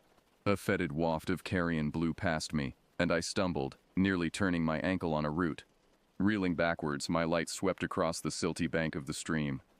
A pair of tracks punctured the soft mud, unlike any animal prints I'd ever seen. Each was nearly as long as my hand, with 2 sharp toe pads and no visible heel impressions. They looked almost like oblong puncture wounds in the earth. Unease lapped at the edges of my exhaustion as I played my light over the steep slope above the stream. The strange tracks continued up into the trees, as if whatever creature left them had been walking on its hind legs. A large creature, judging by the depth of the imprints, but the stride was short, almost dainty. The hairs lifted on my nape as I tried and failed to reconcile the paradox. A twig snapped in the dead hush, so close that I almost yelped. I whirled, aiming my light upstream. In its narrow beam, a hunched figure stood on the bank, facing me. An old man in a tattered coat, his form so blurred by mist that I couldn't make out his features beneath his battered hat. "You lost, girl," he called in a gravelly voice. I almost sobbed in relief at the sound of another human voice. "Yes, I'm a ranger. My name is—" "Best get yourself unlost." He cut me off, his tone flat and uninflected. "This ain't no place for your kind after dark." As he spoke, I caught a glimpse of his eyes glinting wetly in the darkness. A sudden wash of instinctive dread doused my relief, turning my skin to icy goose flesh. "What?" I licked my lips, mouth gone bone dry. "What do you mean, my kind?" The old man let out a rusty bark of a laugh. "You ain't from around here. Anybody local would know better than to be out past sunfall. Once the whip-poor-will stops singing, you're in Skinwalker territory." Skinwalker. The word shuddered through me on a tide of icy recognition, the taste of old ghost stories and tall tales from childhood camping trips. I'd never put much stock in tribal legends of shamans who could take on animal forms, but out here in the primordial forest, far from any other human heart, those fireside yarns took on the cold clarity of prophecy. I looked again at the strange tracks puncturing the bank. When I raised my eyes, the old man was gone. But the wind carried his parting words to me, rough as a raven's croak. "If you hear your name on the night wind, girl, don't you answer. Once it's got your scent, it won't never let you go." Then the mist swirled and he was gone, leaving me alone with the rising whine of the whip-poor-wills, and a creeping sense that I was being stalked by something that wore 1,000 faces, and hungered for mine. The sickly green glow of my watch dial read just past midnight when the noises outside my tent changed. The night insects and bird calls that had lulled me into a restless doze stuttered, then stopped. In the ringing silence that followed, the susurration of my own breathing sounded deafening. I barely had time to register the gooseflesh prickling on my nape before something rustled the shell of my ultralight tent. A staccato motion, furtive and probing. There and gone again before I could scrabble for my headlamp. "Hey, I meant it to come out as a bark of authority, but my voice cracked. This is a restricted area. You can't camp here." Sodium yellow light washed the interior of the tent as I flicked on my lantern. It puddled on the silver space blanket covering my sleeping bag, the scatter of my minimal supplies. No answering voice came from outside, only a liquid gurgle that trailed into a throaty keen, mournful and inhuman. A coyote. The waver in the final note froze me in place, hands locked around the lantern handle. I knew that sound. I'd heard it once before, on a nighttime patrol, when I'd stumbled across the matted remains of a hiker ripped apart by scavengers. It was the laughter of coyotes glutted on human flesh, suddenly frantic to have a defensive wall against talons or teeth. I scrabbled in my bag for the bear spray I kept close in grizzly country. My fingers brushed a rectangle of plastic at the bottom of the pack. I pulled it out with a shaking hand. It was a battered driver's license, slimy with mud and leaf rot. A familiar face smiled blearily at me from the water-damaged ID photo. Jenna Parsons, age 24. She'd gone missing on a solo hiking trip last fall. I'd spent a hellish week combing these same woods as sleet fell, and the trail finally went cold. A numb horror crept through me as I registered the other scattered contents that had fallen from my bag. A corroded compass engraved with initials that weren't mine. A scuffed utility knife, dark stains crusting the blade. Trophies from the vanished, somehow secreted into my supplies as I slept. My breath sawed in my throat as I slowly raised the lantern to cast its betraying light into the dark beyond my tent. But as the shadows contracted, my gaze caught on something far worse than some nighttime scavenger circling my camp. The footprints pressed into the soft duff weren't human, or animal. In the quivering lantern glow, they seemed to shift and elongate, stirring a primordial terror in my lizard brain. As I watched in petrified disbelief, the narrow claw marks flowing across the forest floor reshaped themselves into dozens of interlocked arms and legs, a writhing Mobius of sinew and grasping fingers. My own strangled shriek of revulsion snapped the spell. I scrambled out of the tent, swinging my lantern in a wide arc. The light bobbed erratically over serrated fern fronds, decaying nursery logs, a watching face. I froze, blinked, slowly lowered the beam. There at the edge of the trees, a familiar profile looked back at me. Jenna Parsons, her face white and still as a drowned thing just beneath the surface of a pond. Her mouth moved, shaping my name. A beckoning whisper swirled around me on the night wind. "No," I moaned, stumbling backwards. This wasn't real. It couldn't be. Jenna was dead, her body cold in some lonely gully of this godforsaken forest. Fraying skeins of rationality unraveled as I tried desperately to blink away the apparition wearing my missing hiker's face. The thing that looked like Jenna took a sinuous step forward, and the illusion shattered. Wrongness flowed through the motion, a boneless fluidity. I could see the trees through the filmy outline of her form. A hiss trickled through the darkness as it spoke again. And this time I heard the words for what they were. Not my name, but a mocking approximation. A lure.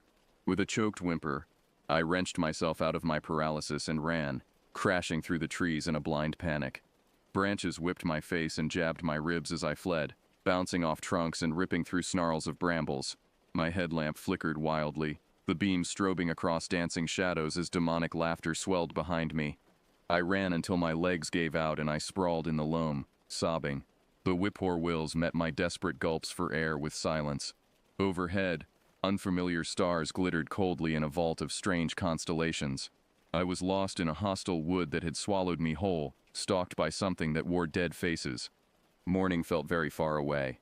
I didn't remember falling into a dreamless sleep, but I must have, because the next thing I knew, weak sunlight was worming through my closed eyelids, and an echoing bird call wrenched me awake. I bolted upright, or tried to, the folds of my sleeping bag tangled around my legs, and I struggled against them in a panic before memory trickled back. My tent. I was zipped into my tent. Safe in the false security of that nylon cocoon, I pressed my hands to my face, trying to steady my breathing. Just a dream. Last night's blind flight through phantom trees had been conjured by my own overheated imagination, nerves strung too tightly by isolation and that eerie encounter with the old-timer. Or had it? With shaking hands, I reached for my backpack and unzipped it slowly. Flinching, I upended it onto my lap. A tin cup, a freeze-dried energy bar, my first aid kit, a coil of rope. The scatter of my ordinary supplies mocked me with its banality. No muddy driver's license, no blood-stained knife. I shook out the lining of the pack, probed every pocket. Nothing. "You're losing it, Danny," I muttered. The rasp in my own voice made me swallow hard. How long had it been since I'd spoken aloud? The days alone already blurred together. A sudden scuff of my boot against something hard snapped me out of my reverie. There was a strange weight in the toe, and when I reached in and pulled out the object, my racing heart seemed to seize in my chest. It was a compass, the burnished metal casing nicked and dented. But it wasn't mine. Initials were engraved on the lid. T.S. I didn't know anyone with those initials, but that didn't stop the sixth sense of recognition from flooding through me. Trent Solway, a bow hunter who'd vanished in the tangle of rivers and canyons that veined these mountains. Years before I started this posting, we'd found his camouflage-jacketed remains during my first week on the job, scattered by scavengers. The animals had left his bleached skull untouched, and I'd wondered what he'd seen in his last moments, alone under that vault of pitiless stars. Now here I was with his compass in my hand, and no memory of how it had gotten into my boot. My pack sat emptied at my feet. There was nowhere else it could have come from. But if I hadn't put it there, who had? What had? Ice water trickled down my spine as I reached for the tent flap with numb fingers. The mosquito netting was intact, the zipper secured from the inside. But it wasn't the integrity of my nylon fortress that concerned me now. It was the whispers filtering in with the watery sunlight, barely audible under the twitter of waking birds. Voices that might have been the wind soughing through bare branches, if the wind had carried words in a familiar rasping croak. The old man's warning echoed in my memory. Once it's got your scent, it won't never let you go. I didn't want to believe it, but I couldn't deny the evidence in my hands, or the feeling of dread solidifying under my breastbone. Something had crept through the veil between waking and dreams to leave me that macabre token. And it was still out there, watching, waiting in the spaces between the shadows. I could feel its unseen eyes crawling over my skin, a phantom weight. Mechanically, I broke camp, stuffing my gear into my pack with shaking hands. I didn't know what I was running from, not really, but every instinct screamed at me to move, to put distance between myself and this cursed glade. As if that would do any good. As if miles of wilderness could stand between me and my stalker, when it could walk through my sleeping mind, leaving souvenirs of the dead to taunt me. I shouldered my pack and set off at a quick march, no longer caring what direction I was going. The only thing that mattered was motion, the driving need to keep putting one foot in front of the other. If I stopped, I might start to scream, and then I might never stop. Branches whipped my face as I pushed my way through a tangle of devil's club. The broad leaves still pearled with morning dew, but I was barely aware of the sting. My skin had gone cold and distant, all sensation subsumed by the rabbit thrum of my pulse in my temples. Whispers chased me through the cathedral hush of the forest, barely audible under the muted shrilling of birds and the incessant burble of hidden streams. I strained to make out words, convinced that they were calling my name. The syllables hissed and muttered in a dozen half-familiar voices. I clapped my hands over my ears, a high keening building in the back of my throat. I wanted to run, to plunge headlong through the shadows in a breakneck flight, but my muscles were jelly, my boots mired in molasses. Each leaden step was an eternity. When I finally stumbled into a clearing, it was almost a relief, until I saw the cabin, and the nightmares caught up to me with a vengeance. The cabin hunched at the far edge of the clearing like a malevolent toad, its weathered timbers furry with moss and its windows gaping dark sockets.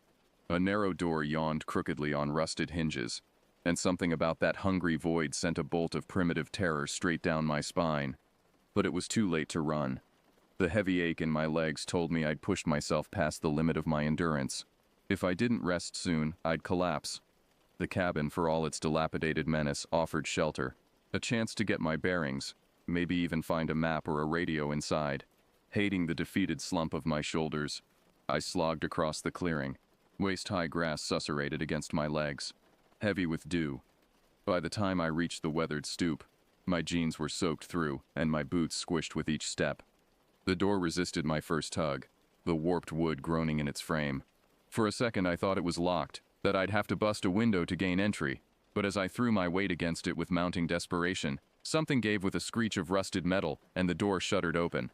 I nearly pitched head first into the dark maw of the cabin's interior. Stumbling, I caught myself on the rough lintel, splinters digging into my palms. Stale air puffed against my face, ripe with the sense of mildew and mouse droppings. And something else, something meaty and cloying that curdled my stomach. Fumbling for my headlamp, I flicked the beam over a jumble of overturned furniture, drifts of leaves, animal nests, and on the far wall, a shape that struggled to resolve itself into awful comprehension, a smear of something rusty brown, almost black in the colorless glare of my light.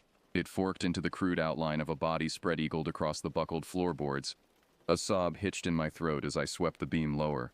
Gouges scored the silvered wood, 4 parallel slashes that ended in jagged punctures. Claw marks, some distant part of my mind gibbered, talons raking and rending as they dragged their writhing prey into the dark. I backed toward the door on rubbery legs, my breath coming in shallow. Panicked gasps. This place was a tomb, a charnel house.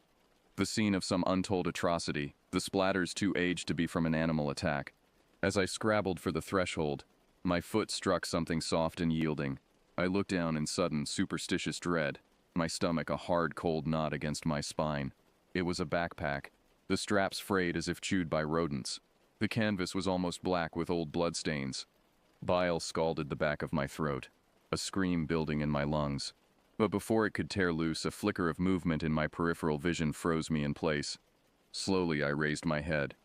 There in the doorway, silhouetted against the gray light filtering through the trees, crouched a figure.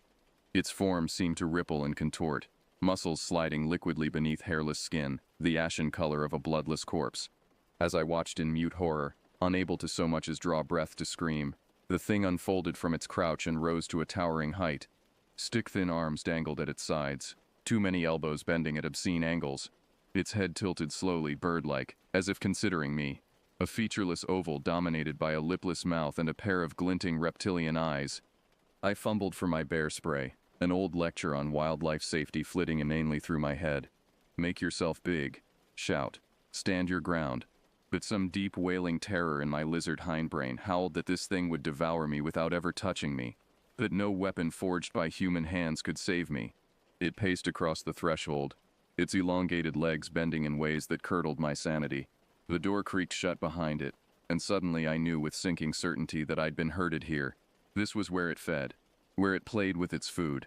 A rasping hiss issued from its mouth, forked tongue flicking between rows of needle teeth. And in that sound I heard a single word, repeated over and over in a sibilant whisper. Skin stealer. My hands were shaking so badly I nearly dropped my bear spray as I fumbled with the safety latch. The creature, the skinwalker, cocked its head at the small hiss of pressurized gas escaping the canister. Its nostrils flared, and a low clicking rose from its throat, like beetles scuttling over dry leaves. I swung the canister up, sighted down the barrel. For a single surreal second, I felt a bubble of hysterical laughter welling in my chest. Here I was, facing down a mythical monster with glorified pepper spray. If I survived this, I'd have to nominate myself for the world's most idiotic last stand. "Stay back," I croaked, my voice a thready ruin. "I'm warning you." In answer, the skinwalker parted its lipless jaws and let out a guttural moan that almost sounded like laughter. Then it bunched its stick-thin limbs and sprang. I screamed and squeezed the trigger. Orange mist billowing from the nozzle. The chemical stench seared my nostrils and stung my eyes, blinding me. But even through the watery blur, I saw the spray engulf the nightmare barreling toward me, and pass right through it in a swirl of coalescing shadows. The skinwalker's form shivered and dissolved like mist on the wind, only to reform an instant later unfazed. It slammed into me with the boneless weight of something not quite flesh, not quite spirit. We went down in a tangle of thrashing limbs, the bear spray flying from my grip to clatter against the wall. Fetid breath billowed against my face, hot and reeking of carrion. Up close, I could see that the skinwalker's hide was a patchwork of textures, sleek fur flowing seamlessly into mottled scales, membranous wings sprouting from its shoulders and melting back into the rippling mass of its body. Its claws sank into my arms, piercing canvas and skin, as if my jacket were gossamer. I bucked and flailed beneath the thing's crushing weight, my boots skidding on the blood-slick floor. But I might as well have been fighting a landslide. Slowly, inexorably, the skinwalker lowered its head until its lamprey mouth brushed my ear. When it spoke, its voice was a crackling whisper, dry as snakeskin on stone. Bile scorched my throat, hot tears streaking my face.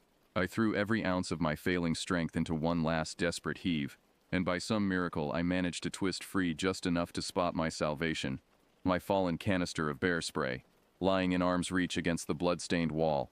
I lunged for it, clawed fingers scrabbling. The skinwalker let out a shriek of rage and raked my back, but I barely felt the pain. My fingers closed around the cool metal cylinder, and I rolled onto my side, jamming the nozzle directly into the thing's gaping maw. This time my aim was true. The spray geysered down its throat, choking off its roar of fury. The creature reeled back, arms windmilling as it clawed at its face. I scrambled to my feet, staggering away in a stumbling run. But even with the reprieve, I knew it was hopeless. Where could I run that this creature couldn't follow? It had stalked me effortlessly through the trackless forest, wearing faces stolen from the dead. My only chance was to make a stand, to go down fighting. And then my gaze landed on the window set high in the cabin wall, grimy glass glinting dully. Beyond it, the pale ribbon of a logging road cut through the trees, threading off into the distance. Civilization, safety. It might as well have been on the moon for all the good it did me. But if I could break that window, attract attention somehow. The skinwalker was hunched over, retching, black ichor bubbling between its teeth. I didn't hesitate. Snatching up a rusted lantern from the floor, I hurled it with all my strength. The glass shattered in a crystalline spray, and I sucked air to scream. But before I could make a sound, a blur of shadows streaked across the room and slammed me back against the wall. Needle claws sank into my throat, throttling my cry. The skinwalker loomed over me, its face rippling and contorting.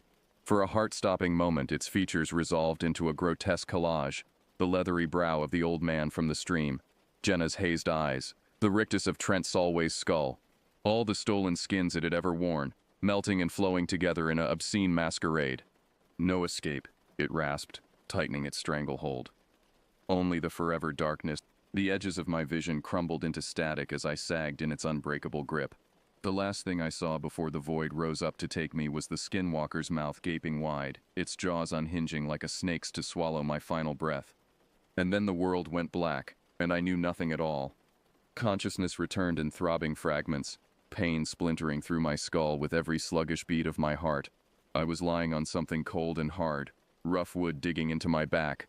Ribbon-thin bands of pressure cinched my wrists and ankles. No, not pressure. Bony fingers, clamped around my limbs in an unbreakable vice. I cracked my eyes open and immediately wished I hadn't. The skinwalker crouched over me, pinning me spread-eagled on the blood-stained floor. In the guttering light of the rising moon filtering through the shattered window, I could see my own distorted reflection screaming silently in its mirrored eyes. Ah, little skin. Its voice was a grating rasp, thick with gloating. "I will wear you so well. Please." The word tore from my ravaged throat, tasting of blood and despair. "Why are you doing this?" For a long, lipless moment the creature regarded me. Then slowly, hideously, it smiled. "I am what the ignorant call soul skinwalker," it said. "Yea now bloshai, soul shape changer. I hunt, I devour, and when the mood takes me," its voice changed, morphed into an obscene medley. The missing campers, their families, my own voice echoing back at me from 1,000 miles away. The breath hitched in my lungs as understanding crashed through me in a feverish wave. The creature wasn't just some mindless beast. It was a calculating predator, stalking human prey season after season to sate its twisted hunger. Killing was only the beginning of its dark appetites. It coveted our skins, our very identities, to wear like costumes in a depraved masquerade as it moved unseen among its chosen victims. Bile seared my throat as I thrashed weakly against its bruising grip, but I was a mouse pinned in a serpent's coils, my struggles only amusing my captor. The skinwalker's grin widened until I could see down its gullet, a black abyss fringed with needles. "I am eternal," it gloated. "I am Legion, and Sun." Its jaws yawned wide. "I will be you."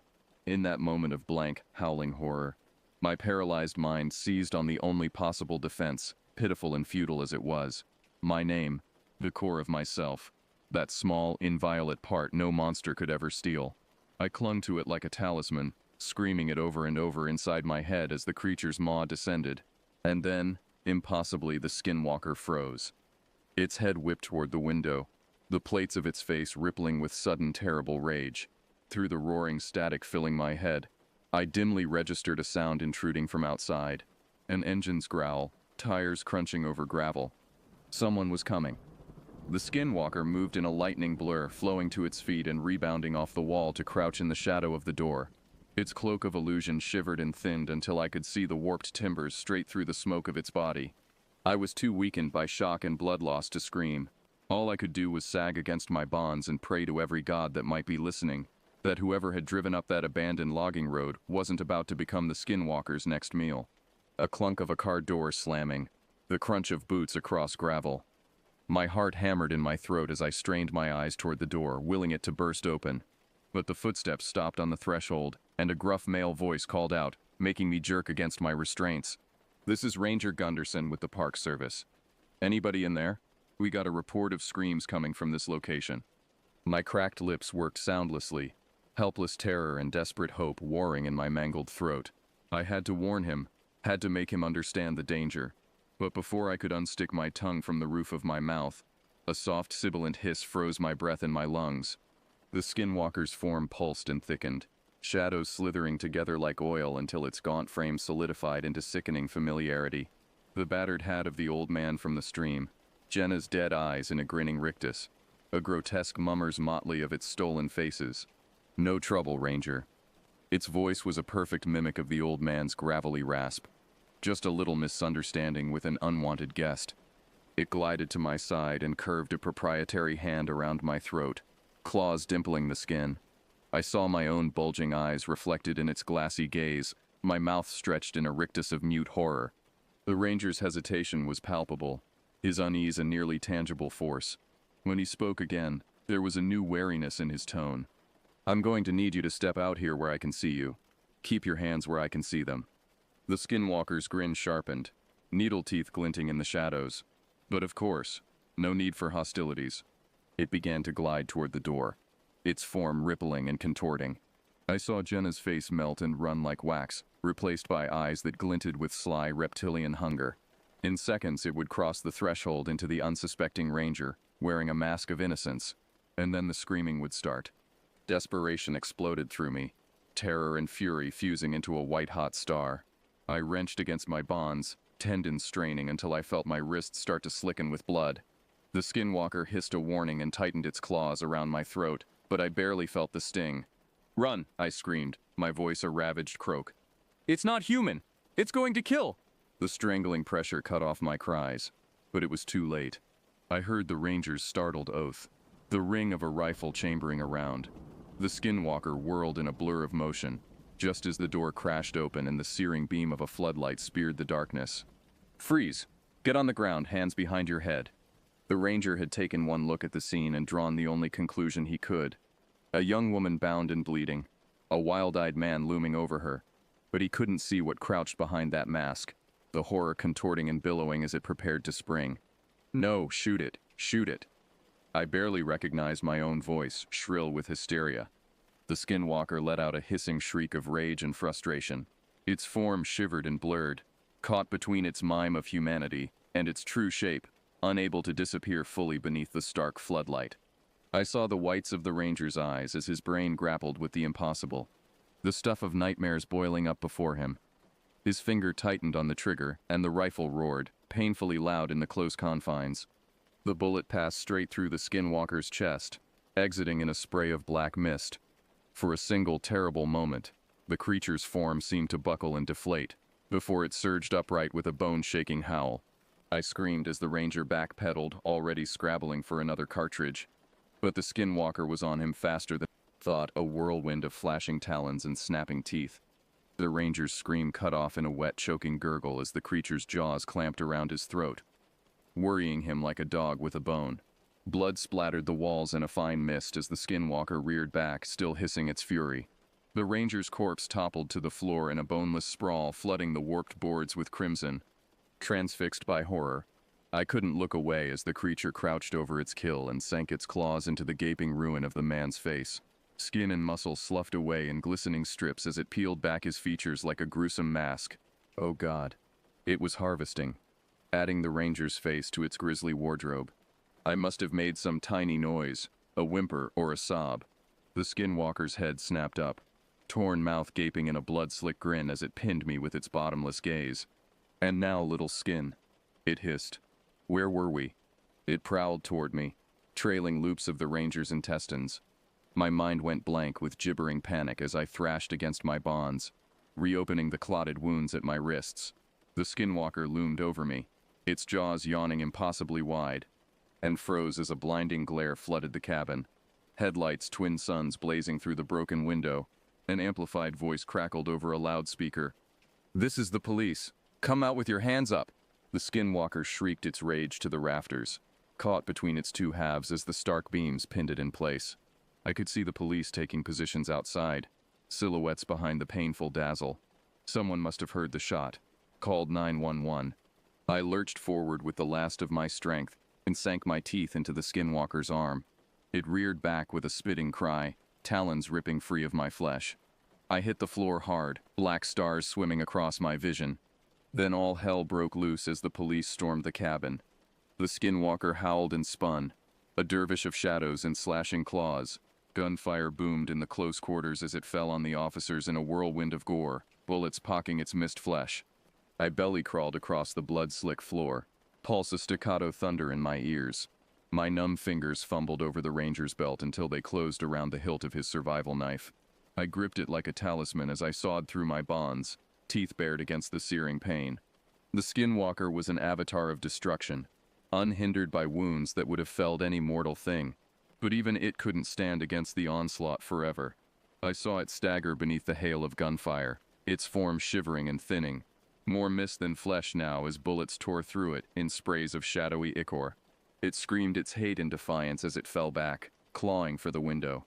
The police shouted in confusion, unable to credit what their eyes insisted was impossible. They couldn't stop it. I saw with sinking certainty. It would flow away into the darkness between seconds, to slink off and lick its wounds, to hunt again. Unless... My hand closed around the fallen canister of bear spray. My muscles jumped and spasmed as I hauled myself upright, nearly toppling with the weight of my battered body. Time seemed to slow as I raised my arm, sighted down the nozzle at the skinwalker's back. It was half turned away, a seething mass of shadow with the barest dregs of stolen faces melting across its surface. I saw Jenna's mouth twist. The old man's milky eyes rolled to fix hungrily on me. "Hey!" My ravaged voice cracked. "Chew on this, you bastard!" I pressed the release and the spray jetted out in a stinging mist, just as one of the officers fired a round straight through the skinwalker's chest. The bullet passed through its foggy flesh and straight into the bear spray canister. The world went white. The skinwalker's scream rose to an unbearable crescendo, laced with the shriek of tortured metal as the canister ruptured, searing, Chemical-laced mist geysered over the creature, catching light from the headlights outside. It went up like a torch, flames gouting from its eye sockets, from the gaping maw of its mouth. The skinwalker thrashed and flailed. A mass of boiling shadow shot through with streaks of orange, of devouring heat. Its wail spiraled up and up, an unholy melding of the voices it had stolen, then shattered into a single thin, needling shriek as its flesh crisped and collapsed into a pile of greasy ash. In the stunned silence that followed, the pop and crack of embers was deafening. I slid down the wall to the floor, my legs giving out. Distantly I heard shouts, boots pounding across the floor. Then there were hands on me, urgent voices muffled as if from underwater. I floated above myself, tethered by the thinnest thread. From a great distance I saw the officers working over my body, stanching the blood that leaked from 100 wounds. Their faces were pale and grim in the pulsing light, lips moving in words I could no longer hear. It didn't matter, it was over. Against all odds, against the hungry dark, I had won. I had saved the world from a nightmare it could never even imagine. As I slipped into the cool darkness rising to enfold me, a final thought bobbed to the surface of my mind. In the ranger's face peeling away in glistening strips, in the old man's eyes milk-white in the skinwalker's seething flesh, I had seen myself, reflected back in an endless eternal hunt. I would never walk in the woods again without wondering what watched from the shadows, what waited with the patience of centuries to wear my skin, to become me down to the marrow of my bones. The skinwalker was dead, but there would always be others, hungry shades prowling the spaces between, rattling the locks, seeking a way in. They were as old as fear itself, woven into place and time. And no matter how far I ran, how deep I buried the memories, a part of me would always be in that cabin, bound and bleeding, with the flensing blade poised over my face, waiting for the forever dark to open its jaws and swallow me whole.